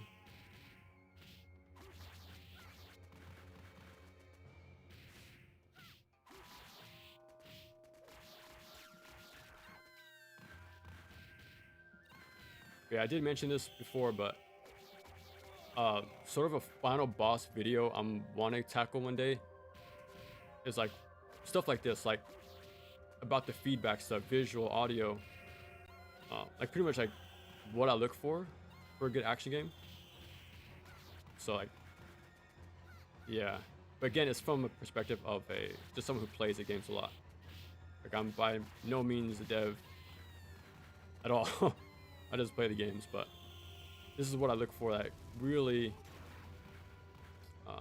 makes the game fun for me.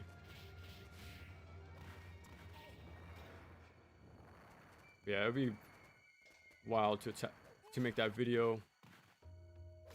It'll be super down the line, but sort of go into the intricacies of stuff like this.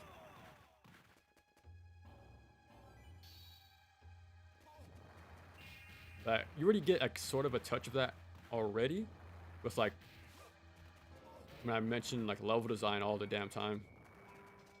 How much I don't like square rooms into straight hallways.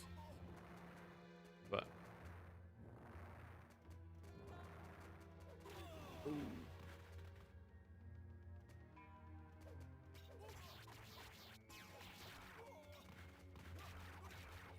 Bruh. Oh. 1 second.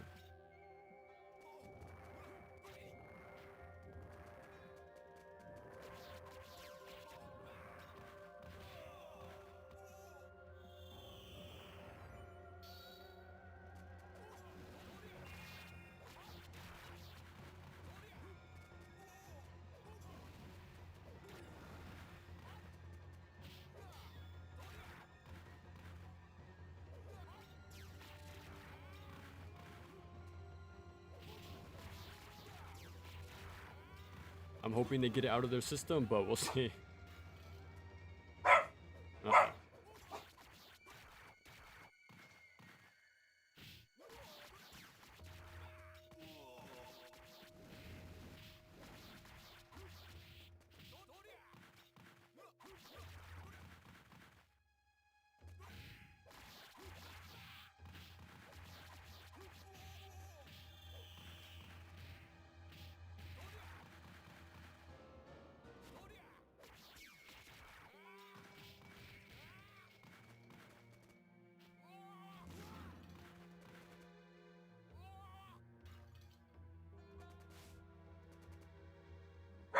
One second.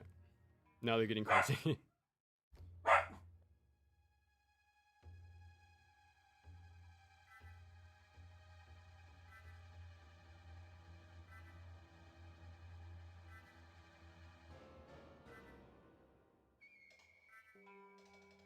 All right, we're back.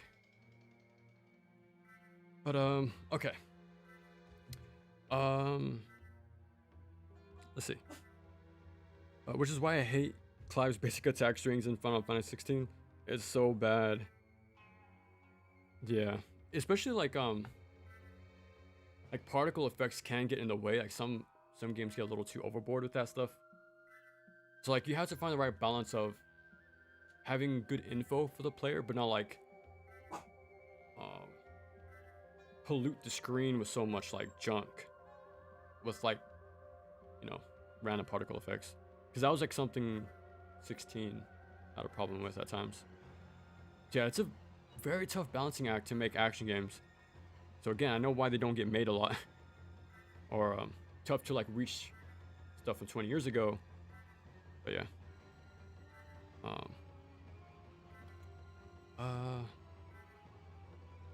And the fact that it doesn't even evolve with him in the game story is pathetic. I love the oomph and a good hit effect. Yeah, you really have to sell each effect, and I think that's overlooked a lot. But yeah, that's like the immediate tell. Even like subconsciously, if no one like acknowledges it, you'll know like subconsciously, for those certain reasons. Like the feedback is just not there.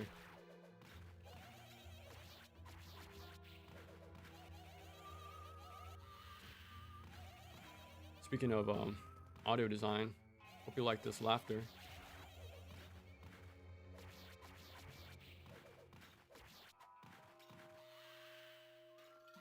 Like they're fine. It's just, man, the laughing just gets annoying. Oh, too late. Like another example is God Hand, right? Like when you do the counter hit, or when you do any attack after guard breaks. For one, the guard break has like a glass shattering effect, and then like this huge explosion for the follow-up attack. Like it makes it really rewarding and satisfying. It really sells the impact. So yeah, sound design goes a long way to make a fun and memorable combat system.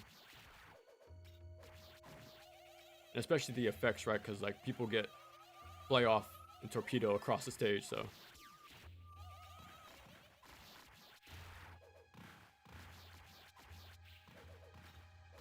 Oh yeah, speaking of screen pollution again, that's where Kingdom Hearts 3 messed up, especially with the roller coaster. What's it called? Attraction stuff. Well, like 1 and 2, more 1, but very clean and focused.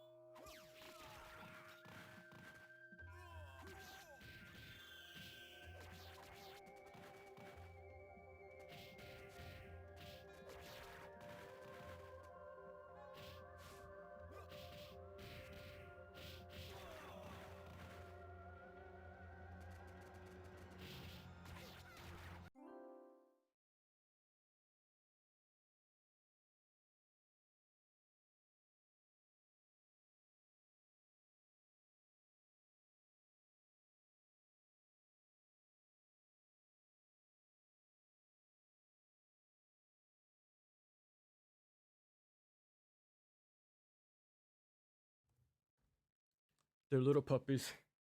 They actually turn 3 later this month. But yeah, so they still have a lot of. As soon as something happens outside, they go crazy. But yeah, when modding movesets, I really learned what makes a good moveset. There's so many small little details. Yeah, not action related, but Shin Megami Tensei's normal attack sounds hitting Jello. Okay, so that's combat in general, right? Can like really learn from hit effects and sound effects, right? It applies to everything, like even like beat 'em ups, fighting games. Um, I say fighting games know the stuff the best to sell hits and have the visual feedback. Like if you look at a fighting game for these specific details, you'll find it really quick. I couldn't get into SMT 5, but God, the main character looks so cool. That's a long blue hair, right? I think that was a new one. Oh yeah, there you go. Yeah, electric blue hair. So hot. Okay, okay. Good looking guy. Very cool factor through the roof. I wish every SMT Pro Tech had his snaz factor. That's another very like popular JRPG. Like I remember my friend he would get like digital Devil Saga. I think that's what it's called. Like I would see him play that. Tails Grace's F. Um Resonance of Fate. Like he was playing all the really like at the time niche JRPGs, and I'm sure they are now still. But yeah, those games are really cool, pretty cool looking. Um, da-da-da. The amazing job with him, Joker. Our metaphors, mains don't come close. Although I love Hulk's design. I love the transformations digital Devil Saga. Yeah, it's another like summoning game, right? I think another one. Wasn't there like a remaster of something like that as well? Sort of Pokemon mechanics. Um, if there's one thing I don't really like about this game, it's this level just drags. Yeah, that's what I'm saying in the first playthrough. Like, you could tell this gauntlet is more to like. Now again, I don't want to say this. It could just be like fault on my end, but it seems like it's trying to steal my quarters. If I was at a cabinet, like the bosses are crazy, the gauntlet is crazy long. Yeah, and the final boss, of course, is a little cheap. But again, I don't want to jump to conclusions. But yeah, Dako wants to jump to player 2 a lot. Yeah, he wants to play some ninja action. Oh, now that you mention it, imagine if we had a character with a dog assist like Poppy. What's the ninja's name from Sham Show? What's his name? Galford. There we go. Like imagine if we had like a Galford type of character in this game. I actually really thought about like if I had to make an action game, like a tie-in one. I have a lot of cool ideas for Sam Show. Like I think I'll probably use Hanzo, but imagine like sequels would have like assists with like Galford or something. Yeah, in my opinion, fighting games have the best template for enemy design. Just look at them, simplify their concepts down, and there you go. You have a good enemy design. So I think a lot of, because every playable character in Sam Show, for example, has a cool archetype with either traps or like how they're more footsie based with their swords or like, you know, stuff like that.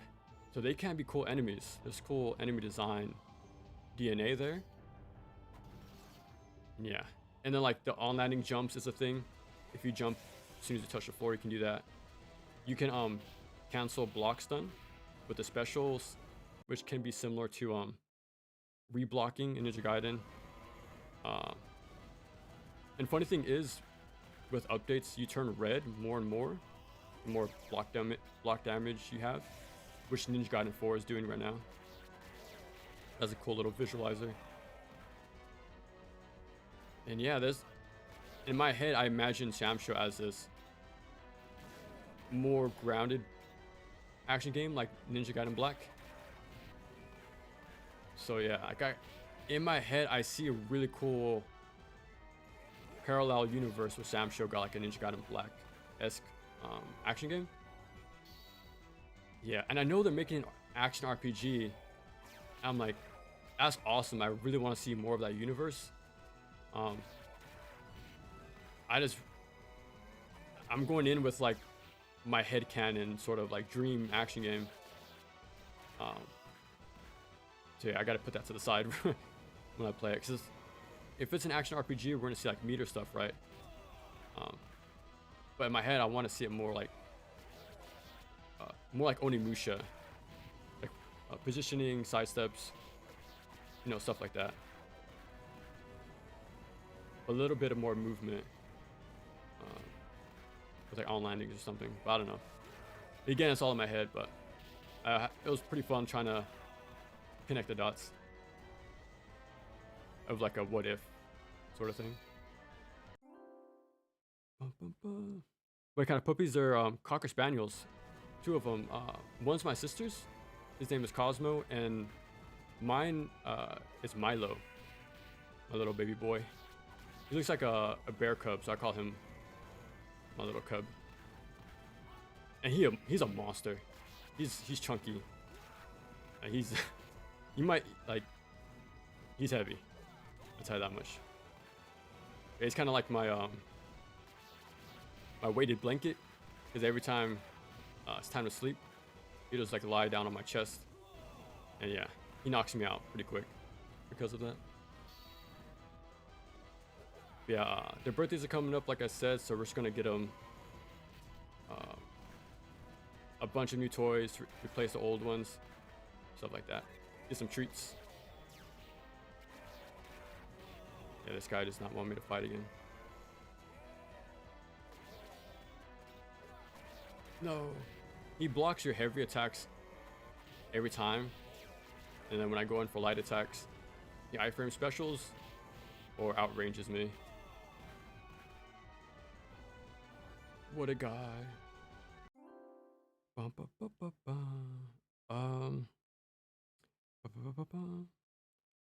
Puppy Blues. I don't miss that. The next Tales never got leaked early. Oh, nice. Raido, that's the one. Yeah. Yeah, I want to play Grace's F. I think I had this discussion during my Neo 3 alpha demo, or the alpha. I was told Zillia 2, I think. Grace's F for sure. And I think Hearts R is a good one too. So yeah, there's some Tales games I want to play, but a lot of games. A lot of Final Fight characters got turned into Street Fighter characters. Yeah, see, that's what I'm saying. Like, you can like look at fighting game enemies and then just simplify them. So I kind of do think like action games are complicated. Like, we had a whole like 15-minute discussion of just hit effects that last for like milliseconds, right? But again, you don't need to go full complicated with mechanics either. And enemy designs can be very simple, but the engaging part is when you combine them and then combine stages alongside them. So you just need like a small set of like puzzle pieces, and it's all about like rearranging them in fun ways. Like, I feel like if more aspiring devs were like had that thought, like, okay, I don't have to make crazy amount of animations, I don't have to do all that rigging, right? Just keep it simple and just make fun enemies, and that should go a long way. Because even look at Shinobi, you just have 2 grounded combos, an aerial combo, and a dash. That's it. It's very simple, but the level design, the movement is really put to the test with the enemies and the stages, right? So it's not about how much you have, it's just what you do with it. So, but yeah, that's why I highly recommend people play Maximo. Like, it might not look like much, and I might be crazy rating it as high as I do, but it's because the fundamentals are all there. So even Onimusha, I think that game has so much influence over the genre, and people don't know it, I don't think. Like, it influenced Devil May Cry, Ninja Gaiden, and God of War. Like, Onimusha 1 has everything you need for a perfect action game. Again, I said this last time during the Neo Alpha, but I think that's a masterclass of combat design. I think everyone should look at that game for ideas. I think it's pretty sound. Yeah, if you never played Onimusha Warlords, I highly recommend it. Eventually, I'll get to 2 and 3, but one day.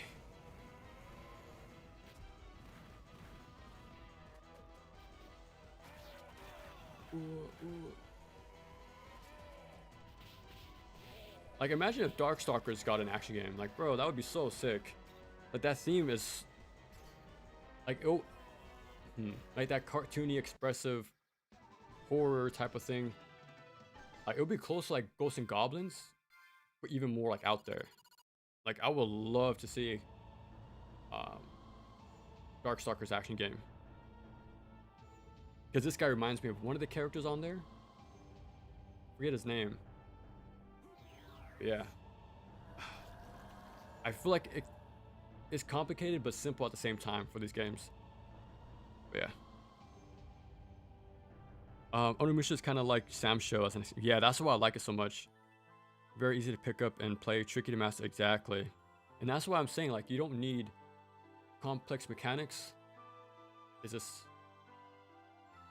yeah, add some bit of risk reward to them, to each option, like varying degrees. Like, you can either block an Onimusha, which is good, you can sidestep, or you can E-Sen. And they both have their give and takes, their own use cases. One doesn't dominate the other. Yeah, high risk, high reward stuff, you know. So yeah, the game is kind of amazing, kind of crazy. I'm a huge Onimusha fan, so I can't wait for the new. Yeah, exactly. I like the idea of stage interactions with the carpet and the tables. So it's going to be very different. So I'm not going into it thinking, like we had a discussion earlier about, like, I'm not going to compare minute details. I'm going to try not to. But it's definitely its own sort of thing now. Because E-Sens, I'm pretty sure, is going to be different now, if they're still there. I think some sort of parry mechanic is there. But I'm sure it won't be like an instant kill like how it was before. But yeah, that one looks very promising. Same for Pragmata. I'm glad they're bringing different action games out of Capcom. Those are the best combat systems for Tales? Okay. Hearts R, I'm surprised I never played, because I'm a big Vita fan. I have my Vita right here.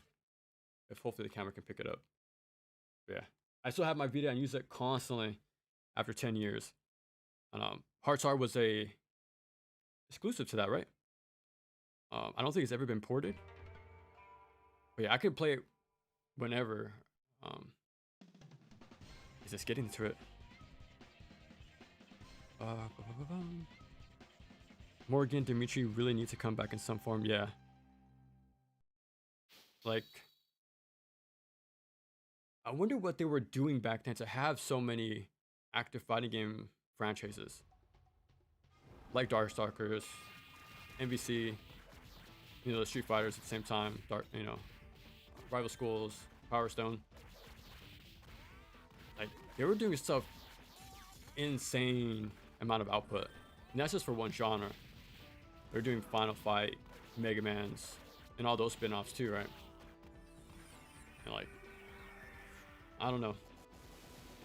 Crazy amount of stuff. Speaking of Morgan, she was a exclusive character in the Dreamcast port of Gunbird 2. A lot of layers there.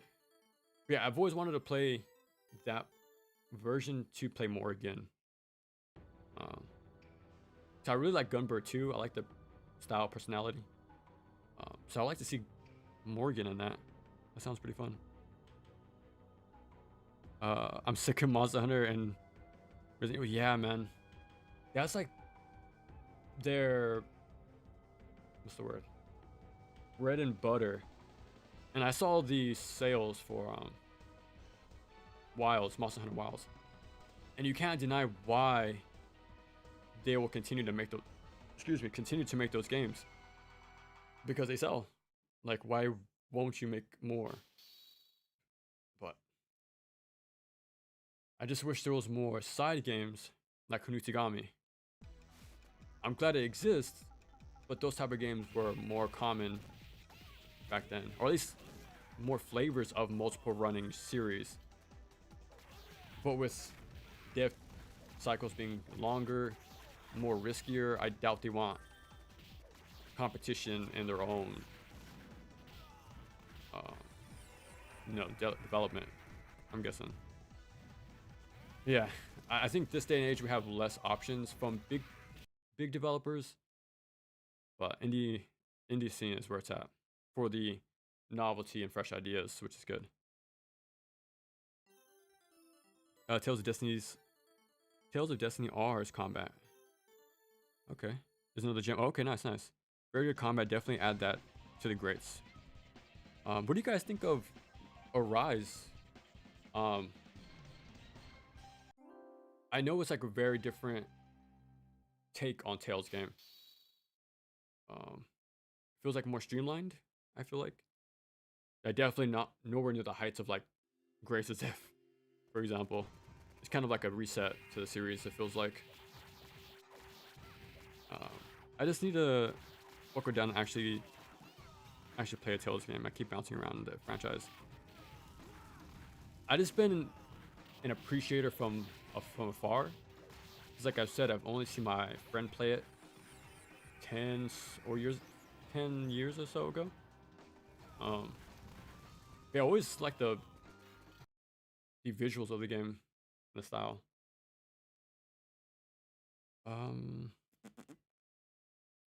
I was probably going to do Destiny R or Grace's F first. Maybe Symphonia. That's maybe the most part. Okay. I can imagine just like Neo, right? These games are long, so. I really wanted to get into Grand Blue Relink to be an action game, combo game. So this still makes me. I actually beat that game, and I didn't make a video because it wasn't going to be a positive one. It really reminds me of Mutants in Manhattan, the Platinum Turtles game. So it's all about HP bloat and spamming not cooldowns, but like your meter stuff. Yeah. So it really reminded me of that game. It's pretty funny that Platinum secretly worked on that game. So I kind of see like threads from there. Yeah. Taylor Hearts R was a Vita exclusive, apparent Vita emulator. Oh, nice. I'm a huge Morgan and Dimitri fan too. I love them so much. I still think Dimitri should have made the MC. It's cool they still sprinkle them in, like MVCI. I forget his name, but I know they still bring them back in some way. I think Street Fighter 6 had like DLC as well, in the fighting lounge, but they're like kind of like, what's the word I'm looking for? Cash grabs at this point. Like just use them for something now instead of like, what's the word I'm looking for? Nostalgia, there you go. Nostalgia bait. Like actually do something with them. But yeah. Arise is a no-go. It was a good game to mod there. That's a big word there. And I learned a lot of modding wise with that game. I would never recommend a Rise to Tales player. Ever. It's funny you say that because it was big for non-Tales fans. While Tales fans don't like it. I feel like that's the tale as old as time these days. It's funny the idea that instead of marketing to your fans, let's ignore them and go for a different crowd that may or may not enjoy what we're doing. It's a very backwards way of thinking, but it's what you see quite often, which is funny. But again, that's why Ninja Gaiden 4, right? From what I'm looking at, it looks like Ninja Gaiden, right? It still looks like Ninja Gaiden. It still seems like it plays like Ninja Gaiden. So it's not like it's abandoning it to be something different. Yeah, so imagine the discussions back then with RE4, right? So sometimes it can be good, sometimes it can be bad. I don't know. What side of history do you want to be on? But yeah. Oh, same for FF16 becoming real time instead of turn-based, right? So there's some exceptions to the rule. Yeah, all about execution. And yeah, I kind of hear the same thing about Atelier. How they're slowly becoming less and less about how they were originally. So that's another an example. I also spoiled myself on the plot and even even for Tail standards. Arise is very dumb. The final boss comes out of nowhere. Okay, you would have to be a Tails veteran to understand how bad. Damn, just how awful. That's funny. Judah and Morgan are infinite. Okay, that's crazy. Like when a game changes the whole identity, right? But again, it could work. Like Ninja Gaiden from the NES to the OG Xbox. It's all about execution, right? And Lilith, but she's a Morgan clone. But they're putting Dimitri in modded NPC 3. Yeah, it was huge for non-Tails fans, and I told them, baby raise yours. Damn. That's funny. How you guys feeling right now? You guys chilling? Because I can keep streaming a bit longer, I feel like. Because I've been having... whatchamacallit? Where is it at? I've had the Aleste Collection. I can't find it. I had the Aleste Collection for a long time, but I never got around to playing it. So I can kind of just toss that on and play it here. Play it for a bit. I feel like I could keep streaming. Here it is. Yeah, that's the sucky part. Like I kind of hear that with Ryza. Like the shunning for that game. But I'm a big fan of it. That's like my first game into the series. I'm sure everyone else was too. So I'm pretty sure I went through the same process Arise did. But yeah. I'm definitely like a tourist in Atelier. Because I've only finished Rise of 1 and played a bit of 2 and 3. But yeah. So I get it. Like when games change over time. But I did play a bit of Atelier on the Vita. I don't remember which one. But it did have the time mechanic. And I did like the idea of going out, trying to manage as many sub quests as possible, get as much resources as possible before time's up, come back, go back out. It was cool to have like you're inching forward further and further for more rare items over time. Yeah, that I kind of wish that was still in the series, but I heard that got faded out over time.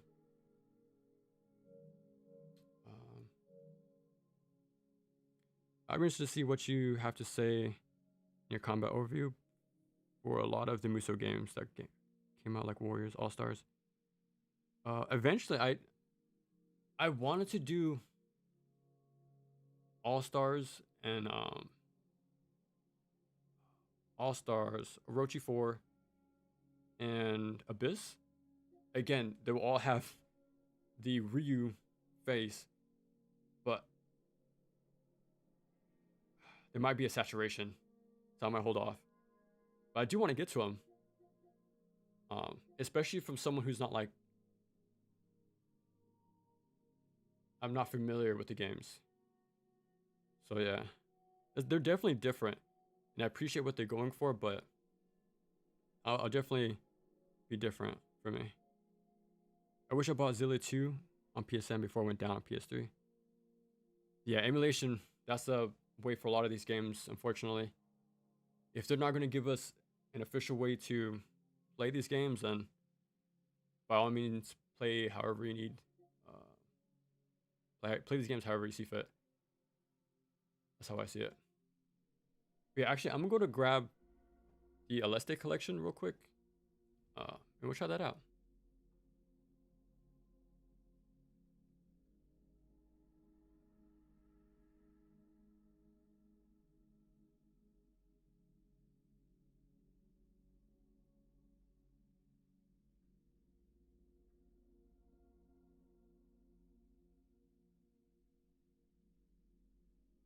I have my what you call it, my game shelf right next to me, so it's pretty easy to pick up.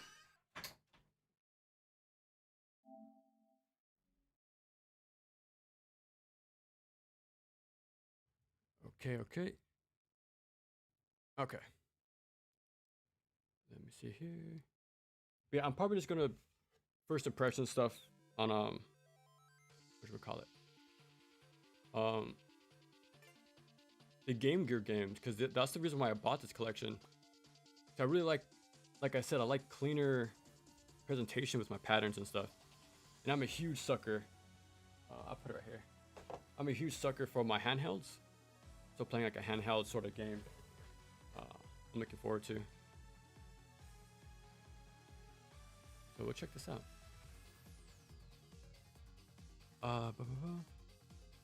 Dynasty Wars combat overview. No, the fighting game, right? That'd be funny. Imagine if they go back to that. That's a very weird, like, starting point for that series. You would never think it would be a fighting game. Man, I really like this art style too. I think art style is a huge sell for me. The patterns and then the personality. That's the reason why I got into Psycho. The Psycho shooters. The thing, let me see. The thing is a lot of this old. Let me see. The thing is a lot of old Tales games have a huge amount of gameplay mods on PC Emulator. Oh, nice. Like some cool like quality of life stuff. Man, this is really cool. And the fact that GGLS 3 was actually playable on hardware, like they made it within the Game Gear's limitations, is super crazy. So I'm really excited to get to that one. I guess normal. Now I remember messing with my controls already. But as you can tell, it's on a language I can't read. So yeah, we'll make do. But I like to put my fire button on the trigger. So I feel like if I put it on the face button, I feel like it kind of like messes with the button over time. So I kind of prefer it on the trigger. It feels more natural. And luckily there's auto fire, because earlier today, yeah, my hand was killing me playing Strider on the Genesis. There's no turbo function on that game, so I was just mashing.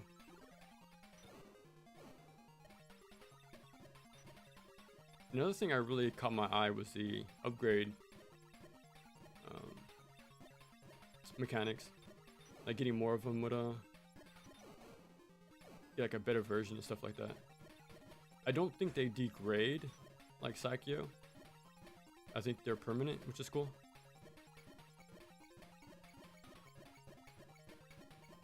Yeah, let's see how it goes. I really like the little, like the chip tunes.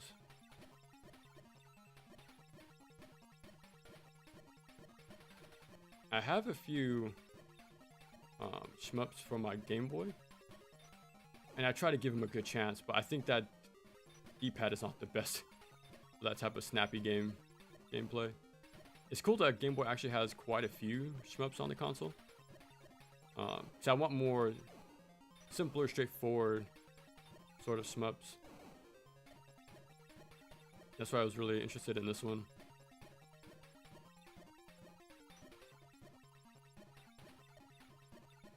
And a lot of Game Boy action platformers have shmup sections anyway, so I get my fix out of the way.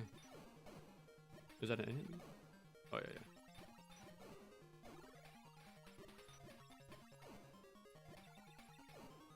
And I did see a full playthrough of 3, and that one looks really, really fun. A lot of like the background effects, especially the rotating cylinder and stuff like that.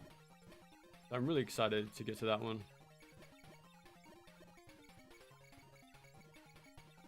I can imagine these won't be too long either, especially for coming from a handheld, right? A lot more tightly paced.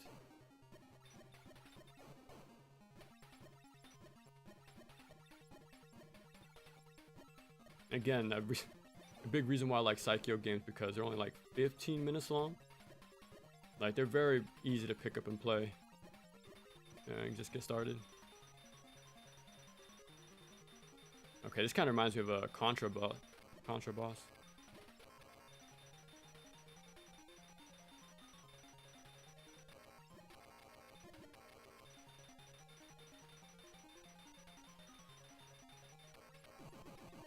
Nice.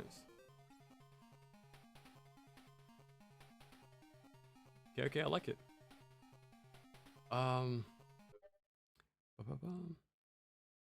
I don't think I'm familiar with this game. Really cool. Yeah, it's really neat looking. I really like the pixelated animated look of the game. If you've ever heard of Musha on the Genesis, this is the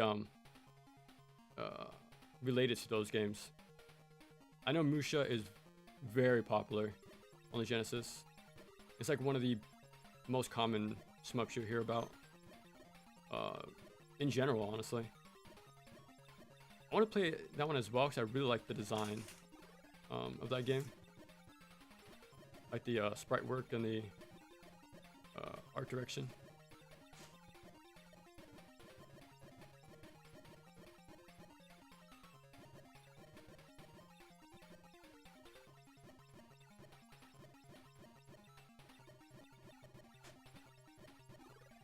Okay. And I think you also get iframes for picking up items. Yeah, there's even a cooldown to let you know. But yeah, for how little enemies there is on screen, I think the homing is definitely the best way to go right now. Kind of beat them to the punch. Oh, boss time? Oh, crap, okay.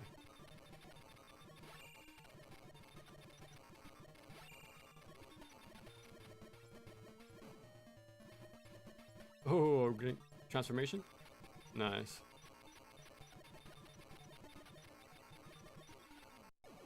Nice. Even on a little Game Gear game, they can do stuff like that. Little, like, secondary transformations. Very cute. Dynasty Warriors Origins announced DLC a month later. Omega Force is such a damn laughing stock, and they have no one to blame but their own. Damn, mind you, the DLC announcement. Whoa, that's super weird. Wonder why it's taking so long though. Like, what did they announce with the DLC? Was it like more characters, more weapons, or like mission types? Because if it's not new characters, then I can't see why it'll take almost a year.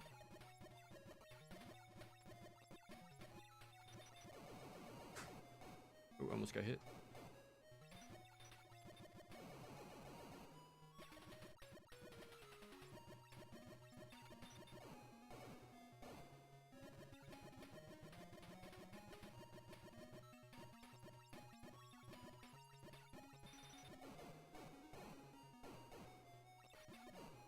Okay. I was wondering if the ships were still like a hitbox, even when destroyed, but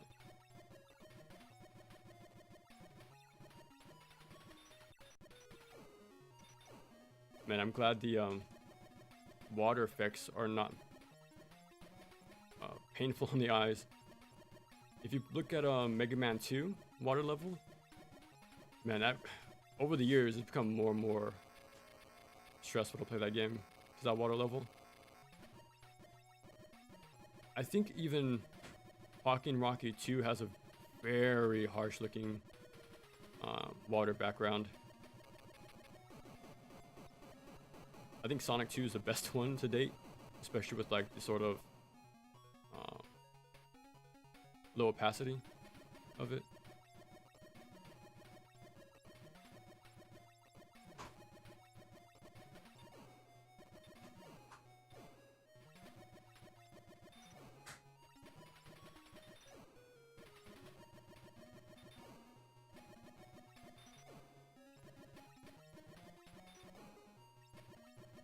Yeah, so far this game is, well, knock on wood, but it's pretty tame so far.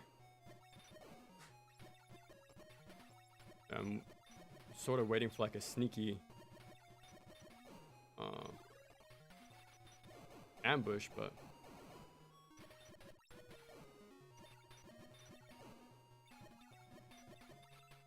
again, it is the first game on a handheld, so I'm sure they're kind of like feeling it out with this one. Ooh, can I pick up the... Oh, sorry, it disappeared. Well, I'm already maxed out my homing anyways. Okay, I thought this was like actual geometry.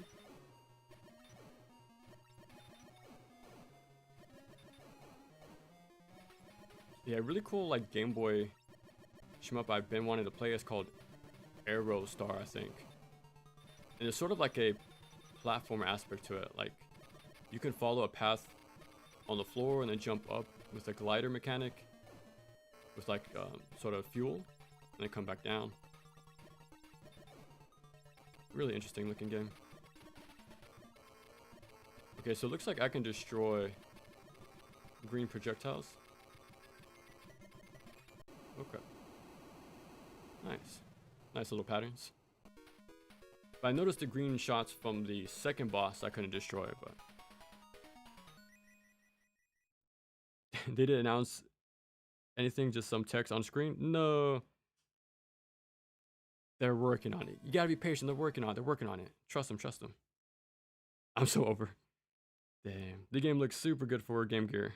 Yeah, they're really like vibrant. And I like how like each stage is like one color. So like we have the space area, the blue ocean, now like the red it's like mine area. So even though they can't be crazy detail, like they feel super distinct so far. I do like the cliffside right here, like of the mountain. Nice little detail. Man, I'm a huge sucker for sprites too. I think over the years I got more and more into them because I like my 2D action platformers. So you get more appreciative of that sort of stuff. But especially Game Boy, because like, or like handhelds in general, because they work under limitations. So you have to like, you really appreciate like the creativeness they took to make it work.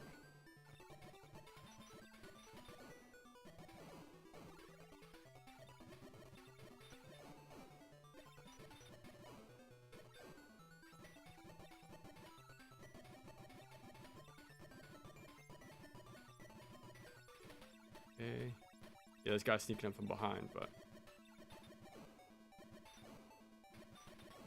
like we mentioned it last time, but like something like Bionic Commando is a really good example of good handheld sprite work. That and Mega Man Extreme 2, like it's crazy how they not only replicated the speed and the responsive controls of the X series, but so much detail in those levels and the Zero sprite character sprite. Even for a tiny screen, they put so much attention to detail. And I feel like those games in general are more focused, so I get like a more pick up and play sort of game, which I like. It's like an even more refined version of my NES classics.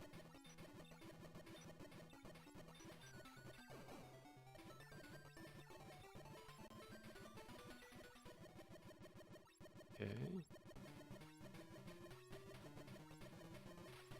Boss time. I like the little red lights too along the tracks. I think they're red lights anyways.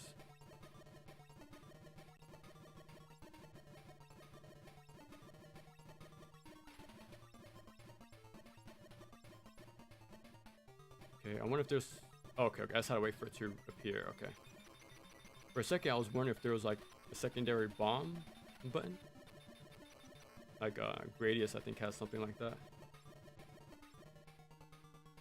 Got a bob and weave.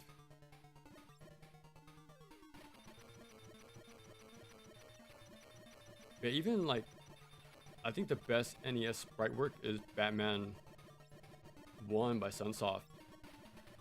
Like, not only do they use heavy shadows pretty damn well, but there's enough like space for your imagination too.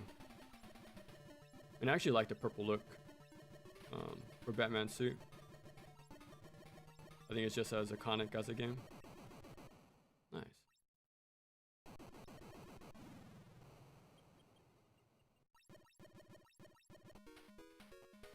On to the next one. I was playing Sekiro. I made it the hell out of it. I was enjoying it, but I got lost and quit. No. Okay, so you breed up a lot of modding. Is that like what you do on your free time with a lot of the games you play? So I can imagine like the game is your canvas sort of thing. So you can do kind of whatever you set your mind to.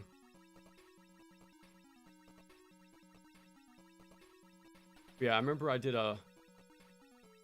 have a playthrough on the channel, and I mentioned the same thing. I got lost, and I was like, where do I go again? But yeah, I do like how there is a central hub, like and like it connects to like four like major areas. But yeah, once you see like the little castle area as like the central hub, it does help, but you still need to know your way around the big ol' interconnected map.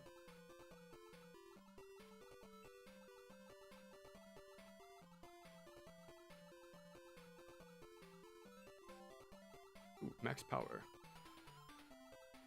I like the song too, actually.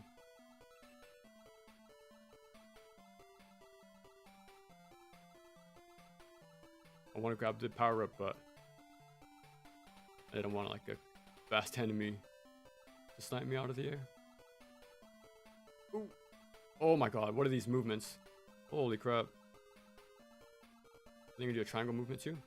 Okay. Jeez. Oh, that was a bonus.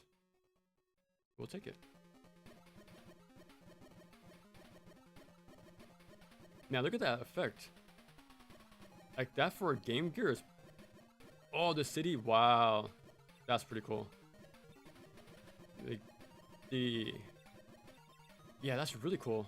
And it's orange too. Yeah, again, like they use the limitations. Very cool. Like each stage has their very clear own color. That's pretty cool. Yeah, that was a really cool cityscape. I like that.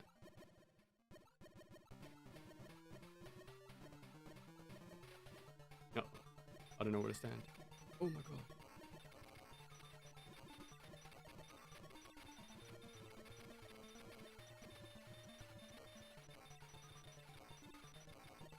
Okay. Gotta be careful with those side machines. Uh-oh. Ooh, that's pretty cool. They give you a tell, though. Like, you wouldn't have expected that on a handheld game, but they actually give you a visual cue. That's cool. Little left to right micro movement.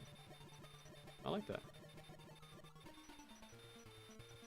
Okay, I don't think I'm doing damage. Okay, there we go. Let's have more head on.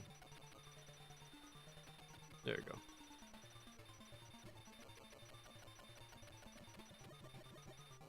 Oh no. Oh, then he died. 1 for 1. But I still keep my power-ups in my shot power, looks like. Nice, I'll take it.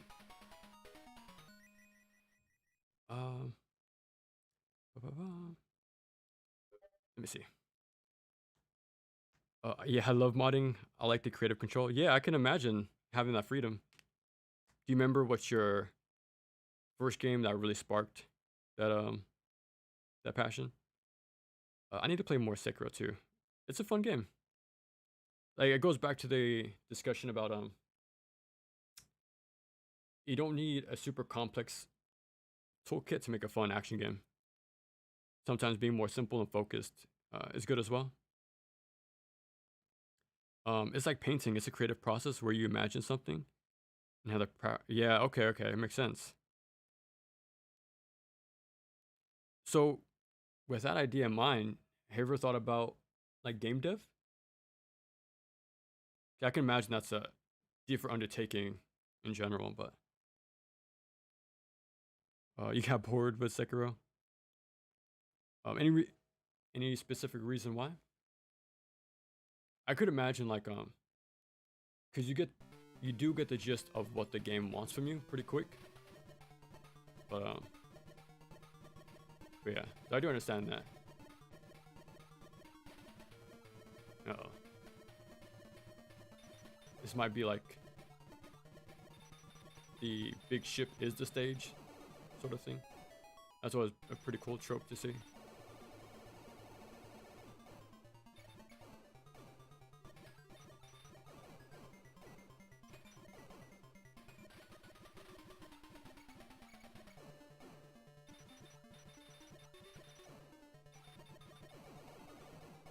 Oh, I did not expect that shot.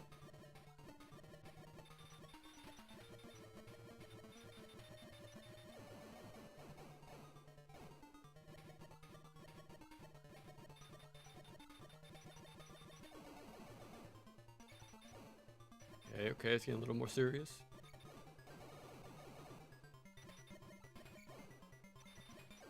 Yeah, I need to practice more the Adventures of Batman and Robin on the Genesis.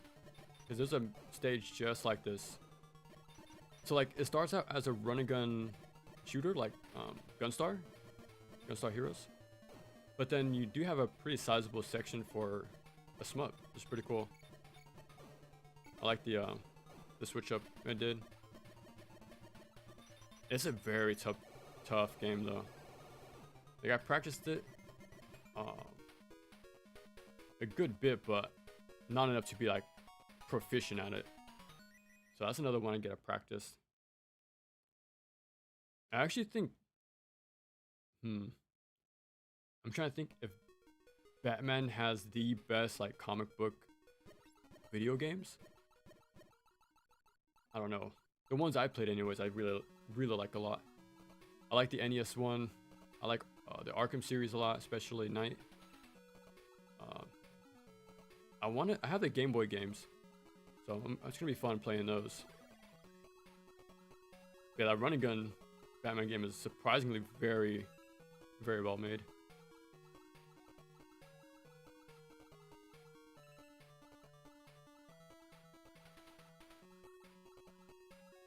Okay, this might be the 7th stage. I can imagine it won't be super like much longer than that.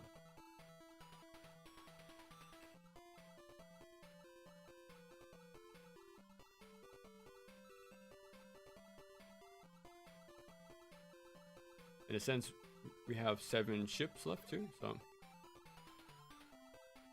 I don't want to jinx anything, but we're going strong. Oh, this might be a bonus stage, because last time we didn't have our homing shots, and I was wondering why, but oh, he almost hit me. Oh, look at this detail. Like, I'm putting my imagination to the rest. But I feel like I'm crazy machine's about to pop up. Or maybe I'm just looking too much into it. Maybe. Uh-oh. What are they dropping me into? It looks like I'm... It looks like I might be in a machine or something. I'm waiting for a reel, but... I want something similar to that cityscape section.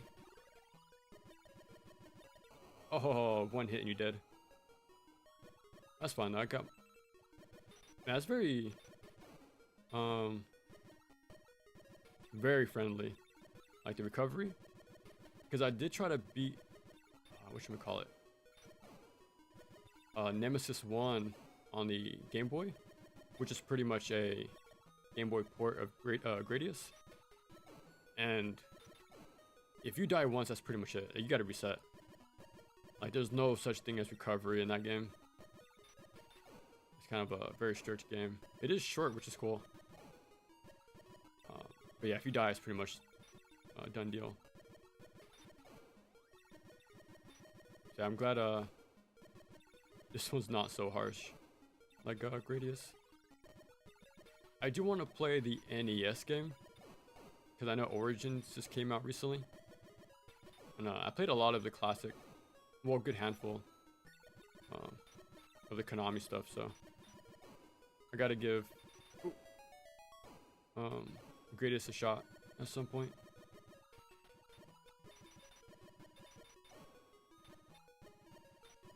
Oh my goodness. No. It's fine, it's fine. I'm sure we'll do okay. Boss time. This is a max level laser, so it might do like insane amount of consistent damage. But that's coming from like a Contra mindset.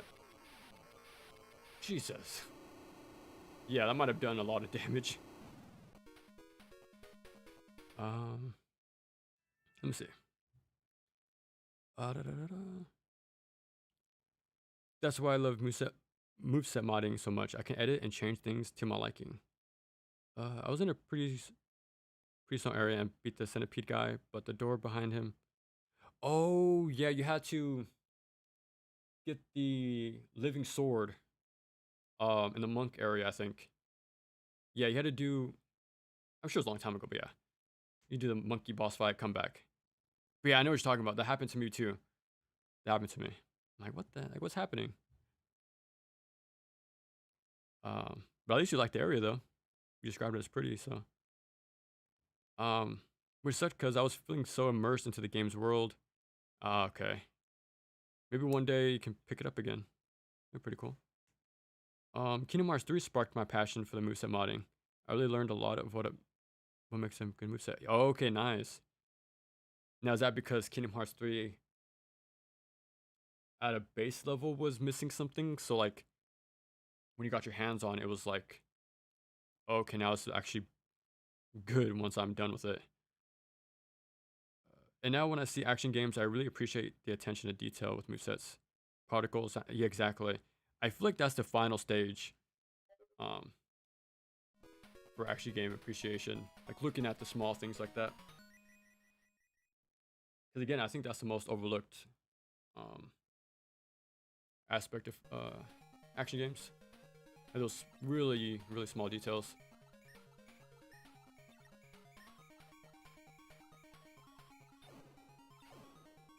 Okay, I'm too much of a coward, so I'm hoping for a homing shot again.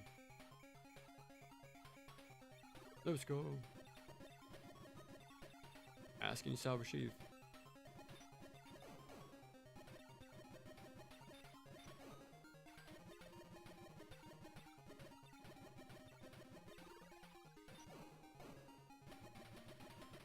And look on the little sides of the panels, like rust or like little detail, or like wear on the runway. Like even for a Game Gear game, they put that much very small detail into the game.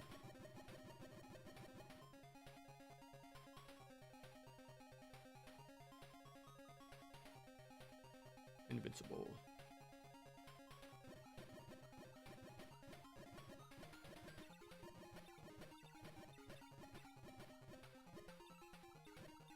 Okay, we gotta be picking up to something.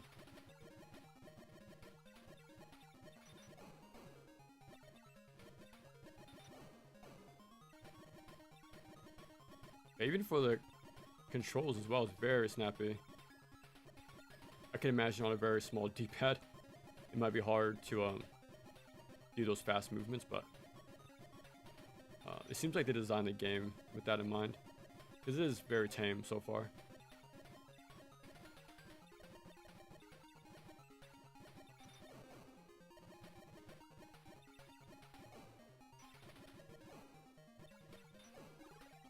Okay, luckily the walls aren't damaging. I did not know that for Nemesis on the Game Boy. I barely touched the wall and instantly died in one hit. Ooh, I like this pattern.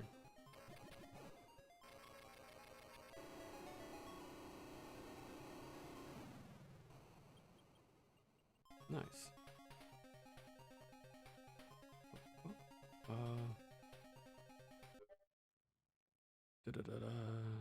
Let me see. And now when I see okay, yeah, which is why I was so sad about Relink just being a Monster Hunter clone when it has so much potential to be a stylish action game. Oh, okay, yeah. The particle effect work is a work of art. I don't like how centralized pairing is an offensive tool and how positioning hardly matters. Right, I get that. If I'm being honest, if I were forced to play Sekiro unmodded, I wouldn't touch it for that very reason. That's why I hated Wolong, because I'm forced to play with the parry stuff. Okay. But that's what's cool about like Onimusha 1, right? It is a powerful mechanic to master, but sometimes it's best to, like, you know, just reposition, sidestep, back away. And again, like, they actually have vertical and horizontal attacks that make sidestepping actually useful.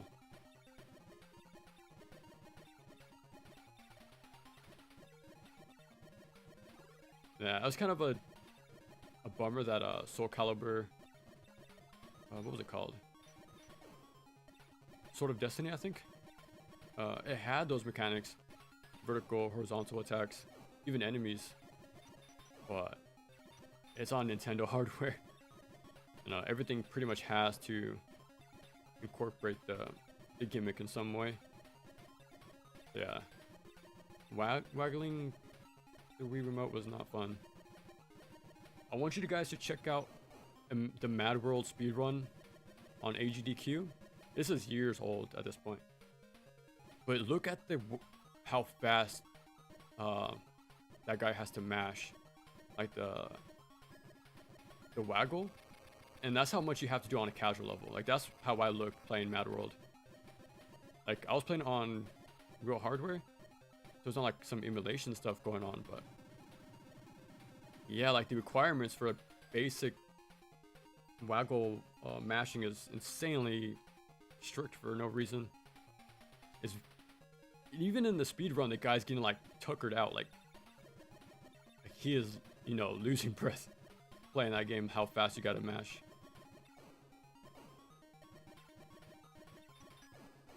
Yeah, you'll think it would be pretty simple to waggle the remote, but they made it very strict for some reason.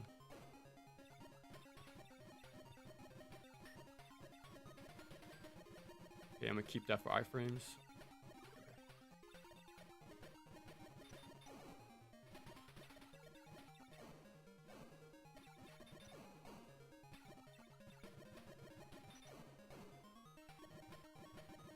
So what's your like your go-to mod game right now? Like, is there like future projects you have in mind, or even like big involved ones you're slowly chipping away at?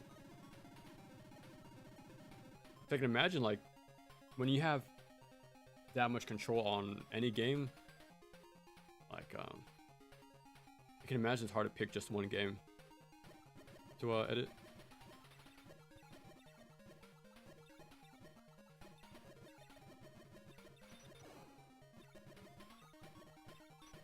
I'm guessing this is sort of a boss rush sort of stage. Because you're using the same sort of setup, and then we fight a boss at the end. I kind of wish the bosses were more back-to-back. I don't think we need all this part. Maybe the first time, but once we get to the boss, it's just line them back-to-back like Psycho would do. Oh, the music changed.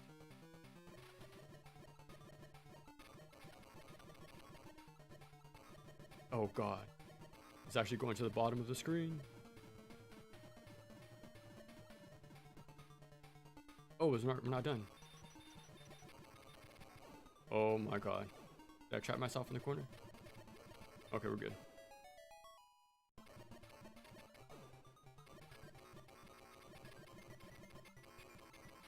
Reminds me of the shrimp from Ninja Gaiden on the NES.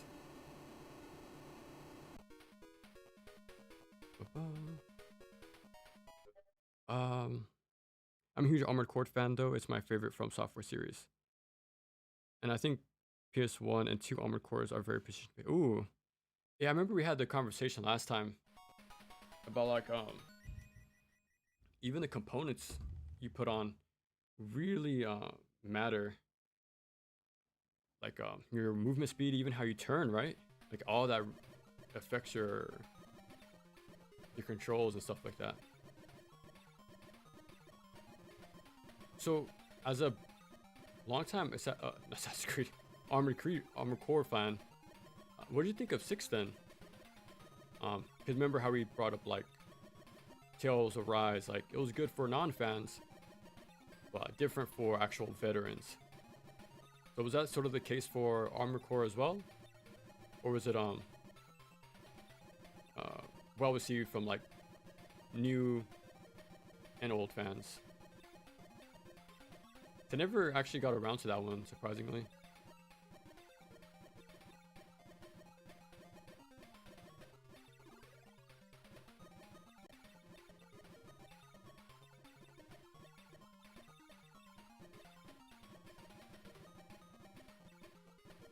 Ooh, that guy almost hit me at the bottom. Yeah, this is like Contra to me right now. The fusing of like fleshy things with like metal.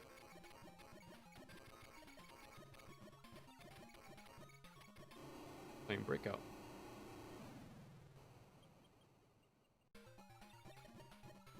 Okay, this feels like we're reaching the end, but I did say that like 5-10 minutes ago. I feel like you gotta end your game with this sort of look.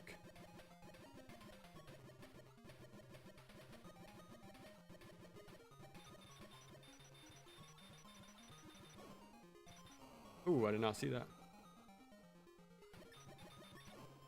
Okay, I see now. So the green ball separates into a shot. Nice, I like that. Pretty cool pattern.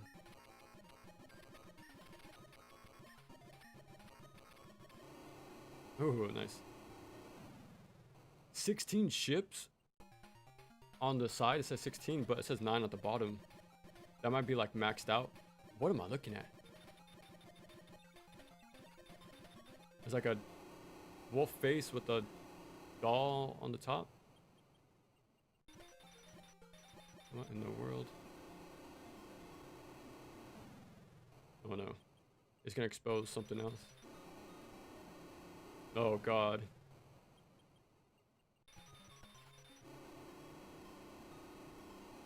I don't like those eyes. Oh my god, a little alien baby inside.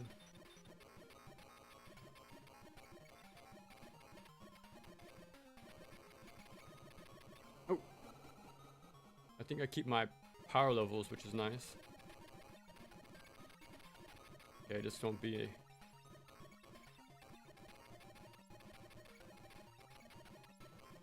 I do like how each ball has like their own behavior. The red bounces, the blue curves. That's pretty fun. Now, if that's not the ending, I don't know what they can do after this. Uh-oh, my ship. My ship. I think that's it.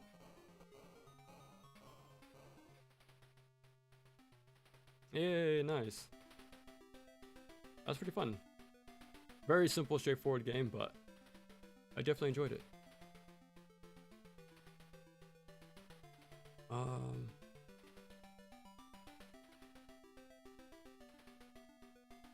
Armored.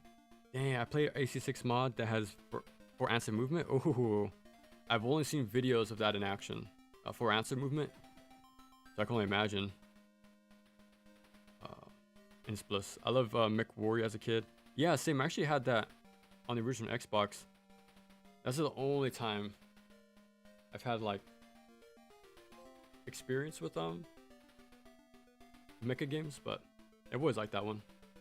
I just like jumping out of the mech and having my little guy trying to dodge all these mechs running around. Nice. I really like the art style too, like how much they can get done on the Game Gear. I personally don't like spending so much time in menus customizing stuff. I just want to shoot things most. Oh, okay. But yeah, that's like the other 50%, right? Planning for the mission ahead, going back and like what's the word? Remaking your parts, right, for the job. I like the No More Heroes just had the wag. Yeah, the cool thing about, I think No More Heroes is the only one that does it right. So I think holding B and then holding up or down on the Wii stick changes your stance. And that's way, and then you have to mash A to attack. And that is way more comfortable than Mad World. Doing this or doing this, you know, it is awful. I remember having fond memories of it growing up, but playing it again, I'm like, dude, like Nintendo has to force their hand a lot of the time.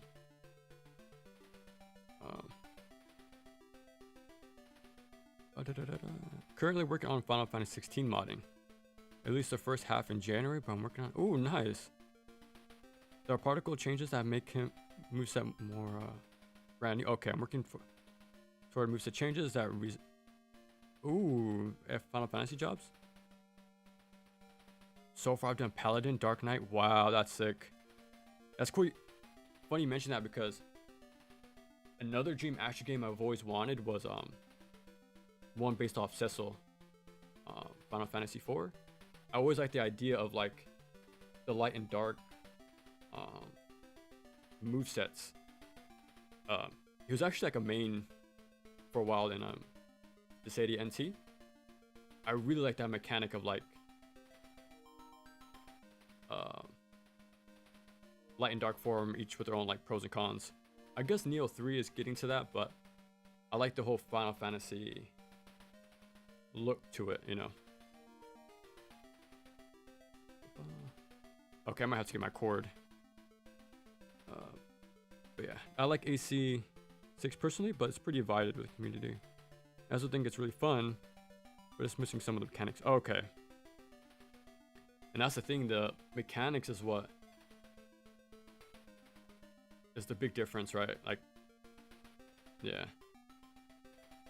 But that's cool you enjoyed it though.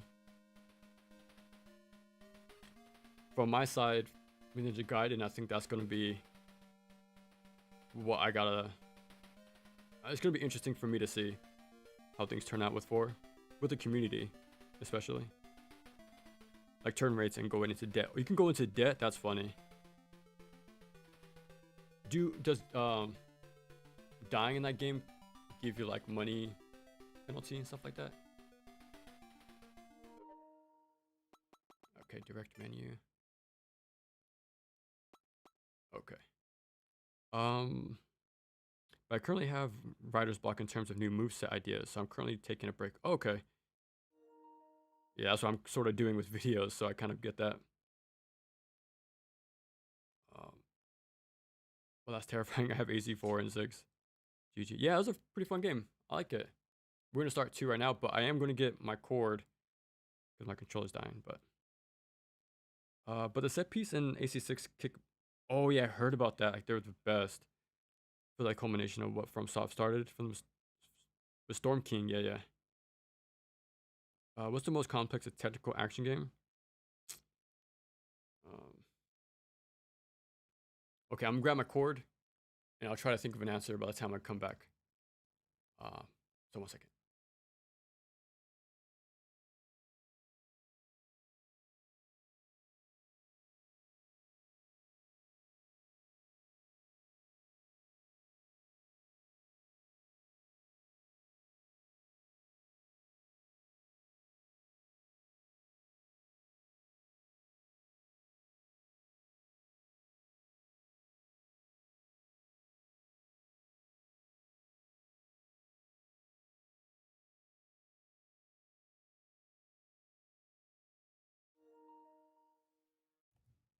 Actually, I'm gonna look for a picture too, just actually show what we're playing.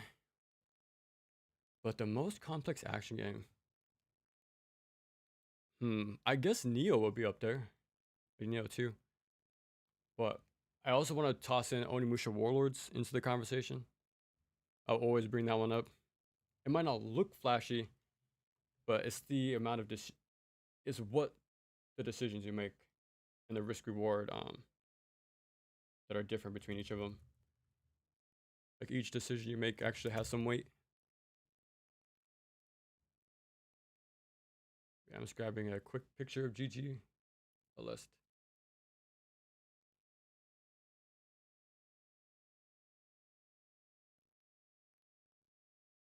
Man, what a cool art style.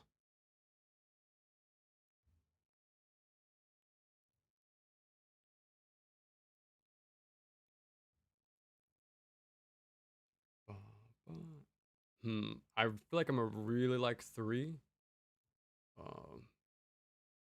But yeah, the game was a little longer than I expected though. I was kind of hoping it was like 15 or so minutes. I think it was about 30. I think that's what it said at the bottom.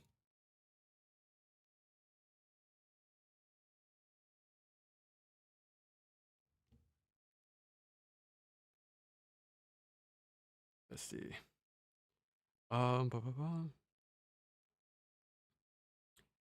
And ammo cost. Oh, okay. So everything costs something. Okay. So many answers. Yeah. Yeah, because you can also even say like even DMC 3 or 4. Even 4 is like the guard canceling or the guard flying. I think. I never mess with that stuff because I think it's kind of it's sort of optional for the game. I don't think it's really. It's more for showcase reasons more than actual practical use. That's why I never really brought it up.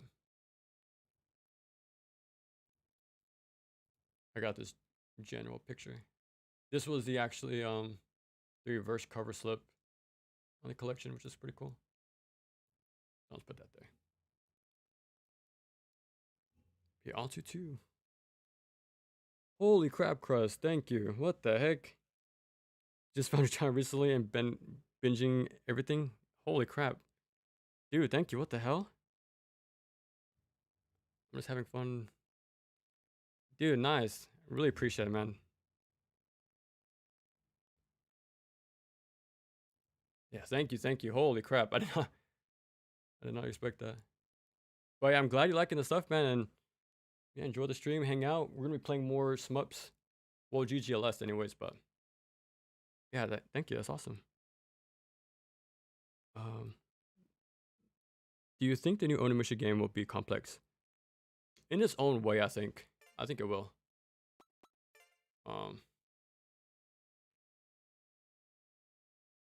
I hope. Yeah, I really hope the environment is as important as I think it is. Like, imagine using that stuff to sort of crowd control or like pick and choose your fights. You know.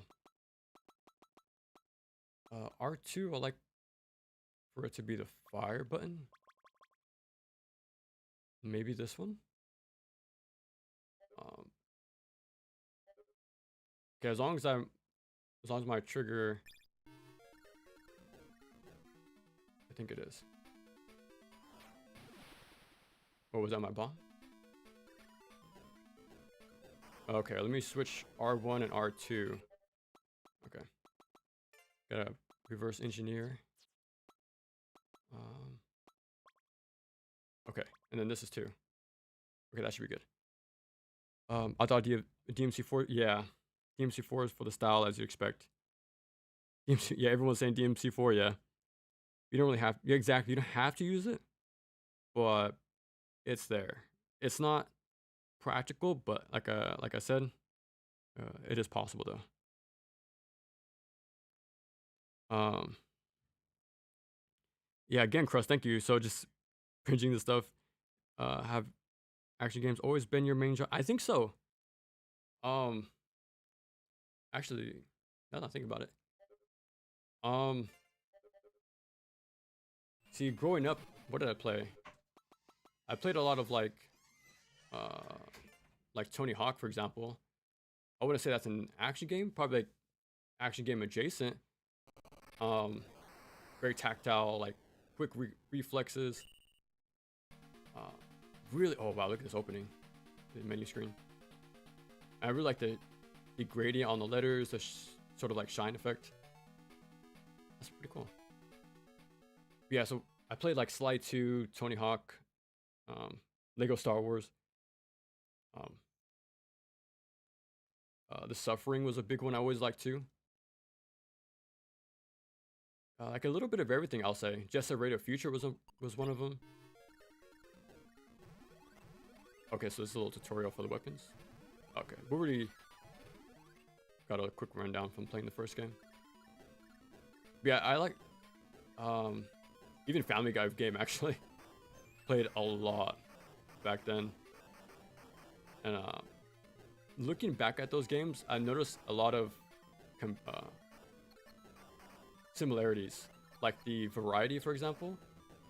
Like Sly 2 has like the racing sections or shmup sections, beat 'em up sections with Murray, you know, platforming with Sly, a bit of stealth. It does have variety. Even Family Guy game, you know, Peter has the beat 'em up sections, Brian the stealth, Stewie the shmups stuff. Lego Star Wars, same thing. So that's probably why I'm a big fan of variety in Konami games in general, with them mixing it up genres. Even Platinum does this a lot.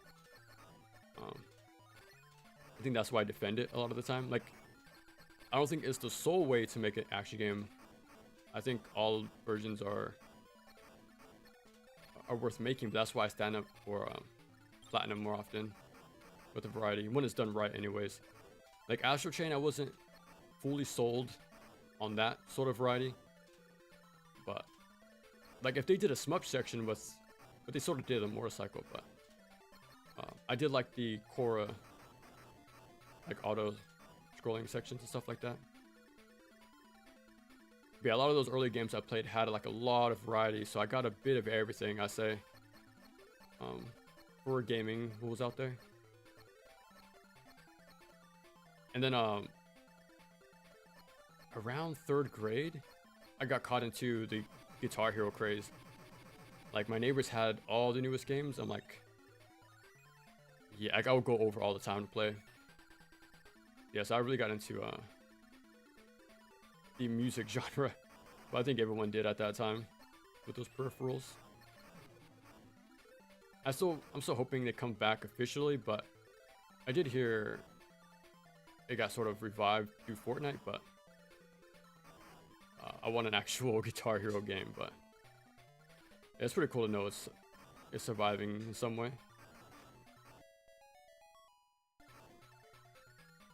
Yeah, besides that, I pretty much played Western games for a long time after, like during middle school and elementary. Like my friend would show me like Infamous, Crysis, Fallout.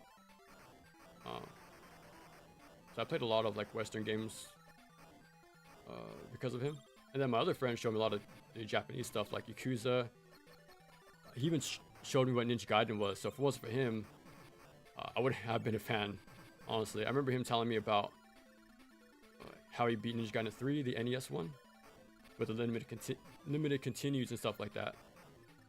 So he was on the train way before I was.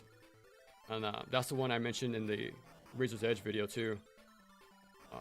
playing the demo at his house and stuff like that. And he also showed me a bunch of fighting games. So everyone pretty much showed me a bit of everything. But over time, I just kind of focused in on the action platformer stuff. Yeah, with like Castlevania, that was like the one that really sold me on the games. Like I was having a rough time. But yeah, that feeling you get when you beat it is like second to none. Speaking of Ninja Gaiden, this guy is actually kind of like Jackio. The way he throws the 2 projectiles. And it actually comes back up too like Jackio. It's pretty funny.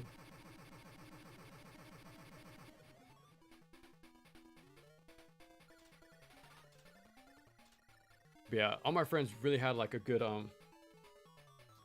what's the word I'm looking for? Influence? Like giving me a huge variety of what's out there. And just whittled it down to my 2D stuff over the years. The crazy thing is there's still more to play. And more challenges too. Because I kind of do want to do a no death run of Ninja Gaiden 1. That's a big maybe. Huge maybe. I was kind of thinking of maybe ending the year of the ninja with that. I think that'd be a pretty cool send-off to the year. But at the same time, it might be super stressful. So, I don't know. But it does sound like a fun challenge to take on. Because I think I can do it. That's why. Okay, I'm revealing my hand too much. But like that's why I've been doing my no death run attempts. A little bit here, a little bit there. Trying to get my sort of practice how I'll approach it. I'm doing it with other games, so we still have a long way with the year, so yeah. That would definitely be fun to cap off the year.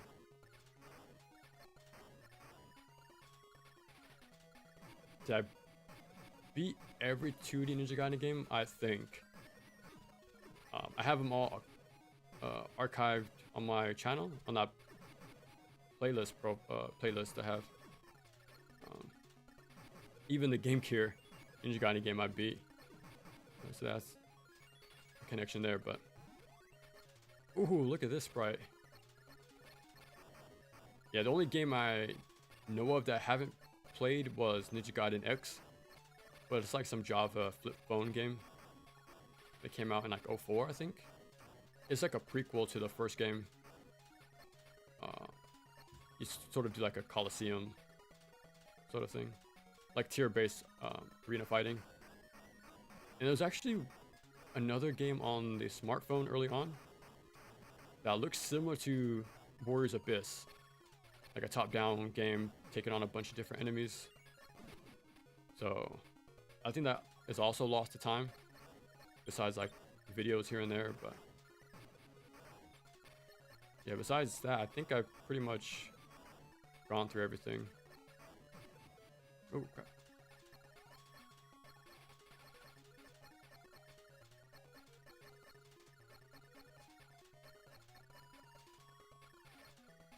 But yeah, now I'm just settled on my 2D pixel stuff. I don't know. A big thing that really sells me, the controls is one. Like it's very snappy and responsive. Even if it's a committal game, it's still responsive.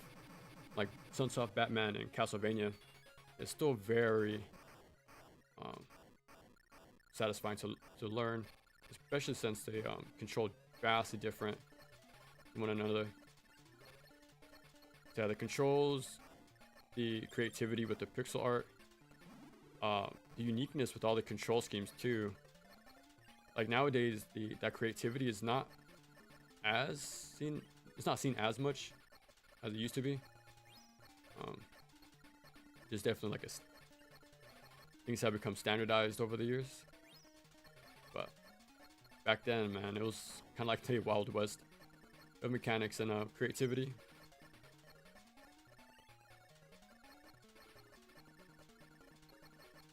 Yes, I know these are,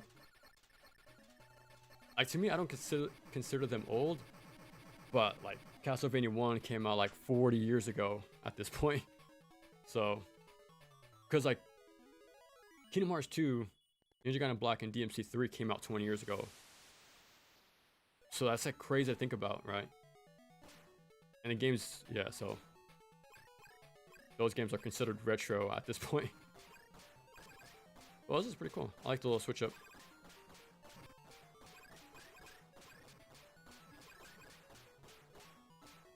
But yeah, I'm not like also like old good, new bad. Like I do a lot of new games too. I do like a lot of new stuff these days. There's worthwhile things playing coming out this this era. You just gotta look at the deep corners, I say, like with the indie space and all that. Like Joy Masher is very good at 2D action games, like in the modern era. Tango Project with like Wild Guns, Reloaded, Shadow Ninja Reborn. Yeah, those are classic developers coming back, doing what they do best, which is awesome. I want to see them stick around for a lot longer. Yeah, and even Inti Crates is making some fun modern day 2D games. They're actually doing their own like Castlevania stuff, which is cool. Unlike Konami, so someone has to do it.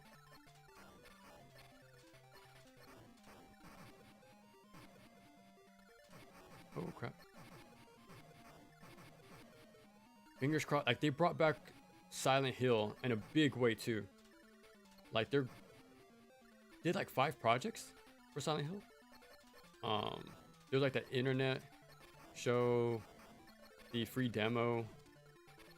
F is coming out. 2 remake. Like the amount of effort they're doing is sort of reminding me of what Ninja Gaiden is going through. So that's cool that series came back in a big way. And I heard they're remaking 1 now too. Bloober Team. Now, that's cool that that's happening, but I'm not even I'm like a far appreciator from afar, pretty much. Excuse me. But they need to port the games, the originals. Like, it's cool to have the remakes, but we need the classics as well.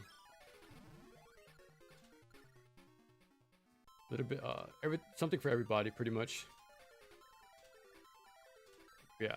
So yeah, hopefully after Silent Hill has their turn, maybe Castlevania, maybe it can be next. Maybe have a more faithful port of Symphony of the Night, possibly a remake too. I can see that happening. A 3D game will be insane, because I don't think any version got it right. I do think 64 got close, because it actually combined platforming and combat, while Lament of Innocence and Curse of Darkness has the right style, but like there's no platforming whatsoever, and the stages are all flat and simple. Yeah, so I hope they bring it back. I'm glad they're like actually porting everything. Like even the DS games came back, which is kind of crazy. So I'm glad they're actually preserving this stuff. But I just want a new game. Haunted Castle is pretty cool, the remake. I did like how they actually made that something playable. Oh my god. But they should also like port M2's first game, Rebirth. Yeah, they're doing a lot of good work to keep it preserved, but there's still more to be done.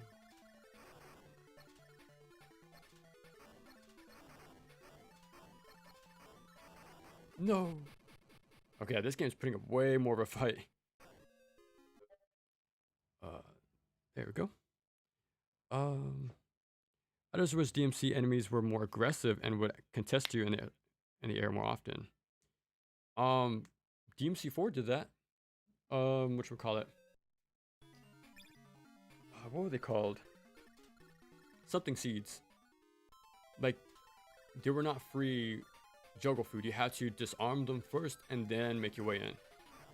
So those enemies were kind of the answer to hyper aggression. Yeah, for me, DMC enemies have the right patterns. They just need to have shorter cooldown. Because Ninja Gaiden has the right balance. Like, they're still vulnerable after each attack they do.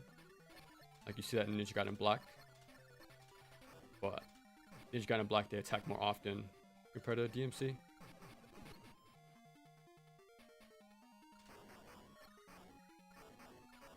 Yeah, they just need to be a little bit more aggressive. I think that would be a nice change.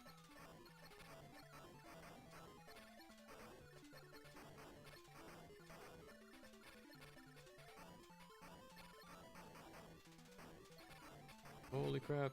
Yeah, this game's not messing around now. Maybe I should have bombed, actually, that section. Probably would have been the go-to idea there.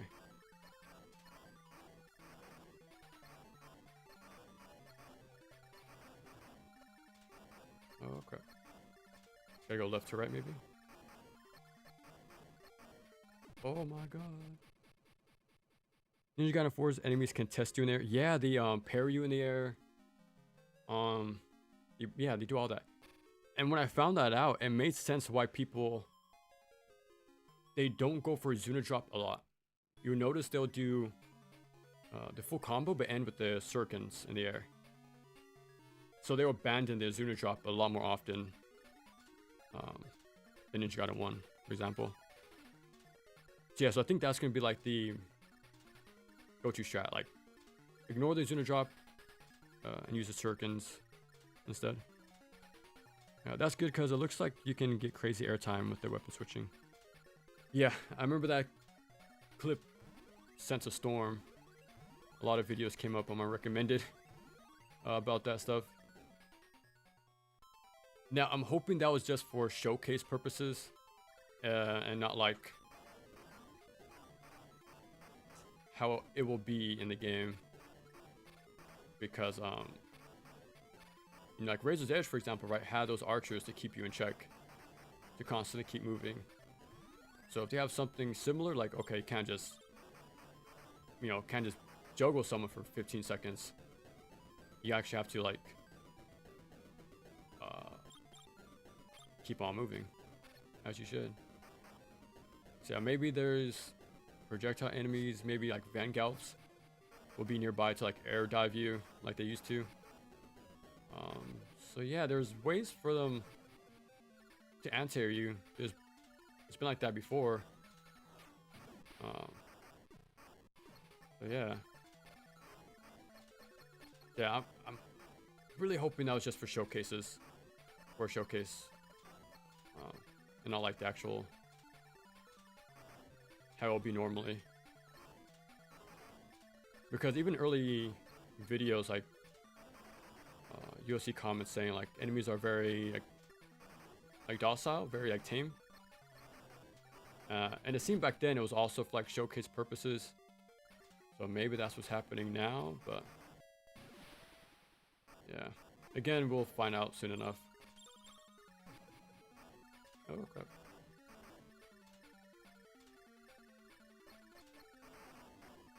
Yeah, if we game over one more time, I'll probably swap to 3. I'll check that one out. Because that was what I was most excited for. Was playing 3.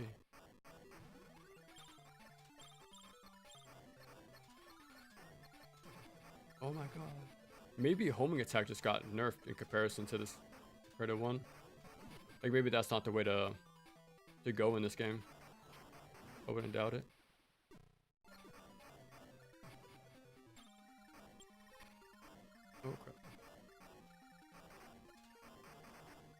What does R do? Oh, okay, okay. Yeah, it seems to do way more damage, like constant beam.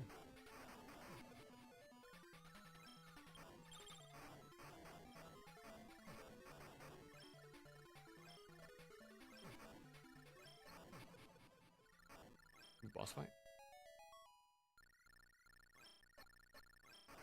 Okay.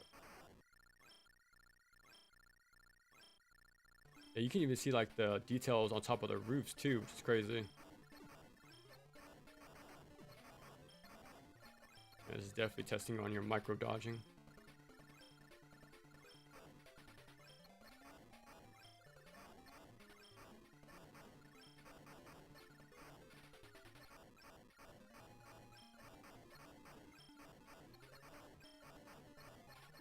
Oh crap.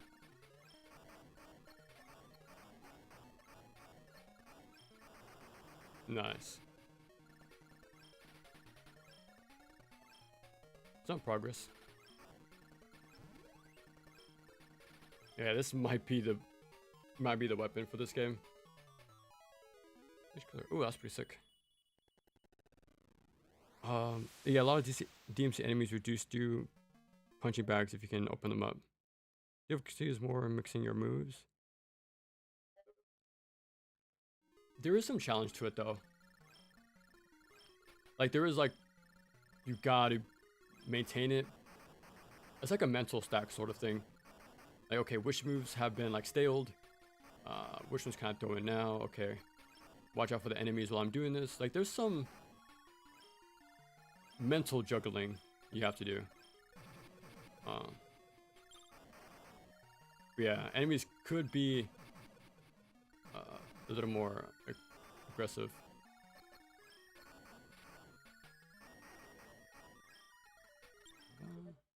Alright, let me fully catch up.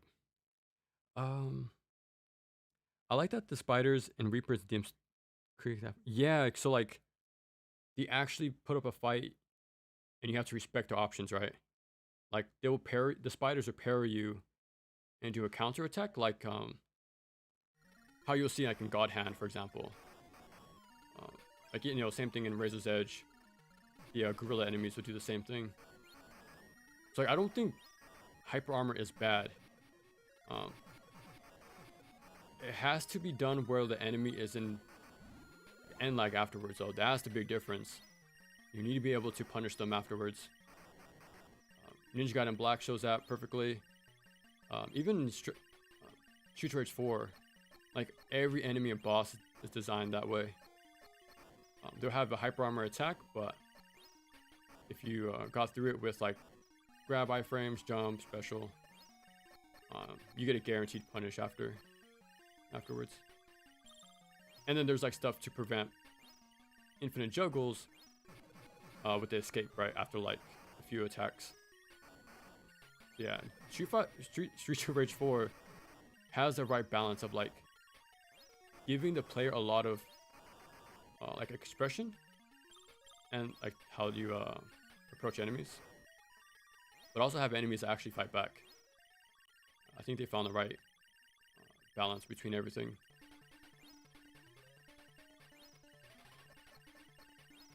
Yeah, for the top 3 beat 'em ups, I want to say Street Rage 4 as 1. Fight and Rage is definitely up there as 2. Now 3, I've always had Sengoku 3 there. But in the light of recent events, maybe. It's a maybe now. Mechanically, it's awesome. It's just like boss design and little stuff like no chemis. Yeah, I went on about that stuff, but yeah, again, I still need to play more beat 'em ups though. I'm still like very. I played a cool handful, but there's definitely a lot more to be aware of. Like AVP, for example, right? Like I finished it once, but I definitely got to put more time into it.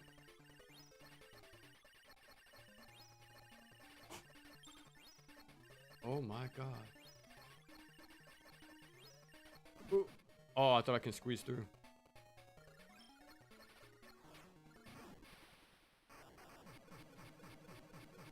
And I'll definitely put Final Fight 3 up there. I just have a soft spot for that game.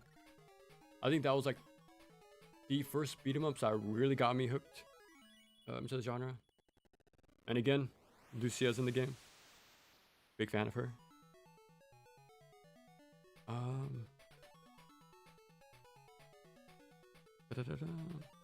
Did you enjoy it? Did enjoy that about them. Okay, yeah. DMC3 enemy roster gets flack, but they made some smart decision choices with them compared to some of the Jacobs in 4 and 5, like Fury. Yeah, I always wondered why 3 gets criticism for the enemies, but I think enemies should present some sort of challenge or unique approach from you. Like they should counteract certain strategies, like beat 'em ups, right? Like Donovan prevents jump-ins, right? Same for the Seeds in DMC4. The Blood Ravens in 3 prevent just spamming gun, right? So there's an enemy to deny DMC2 playstyle. And Dullahan's, I actually like them because you have to use your jump in a way to like avoid their javelin. There's some like movement airborne stuff going on, and you kill them really quick. Like their time to kill is very short. Same for the like the purple wisps that are pretty much ghosts from Mario. Just turn around and then snipe them or use the rocket launcher. Oh, was that like a knife? Bro, you shot a knife fight me in space, bro. But yeah, I really like the enemies in 3.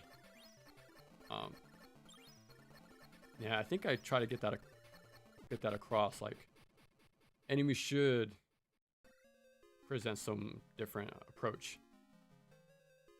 You see that all the time in beat 'em ups and classic action platformers as well. So yeah, this is how it's supposed to be done. Because if you can do anything to the enemies, then for me, I'm like, what's the point in fighting them if they're just sort of fodder? This is pretty funny, boss.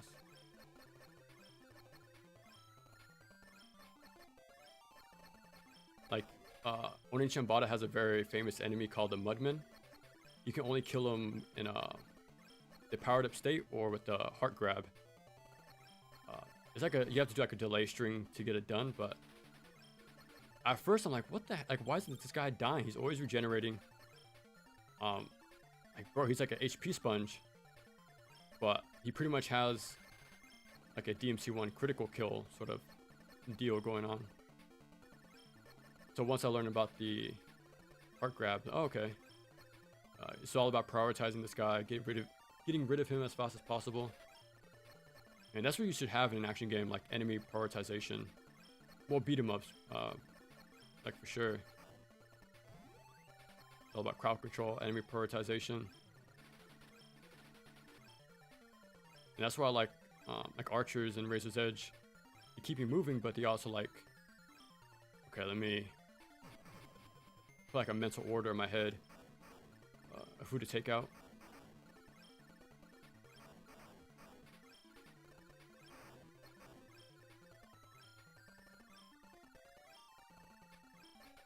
Yeah, 4 does the same thing. Like actually defend faults. The little like plants that grab you from beneath. And again, it's the same concept as like rocket launchers or incendiary shurikens in Ninja Gaiden 2. It's all about not standing still. So if you stand still mashing, then that's your punishment. But if you're quick to jump cancel or like trickster away, you know, you'll be perfectly fine.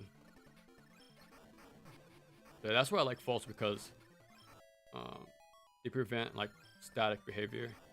It's all about being on the move and like quick reactions. Yeah, that's always like that one, and the Seeds are like the most common criticized enemies, but I do like the role they play in that game. Man, they really improved on the sprite work. over the first game. Oh my god. Like detachable fists and stuff like that. Holy crap. Yeah, they got way more creative too.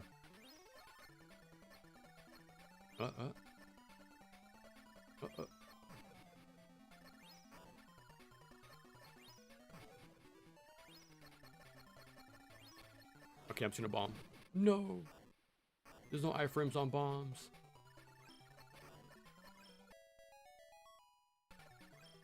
Yeah, that's like a big, what should we call it? I really want iframes on bombs. I remember when I was going through Samurai Aces, the Saikyo game. I was going through every single character trying to find my favorite one. And coincidentally, I landed on the best one in the game. Ein. Okay, let me catch up. Boss also are almost a great enemy in 4, but they ruined them by letting them phase through the environment. Oh, good night, Garak17. Might have missed you, but definitely thank you for stopping by. That was super fun. Have you played Astro Breed? I have actually. Let me see. It's under A, so I should be quick to find. Yeah, I have.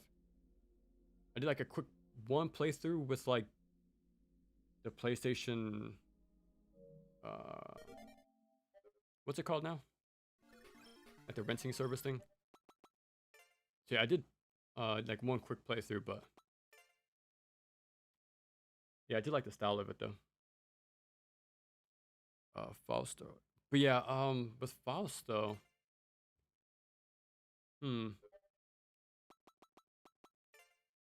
Because I played it quite often for the video, and I didn't feel like they will like avoid me a lot of times, like Angels did in DMC3.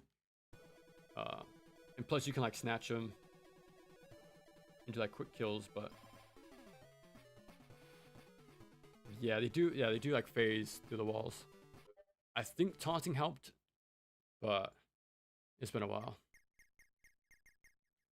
Okay, this is the star of the show. Hacking Storm. Whoa. Way more complex.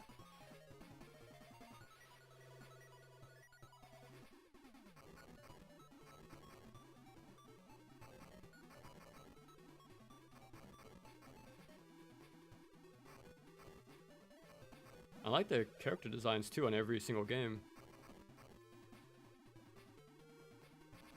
They're using all range. I think this is. Oh, did shooting it change the weapon? Or is like a cycle based thing? Oh, it does. Oh, it does cycle. Oh, okay. So there's some timing to it now. That's pretty cool. I noticed in the other game, like if there's a power up, I gotta ignore it. Kind of hope for something I wanted, but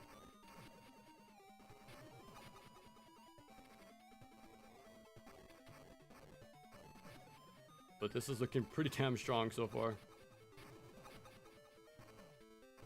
Okay, it didn't turn to F soon enough. Yeah, that reminded me of Alien Soldier a little bit right now. Like quickly shooting the box, the right ammo type, trying to grab it, cycle through your weapons for the lowest one, pick it up in time before the screen keeps scrolling. Oh, I broke it too late.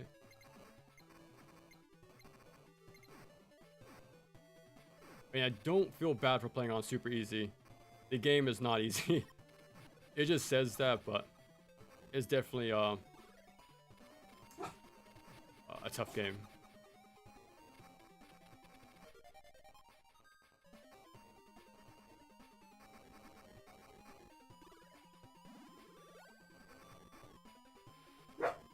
Yeah, it says super easy, but don't feel bad. It's like Beautiful Joe baby in adult mode. Like it's baby mode is still difficult, so don't feel bad.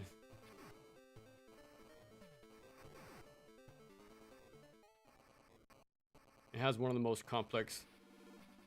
Alien Soldier has one of the most complex control schemes out there, so it's gonna take a while to learn, for sure. Man, you can do these effects on the Game Gear? That's crazy. And they even made like a micro Game Gear made this playable too, with the Aleste Collection, like the collector's edition. You get like a little miniature Game Gear. Man, technology is insane. The flashbang. Have you played more shmups since then, or is it kind of like a genre you sort of dabble on the rare occasion? So I'm still very brand new to the genre. I'm kind of just playing what catches my eye. Like so far, I've been more than happy with Psycho. I got the collection a long time ago, but I've been slowly going through each game when I can. Surprisingly, I actually picked up Aero Fighters. Cause I like the look of it, and I didn't even know that was like early Psycho before Psycho. They were just under video system at the time. So I definitely have an eye for a certain game, I guess. Like when I see it. Like when I saw GG Aleste, it was like the one that really caught my attention.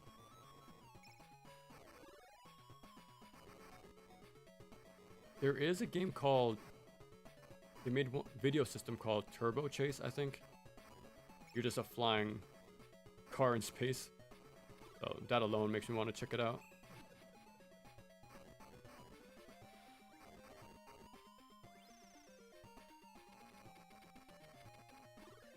Yeah, the fire has been doing pretty damn solid so far. I'm gonna stick with this one. This covers the entire screen pretty much.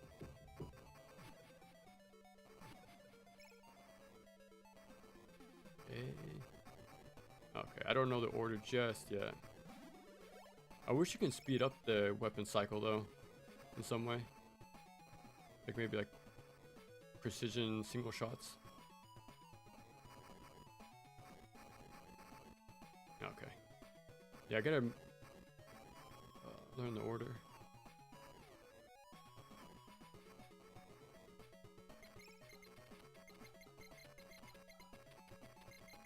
Okay, so A, C, D, and F. Oh.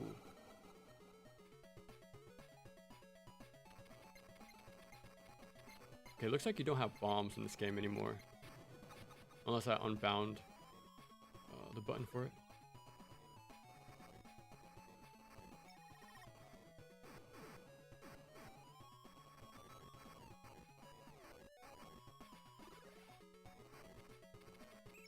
Oh crap.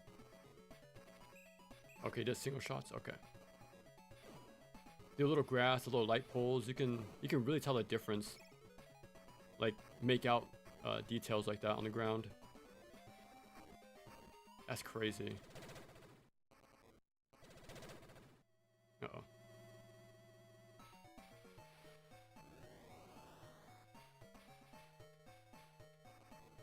Oh, look at this thing. Uh-oh. Is it like a crab sort of thing? Okay, I can't. Okay, I can break the green projectiles. Oh my god. I got fair warning, but.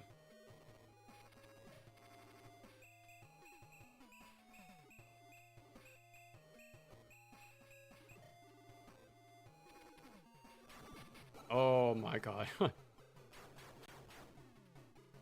And what's the safe spot? I gotta be opposite of them. But do I just move upwards? Oh my god. He got me. It's a genre I've dabbled in. I'm really picky though. Yeah, same here. It's tough to find the right one, but it's pretty damn fun when you do. Like I really like Samurai Aces, Gunbird 1. The second one is way too hard for me. I tried my best, but that one's really tough. And the sequel, Tengai. That one's a really good one. I really like the style too. Like mixing in old Japanese culture with like the futuristic metal stuff. And it's sort of like a boss rush too, which is cool. There's always like some sort of mechanical like boss coming up after every solo screen. Tough game, but super rewarding.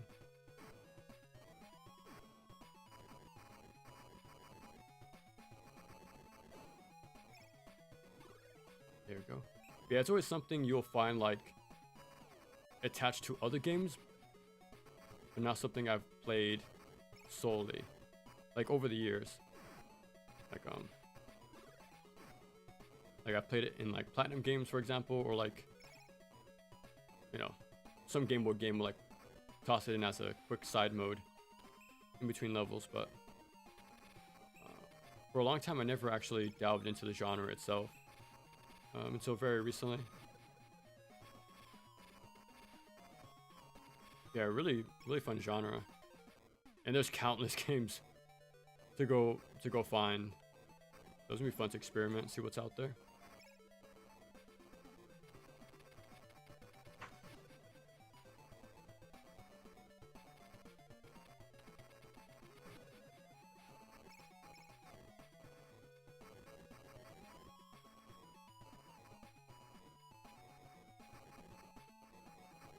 Ooh, can I? Nah, I think I missed out on the F. There we go.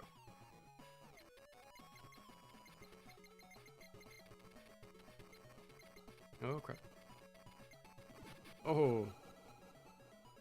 I expect him to reach so low.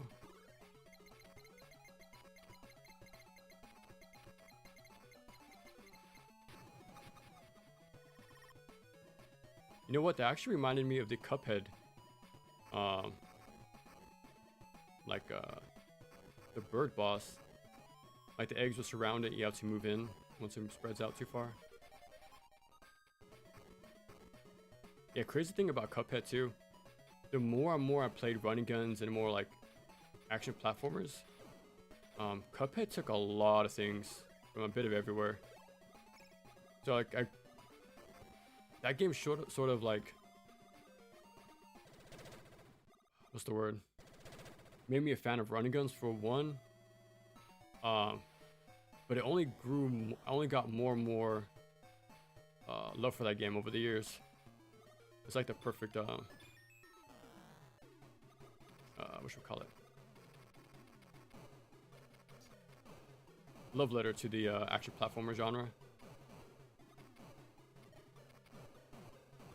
Like you see stuff from Contra Hardcore, Gunstar Heroes, even the Adventures of Batman and Robin game I mentioned earlier on the Genesis. They take like bosses from there. Yeah, it's pretty cool how like far the reach was for that game. Okay, so I guess I go up. Okay.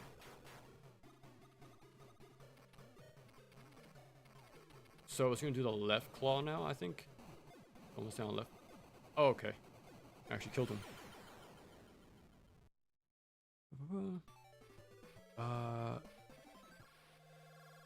It's the same way I am with rail shooters.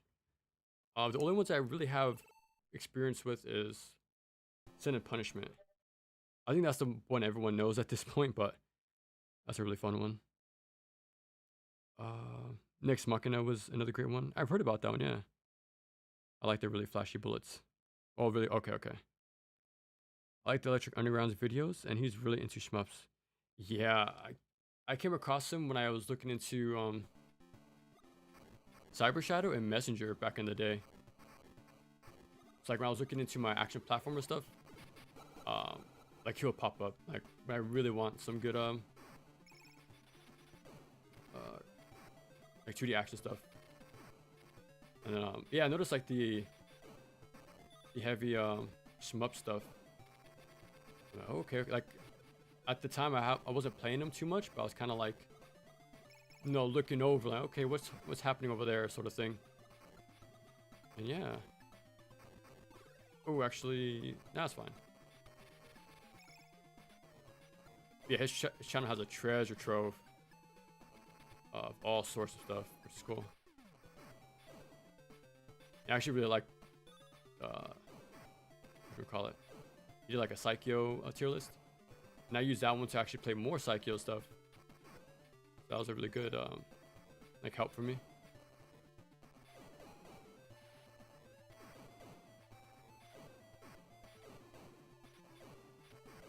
Yeah, I think Flame is good for this part.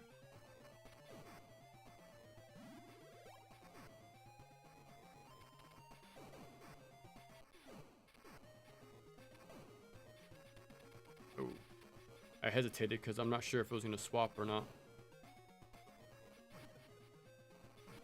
Oh, oh. Okay. Yeah, I can't imagine doing this on the very tiny Game Gear Micro. Cool novelty, but I doubt it's good to play an intense shmup on that thing.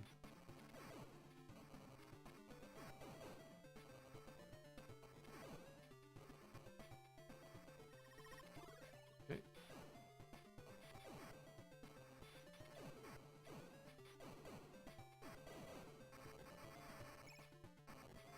Now crunchy sound effects too with the explosions.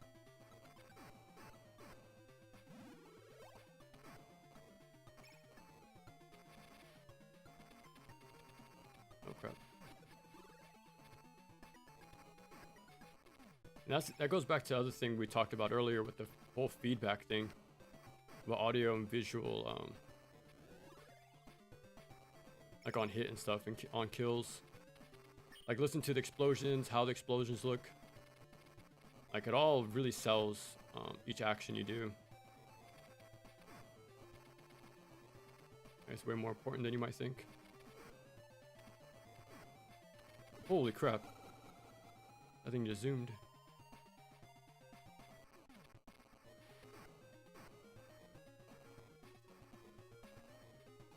Oh, can you give me the flamethrower?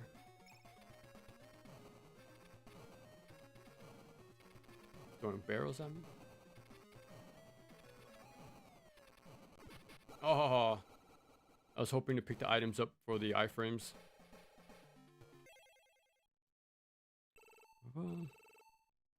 Has some great videos, yeah. I love his critique on current Koei Tecmo. Okay, okay. I like how gameplay focused he is, though it is to a point where he probably wouldn't know Dante's name if it wasn't his.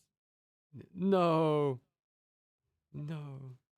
Returnal was another bullet hell I'm really enjoyed. Yeah, I really want to get to that one.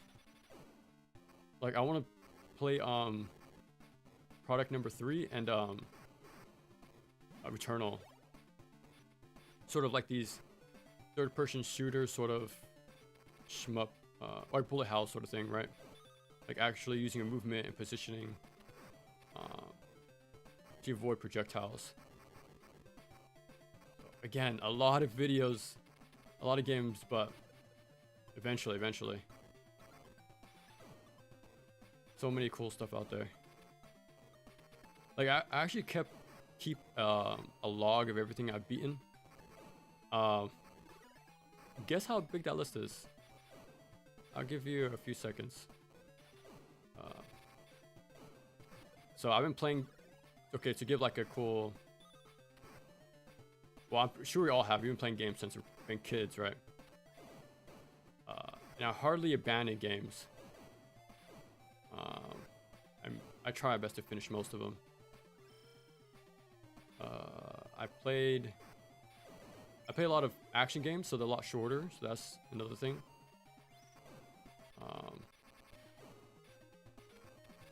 Yeah, so the number can stack up a lot from that way as well. Oh, I took maybe the slowdown kind of mistimed my timing on that.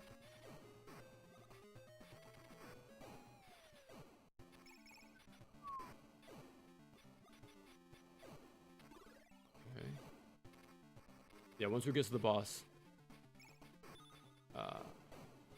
we'll see. Holy crap. Oh no. We should be fine. I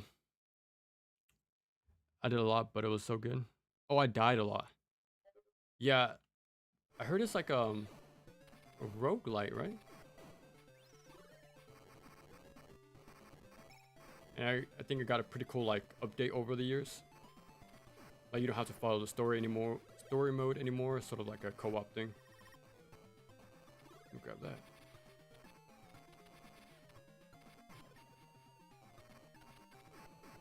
Oh crap.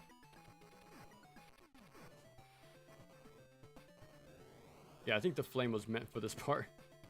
Like they perfectly align with the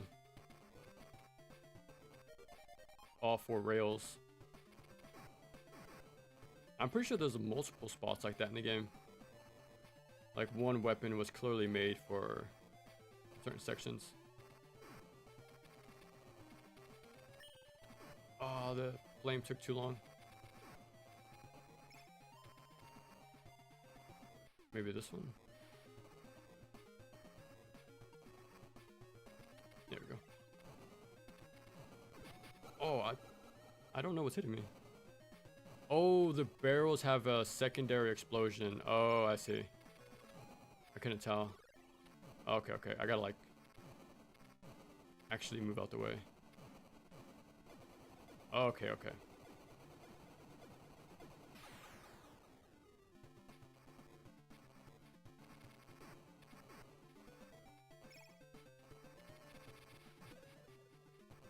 There we go.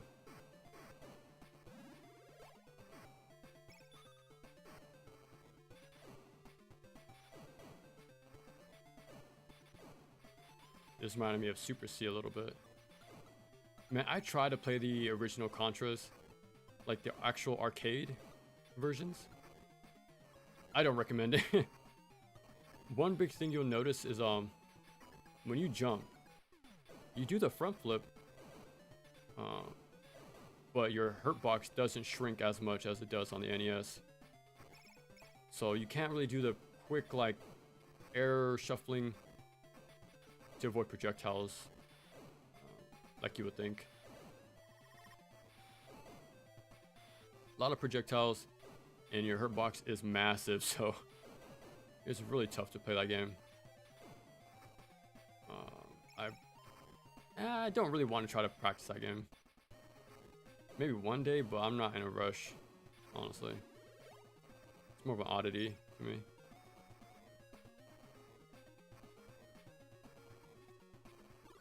It's crazy that's where the game came from, though. The NES port is actually better, in my opinion.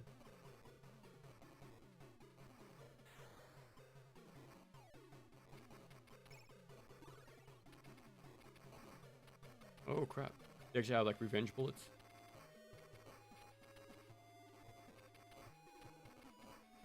Oh my god. I should probably be more careful with my firing, but...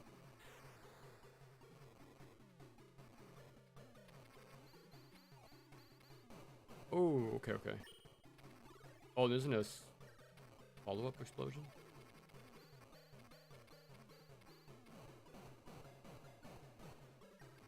Okay. It seems to linger a bit too. Oh, nice. That's pretty fun. I think I'm going to play Racing Lagoon next. I'm not big into racing games, but Street Racing RPG. Whoa, what a mix. Now that I never expected. That sounds crazy fun though. Like how would that even play? Like is it turn-based or is it like do the stats determine like whether you make the turn or not? That's very strange. Like, a really interesting concept. Damn, what was the last RPG I finished?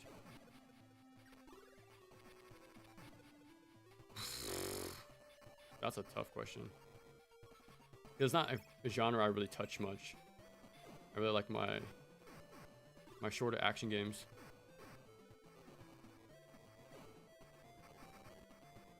I honestly don't know. It might be Rise of 1, honestly. And that was like 4 years ago at this point. Maybe that game. Yeah.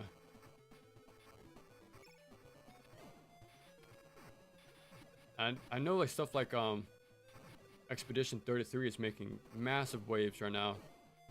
And nothing but good things about that game. I actually saw a bit of gameplay the other day. It looked pretty cool. I like the whole the defensive game. You can actually time your counters and stuff. I like the change because it becomes less of a passive thing and more like, you know, real-time, reactionary. You still have input in what's happening in combat.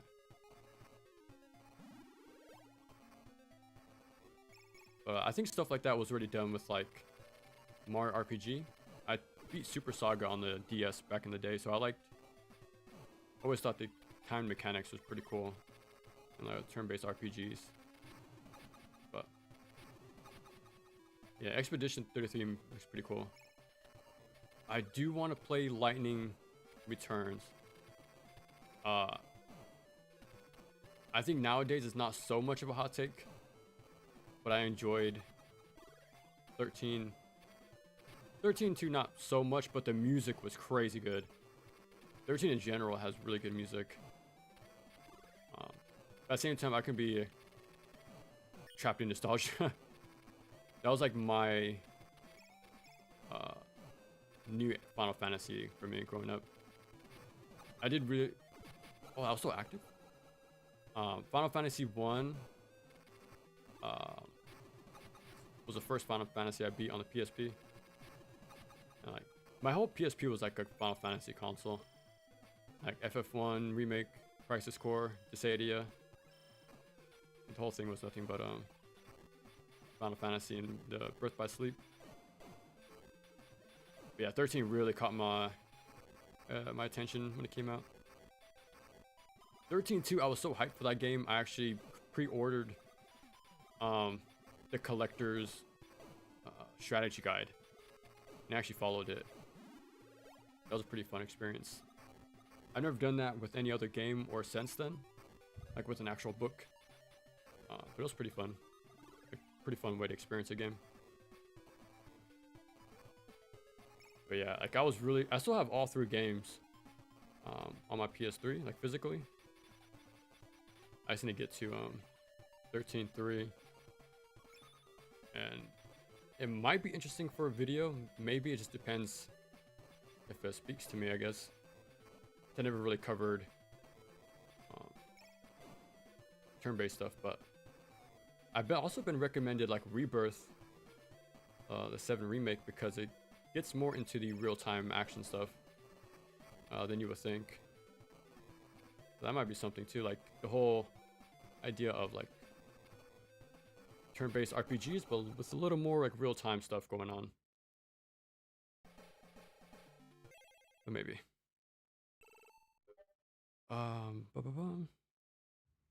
Squaresoft went crazy in the PS1. Yeah, the stats are for how your car handles. Oh, okay. I need to look up gameplay for this later, because that sounds like crazy interesting. So Squaresoft did a car RPG.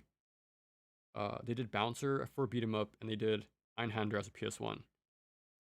And like traditional RPG games that were crazy good. Yeah, I'm telling you, like something about those 20 years ago, they were more willing to experiment and make more games, which was cool. I like arcade style racing games. I like Burnout, Cruising World. I remember playing Cruising World, like a what do you call it? A machine at a laundromat, my local one. That was really fun playing that all the time. I didn't understand how the gear shift worked.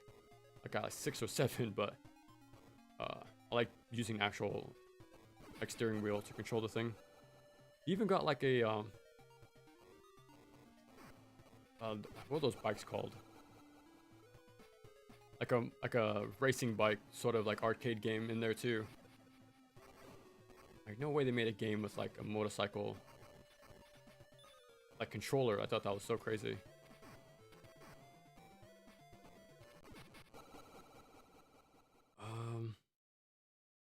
I beat Expedition 33. It was an amazing game. Ooh, that's pretty cool to hear. Yeah, I have a lot of modern stuff to catch up on. But at the same time, I'm not really chasing after them. I don't know. Yeah, that one does look pretty fun though. Gotta get around to yeah, that might be like a theme at some point, maybe. Who knows? The only one I'm into is F-Zero. Oh, okay, for arcade racing. I recommended this last time, but Horizon Chase Turbo. That's a really arcadey game. No rubber banding, when I remember. Like that's like the one thing I'm really like nitpicky about. Like I don't really like rubber banding. But no, that one's all skill. Like so, if you have your lead, then you're keeping it. So that's a really fun game. The sequel came out last year, but I haven't got around to it just yet, though. There's like a ton of tracks, though, in that game. I think it took like 6-7 hours to beat, and those races are probably like 2 minutes a pop, maybe 3. But yeah, there was a lot of interesting tracks and cars to unlock in that game.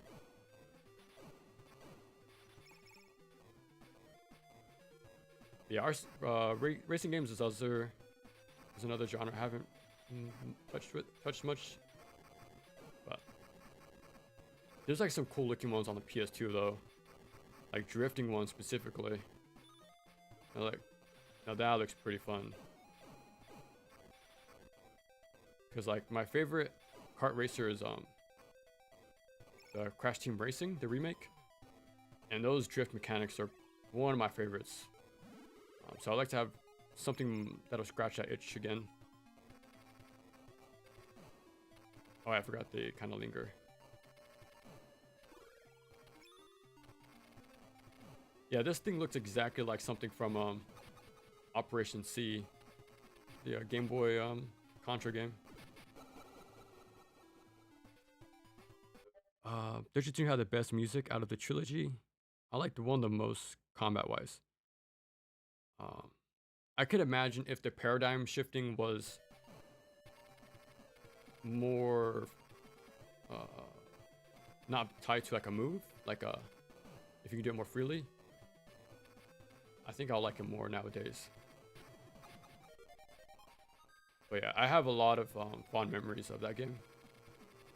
I remember on my 360, it was like I had that red ring of death going on. So I'll play as much as I could, and then all of a sudden, overheating problems. So like my console shut off at random moments. So I'm constantly paranoid. Okay, let me make sure. Okay, I grinded for like an hour or two. Okay, let me go back and save. Like I need to make sure I actually keep my progress for this game. Super convoluted story, but I actually enjoyed it. It was kind of like really out there. Like I tried to understand it when it first came out, but I'm like, you know what? I'm just enjoying like the world, the sort of like mythos it's setting up. Super out there, but I did enjoy it.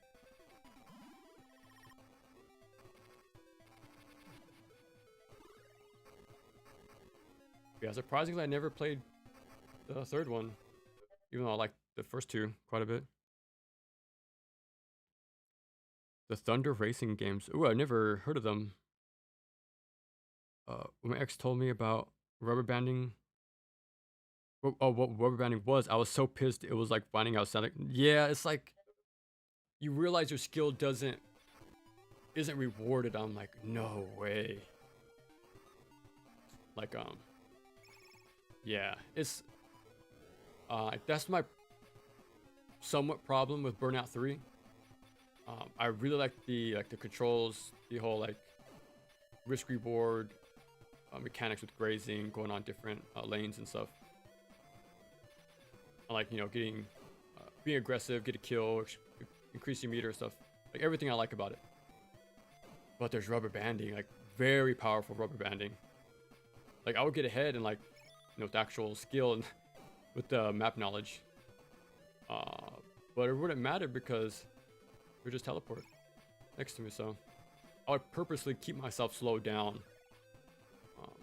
so I can just like use all my meter at the end. But really fun, like Crash Simulator. But as a racing game, I'm not too sure. Yeah, that was another game I grew up playing a lot, and then coming back to it, I finally realized just how much all the cars teleport. And that's good in a way. You can like interact with the mechanics more often, like, you know, shoving them off the side of a mountain or something. So I'm sure it's to keep the action going at all times, but yeah, rubber banding. Recent JRPG I'd recommend is Romancing Saga 2: Revenge of the Seven. Really good remake. Also love the SMT games, but there are a bunch of games. FFX. Yeah, Final Fantasy X is one of the few games I've finished, or JRPGs I finished. I remember I was actually looking into Dragon Quest at one time.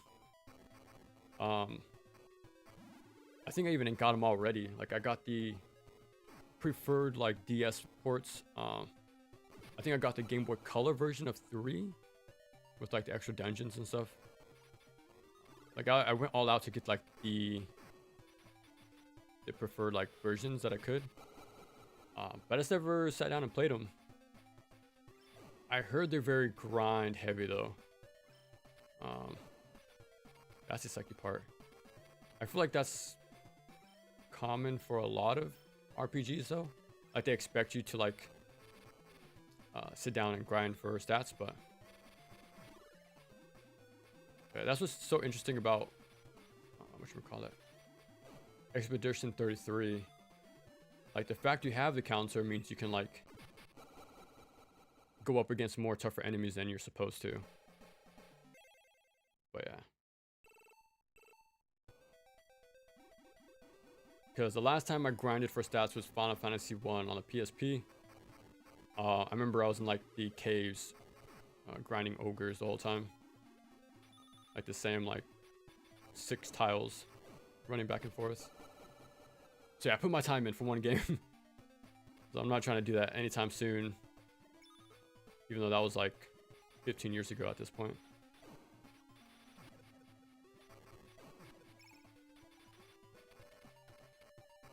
Oop. Oh my god.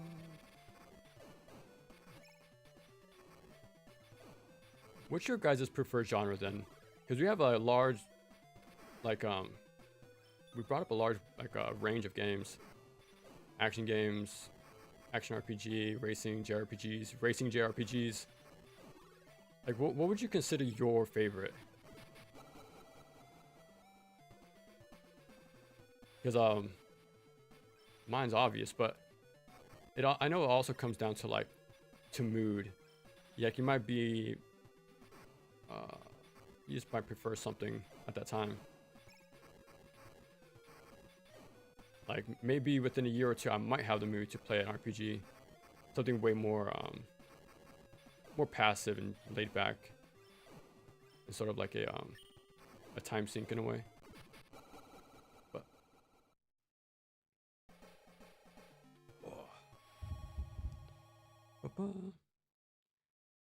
Dragon Quest is the vanilla ice cream of no. I hate grinding, but it is like the godfather of the genre, right? So I do understand, like,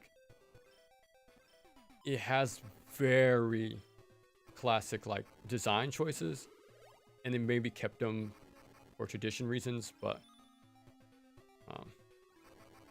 maybe grinding shouldn't be as needed, but yeah, I do want to play it because it's such a classic franchise to gaming, like very important series, you know, so I want to like experience it at some point. And I've only heard good things about 11 too, but I always like playing the classic stuff too.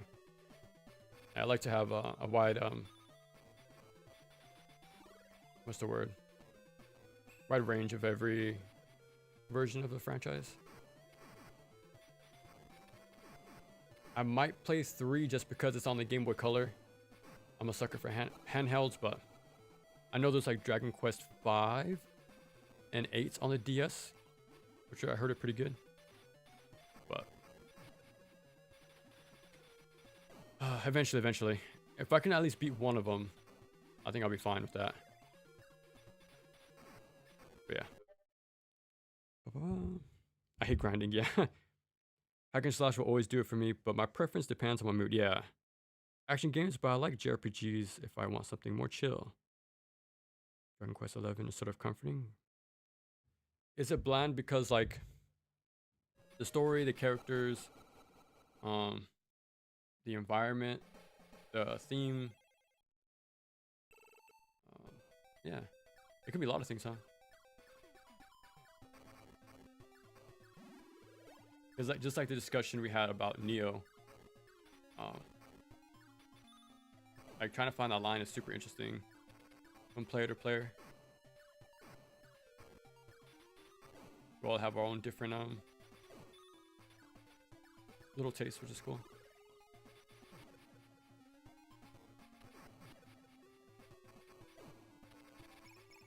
Oh my god.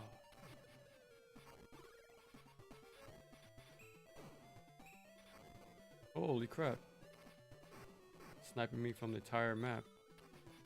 Well, I should have used those iframes a bit better, but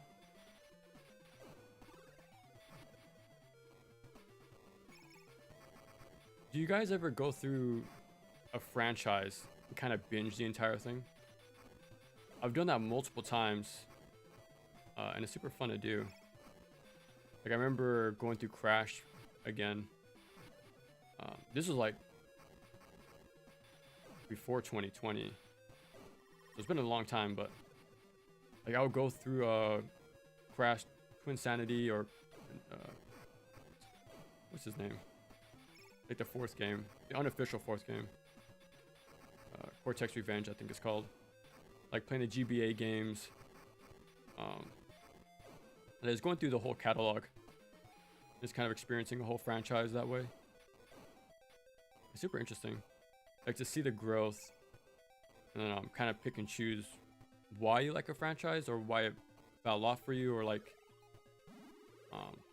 yeah. Stuff like that's pretty cool. I've done that multiple times too. And some games I kind of repeat again, like when I reviewed Devil May Cry, or like just Gaiden, like I go through that experience again after not doing it for so long. So I was prepping to do that with Dragon Quest, but like I said, RPGs are a bit tough for me. There's still a lot of platformers I need to get through, like the early 3D era, like Spyro. I've never played Spyro before. I gotta get through that. There's even an action Spyro game, believe it or not, on the PS3. You get it compared to God of War. I'm not sure how true that is, but yeah, that series seems like it went through a lot of identity changes. And again, that goes to like what we're talking about with like Tales Arise, Armored Core, and stuff like that. Like it's interesting to see those things change over time. Like it can either be because of the time, like what are the what's the mentality of game design in that era, sort of thing. So it's interesting to see that change over multiple games. I remember I did that with Tony Hawk. I'm going to all the games again. I also consider that my favorite franchise at some point. And that's because I only played the good games growing up. So like the first 4 Pro Skaters, Underground 1 and 2. And then I stopped. For some reason, I never got like Project 8, Proving Ground, Downhill Jam, American Wasteland. Like for some reason, I just kind of stopped, even though it was like my go-to franchise for a long time, along with Kingdom Hearts. So when I came back to it, I'm like, okay, I only played the small handful of stuff. So actually, let me go through the whole catalog, since I missed it. And I realized there's more mediocre games than good games. People say Underground is where the series jumped the shark. Some say Underground 2. Some say American Wasteland. But some say that's like the peak of the series as well, which is interesting. Like Rethaw right now is a huge thing I'm seeing in the online modding scene for Tony Hawk. Like I saw that for Thug Pro, like for my sort of generation. But I'm noticing like the little younger kids are now doing that with their favorite game of American Wasteland, which is pretty cool to see. But yeah, so like American Wasteland I enjoyed. I actually like the DS port. It was actually kind of faithful to the game. But like Downhill Jam, Shred, Ride, Pro Skater 5, the phone games they made. The first Tony Hawk HD, like the 1 and 2 remake. Not the 1+2, but like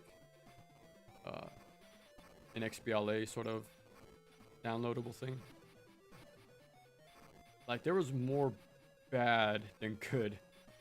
And, it was interesting to come to terms with that coming back to the series. So I really like the games that I like. Yeah, I like the ones I like, but I don't think I'll go as far to say I'm a fan of the whole series, because most of it's kind of so-so. Like only the early stuff is pretty damn good. Because it seemed like it's kind of losing its identity or steam with Proving Ground and American Wasteland. It seemed like it was trying to ape on like Skate's more visual style and like theming. So it wasn't like the arcadey game anymore. But yeah. Yeah, again, interesting to see games change over time, change identity, change mechanics. Pretty interesting to see. Like your little self research you're doing. Actually, my plan was for a birthday stream was to stream all of Underground. I have a few more months to go. But yeah, I feel like just streaming the entire playthrough from start to finish. That's such a whatchamacallit, childhood game of mine. And that song Superman only gets more and more, what's the word, nostalgic. I feel like the song was about nostalgia, and then how do I describe this? Having nostalgia for a song about nostalgia is a pretty trippy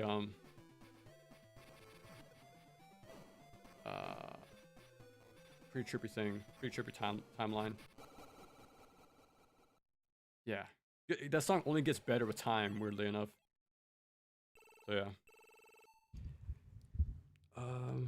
Oh yeah, yeah. I did the same thing Resident Evil. That was a fun time too. So Dragon Quest 3 doesn't do anything too interesting, but it's competent at everything. Okay, so it's not. It isn't specialized. It's kind of like a jack of all trades. Okay, and because of that, you can't find like a specific reason why it stands out. Oh, there was a game that's happened for me. I forget which game it was. I've always had this like, yeah, I know exactly what you're saying. There was always a game that came to mind for this sort of situation, where it does everything well, but since it doesn't do anything special of its own, it doesn't really stand out from the pack. Even though it's pretty well made, it's not unique, you know, compared to like future and past installments. Yeah, I used to have a good example of this sort of situation, but yeah, that can definitely happen. Okay. I binge Resident Evil games. It helps that Ari changes up a lot after the third game. Yeah. Um, yeah, really quick about Resident Evil. I got to Code Veronica and I stopped. Like I beat 1, 2, and 3. I'm like, yeah, these games are awesome. I like how short they are. I like the routing, item management, stuff like that. More on the action side, I feel like, because like in Resident Evil 2, I had enormous amount of ammo, and in Resident Evil 3, I had enormous amount of healing items. So like, I felt like it wasn't as scary as the first game. Like that one, you were really tight on like resources and ammo and stuff like that. Everything felt like more had to be pre-planned, but future games got more and more lenient, I think, and more actiony, which I liked. But yeah, Code Veronica, I just got lost. Like they changed up the style so much. Like the first games are way more focused, but Veronica was like all over the place. I feel like you had the graveyard, the hospital. You can go to the boat, the in-between sections.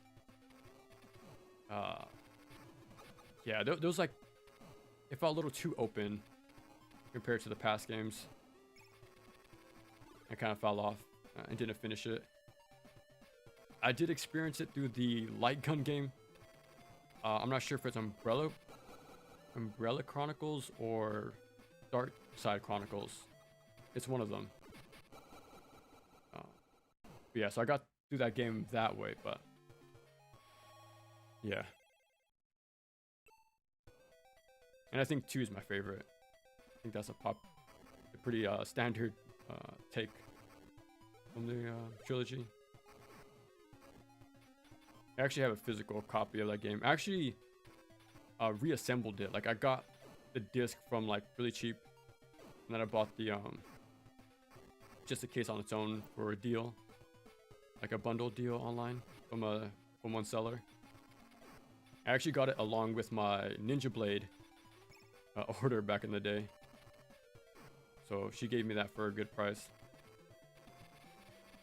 Yeah, so I'd like to do a stream of that one day. I just gotta learn it because, yeah, I think I'll or get lost again, but yeah. And then of course RE4 switches it up, but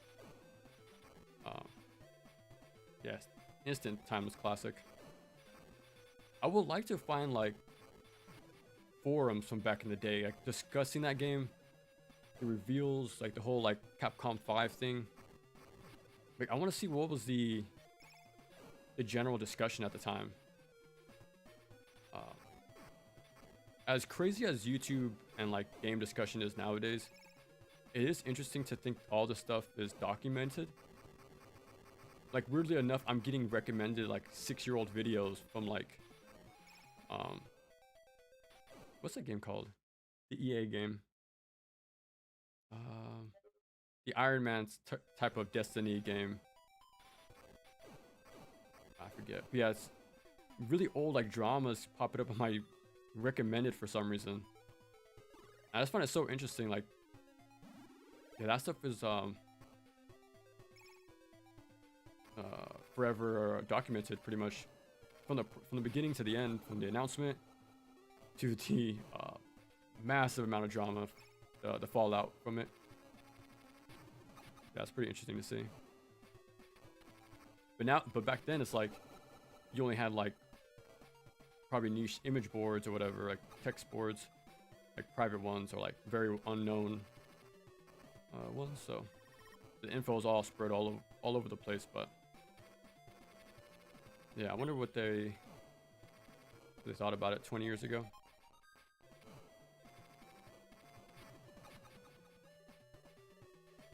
Because it's all hindsight 2020 now, right? Like RE4 was a classic, but I'm pretty sure many were again upset about the identity being changed. So again, it's very interesting, like history wise. That seems like a common topic today, but always circles back to that. I was into Tony Hawk, but when I realized I like snowboarding more, I put it down. Like I want to like I want to learn to snowboard IRL. Oh, that would be interesting. I've never played. I think I played one. It had to be an SSX game, but I don't know which. Yeah, I gotta play Tricky. That one's like the highly praised one. I always see it right next to Underground 1. I was like, this is the peak of the genre, or of that time at least. So I gotta play that. And I always like my more arcadey extreme sports games. So the fact I never got to it is kind of like I'm missing out big time. A lot of games. Oh yeah, I forgot I was mentioning earlier, but I keep track of my backlog and the games I've completed. And from experience, I'll say just play whatever. You're never going to finish your backlog, so just play what's in your mood and don't worry about anything else. Because I've finished about 1,100 games already, and I still have 1,000 on my backlog. So yeah, gaming never really ends, honestly. And only more coming out, but so yeah, never worry about finishing your backlog, because if you're really in love with the medium, it'll never end pretty much. There's always gonna be something, even if it's like 5 or 50, that backlog is gonna exist in some way. So just appreciate each game you play pretty much.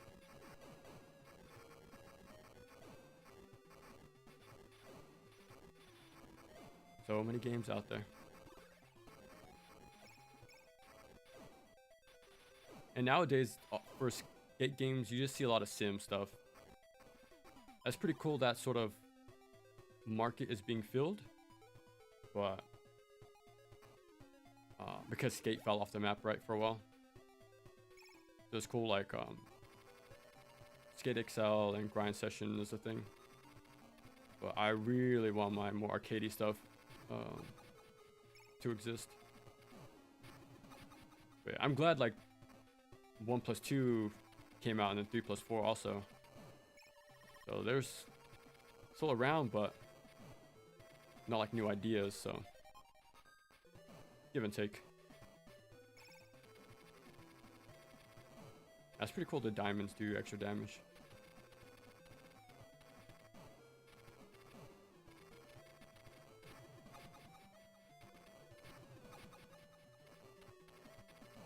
Oh crap. Grab the upgrade. Nice. RE5 really good if you have a buddy. Yeah, that's like one of the perfect co-op games. The one I really liked growing up was Army of Two. That was like the first time I grinded for like gun skins, getting the gold, doing all the missions, grinding stuff like that. And that was before I got into like Call of Duty at the time, like during its peak. Like that's kind of where I got my my fix at the time, before I knew how fun it was to get those type of things. Yeah, unlockables, man, like they go a long way. Might seem simple, but it does add a lot of game replayability. But do you even live next to snow in the first place? I can imagine it's pretty tough without that.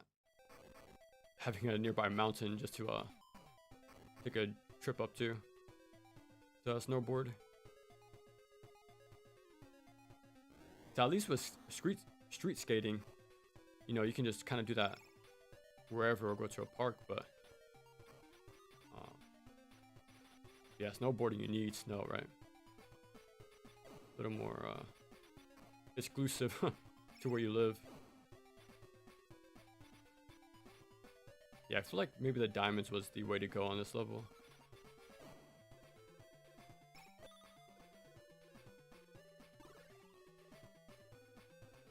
He's playing whack-a-mole with me.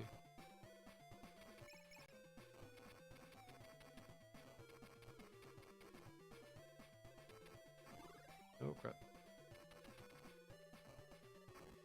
Oh my god. Yeah, I'm trying to focus to get us to a new stage at least. See something a little different. No. Okay, we're still alive somehow.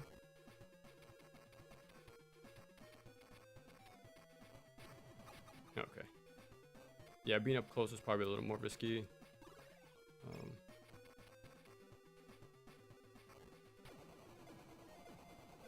Hopefully that's it. Okay. Oh, never mind.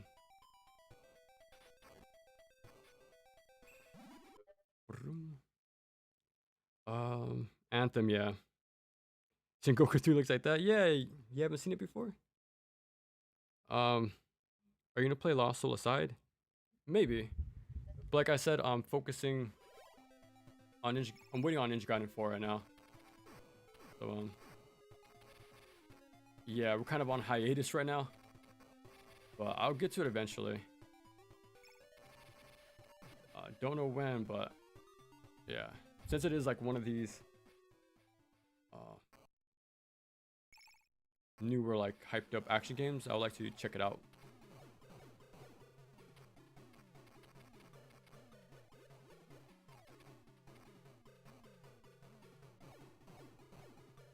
I'm not sure if I'll take damage for making contact with the body or not.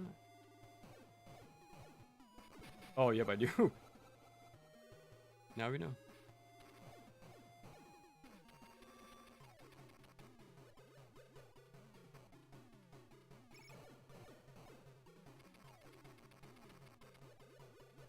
Yeah, we'll probably stream for a little bit longer. I'll probably call it there because I think it's been going on for a long time. But yeah, now let's come back next weekend with Strider 2. I'm hoping that's gonna be the game I practice. In the meantime, keep the ninja action going. I was actually trying to get like a PC Engine emulator to work on my Wii, because there's a game called Kaze Kitty Ninja Action, and I hear it's like a very crazy involved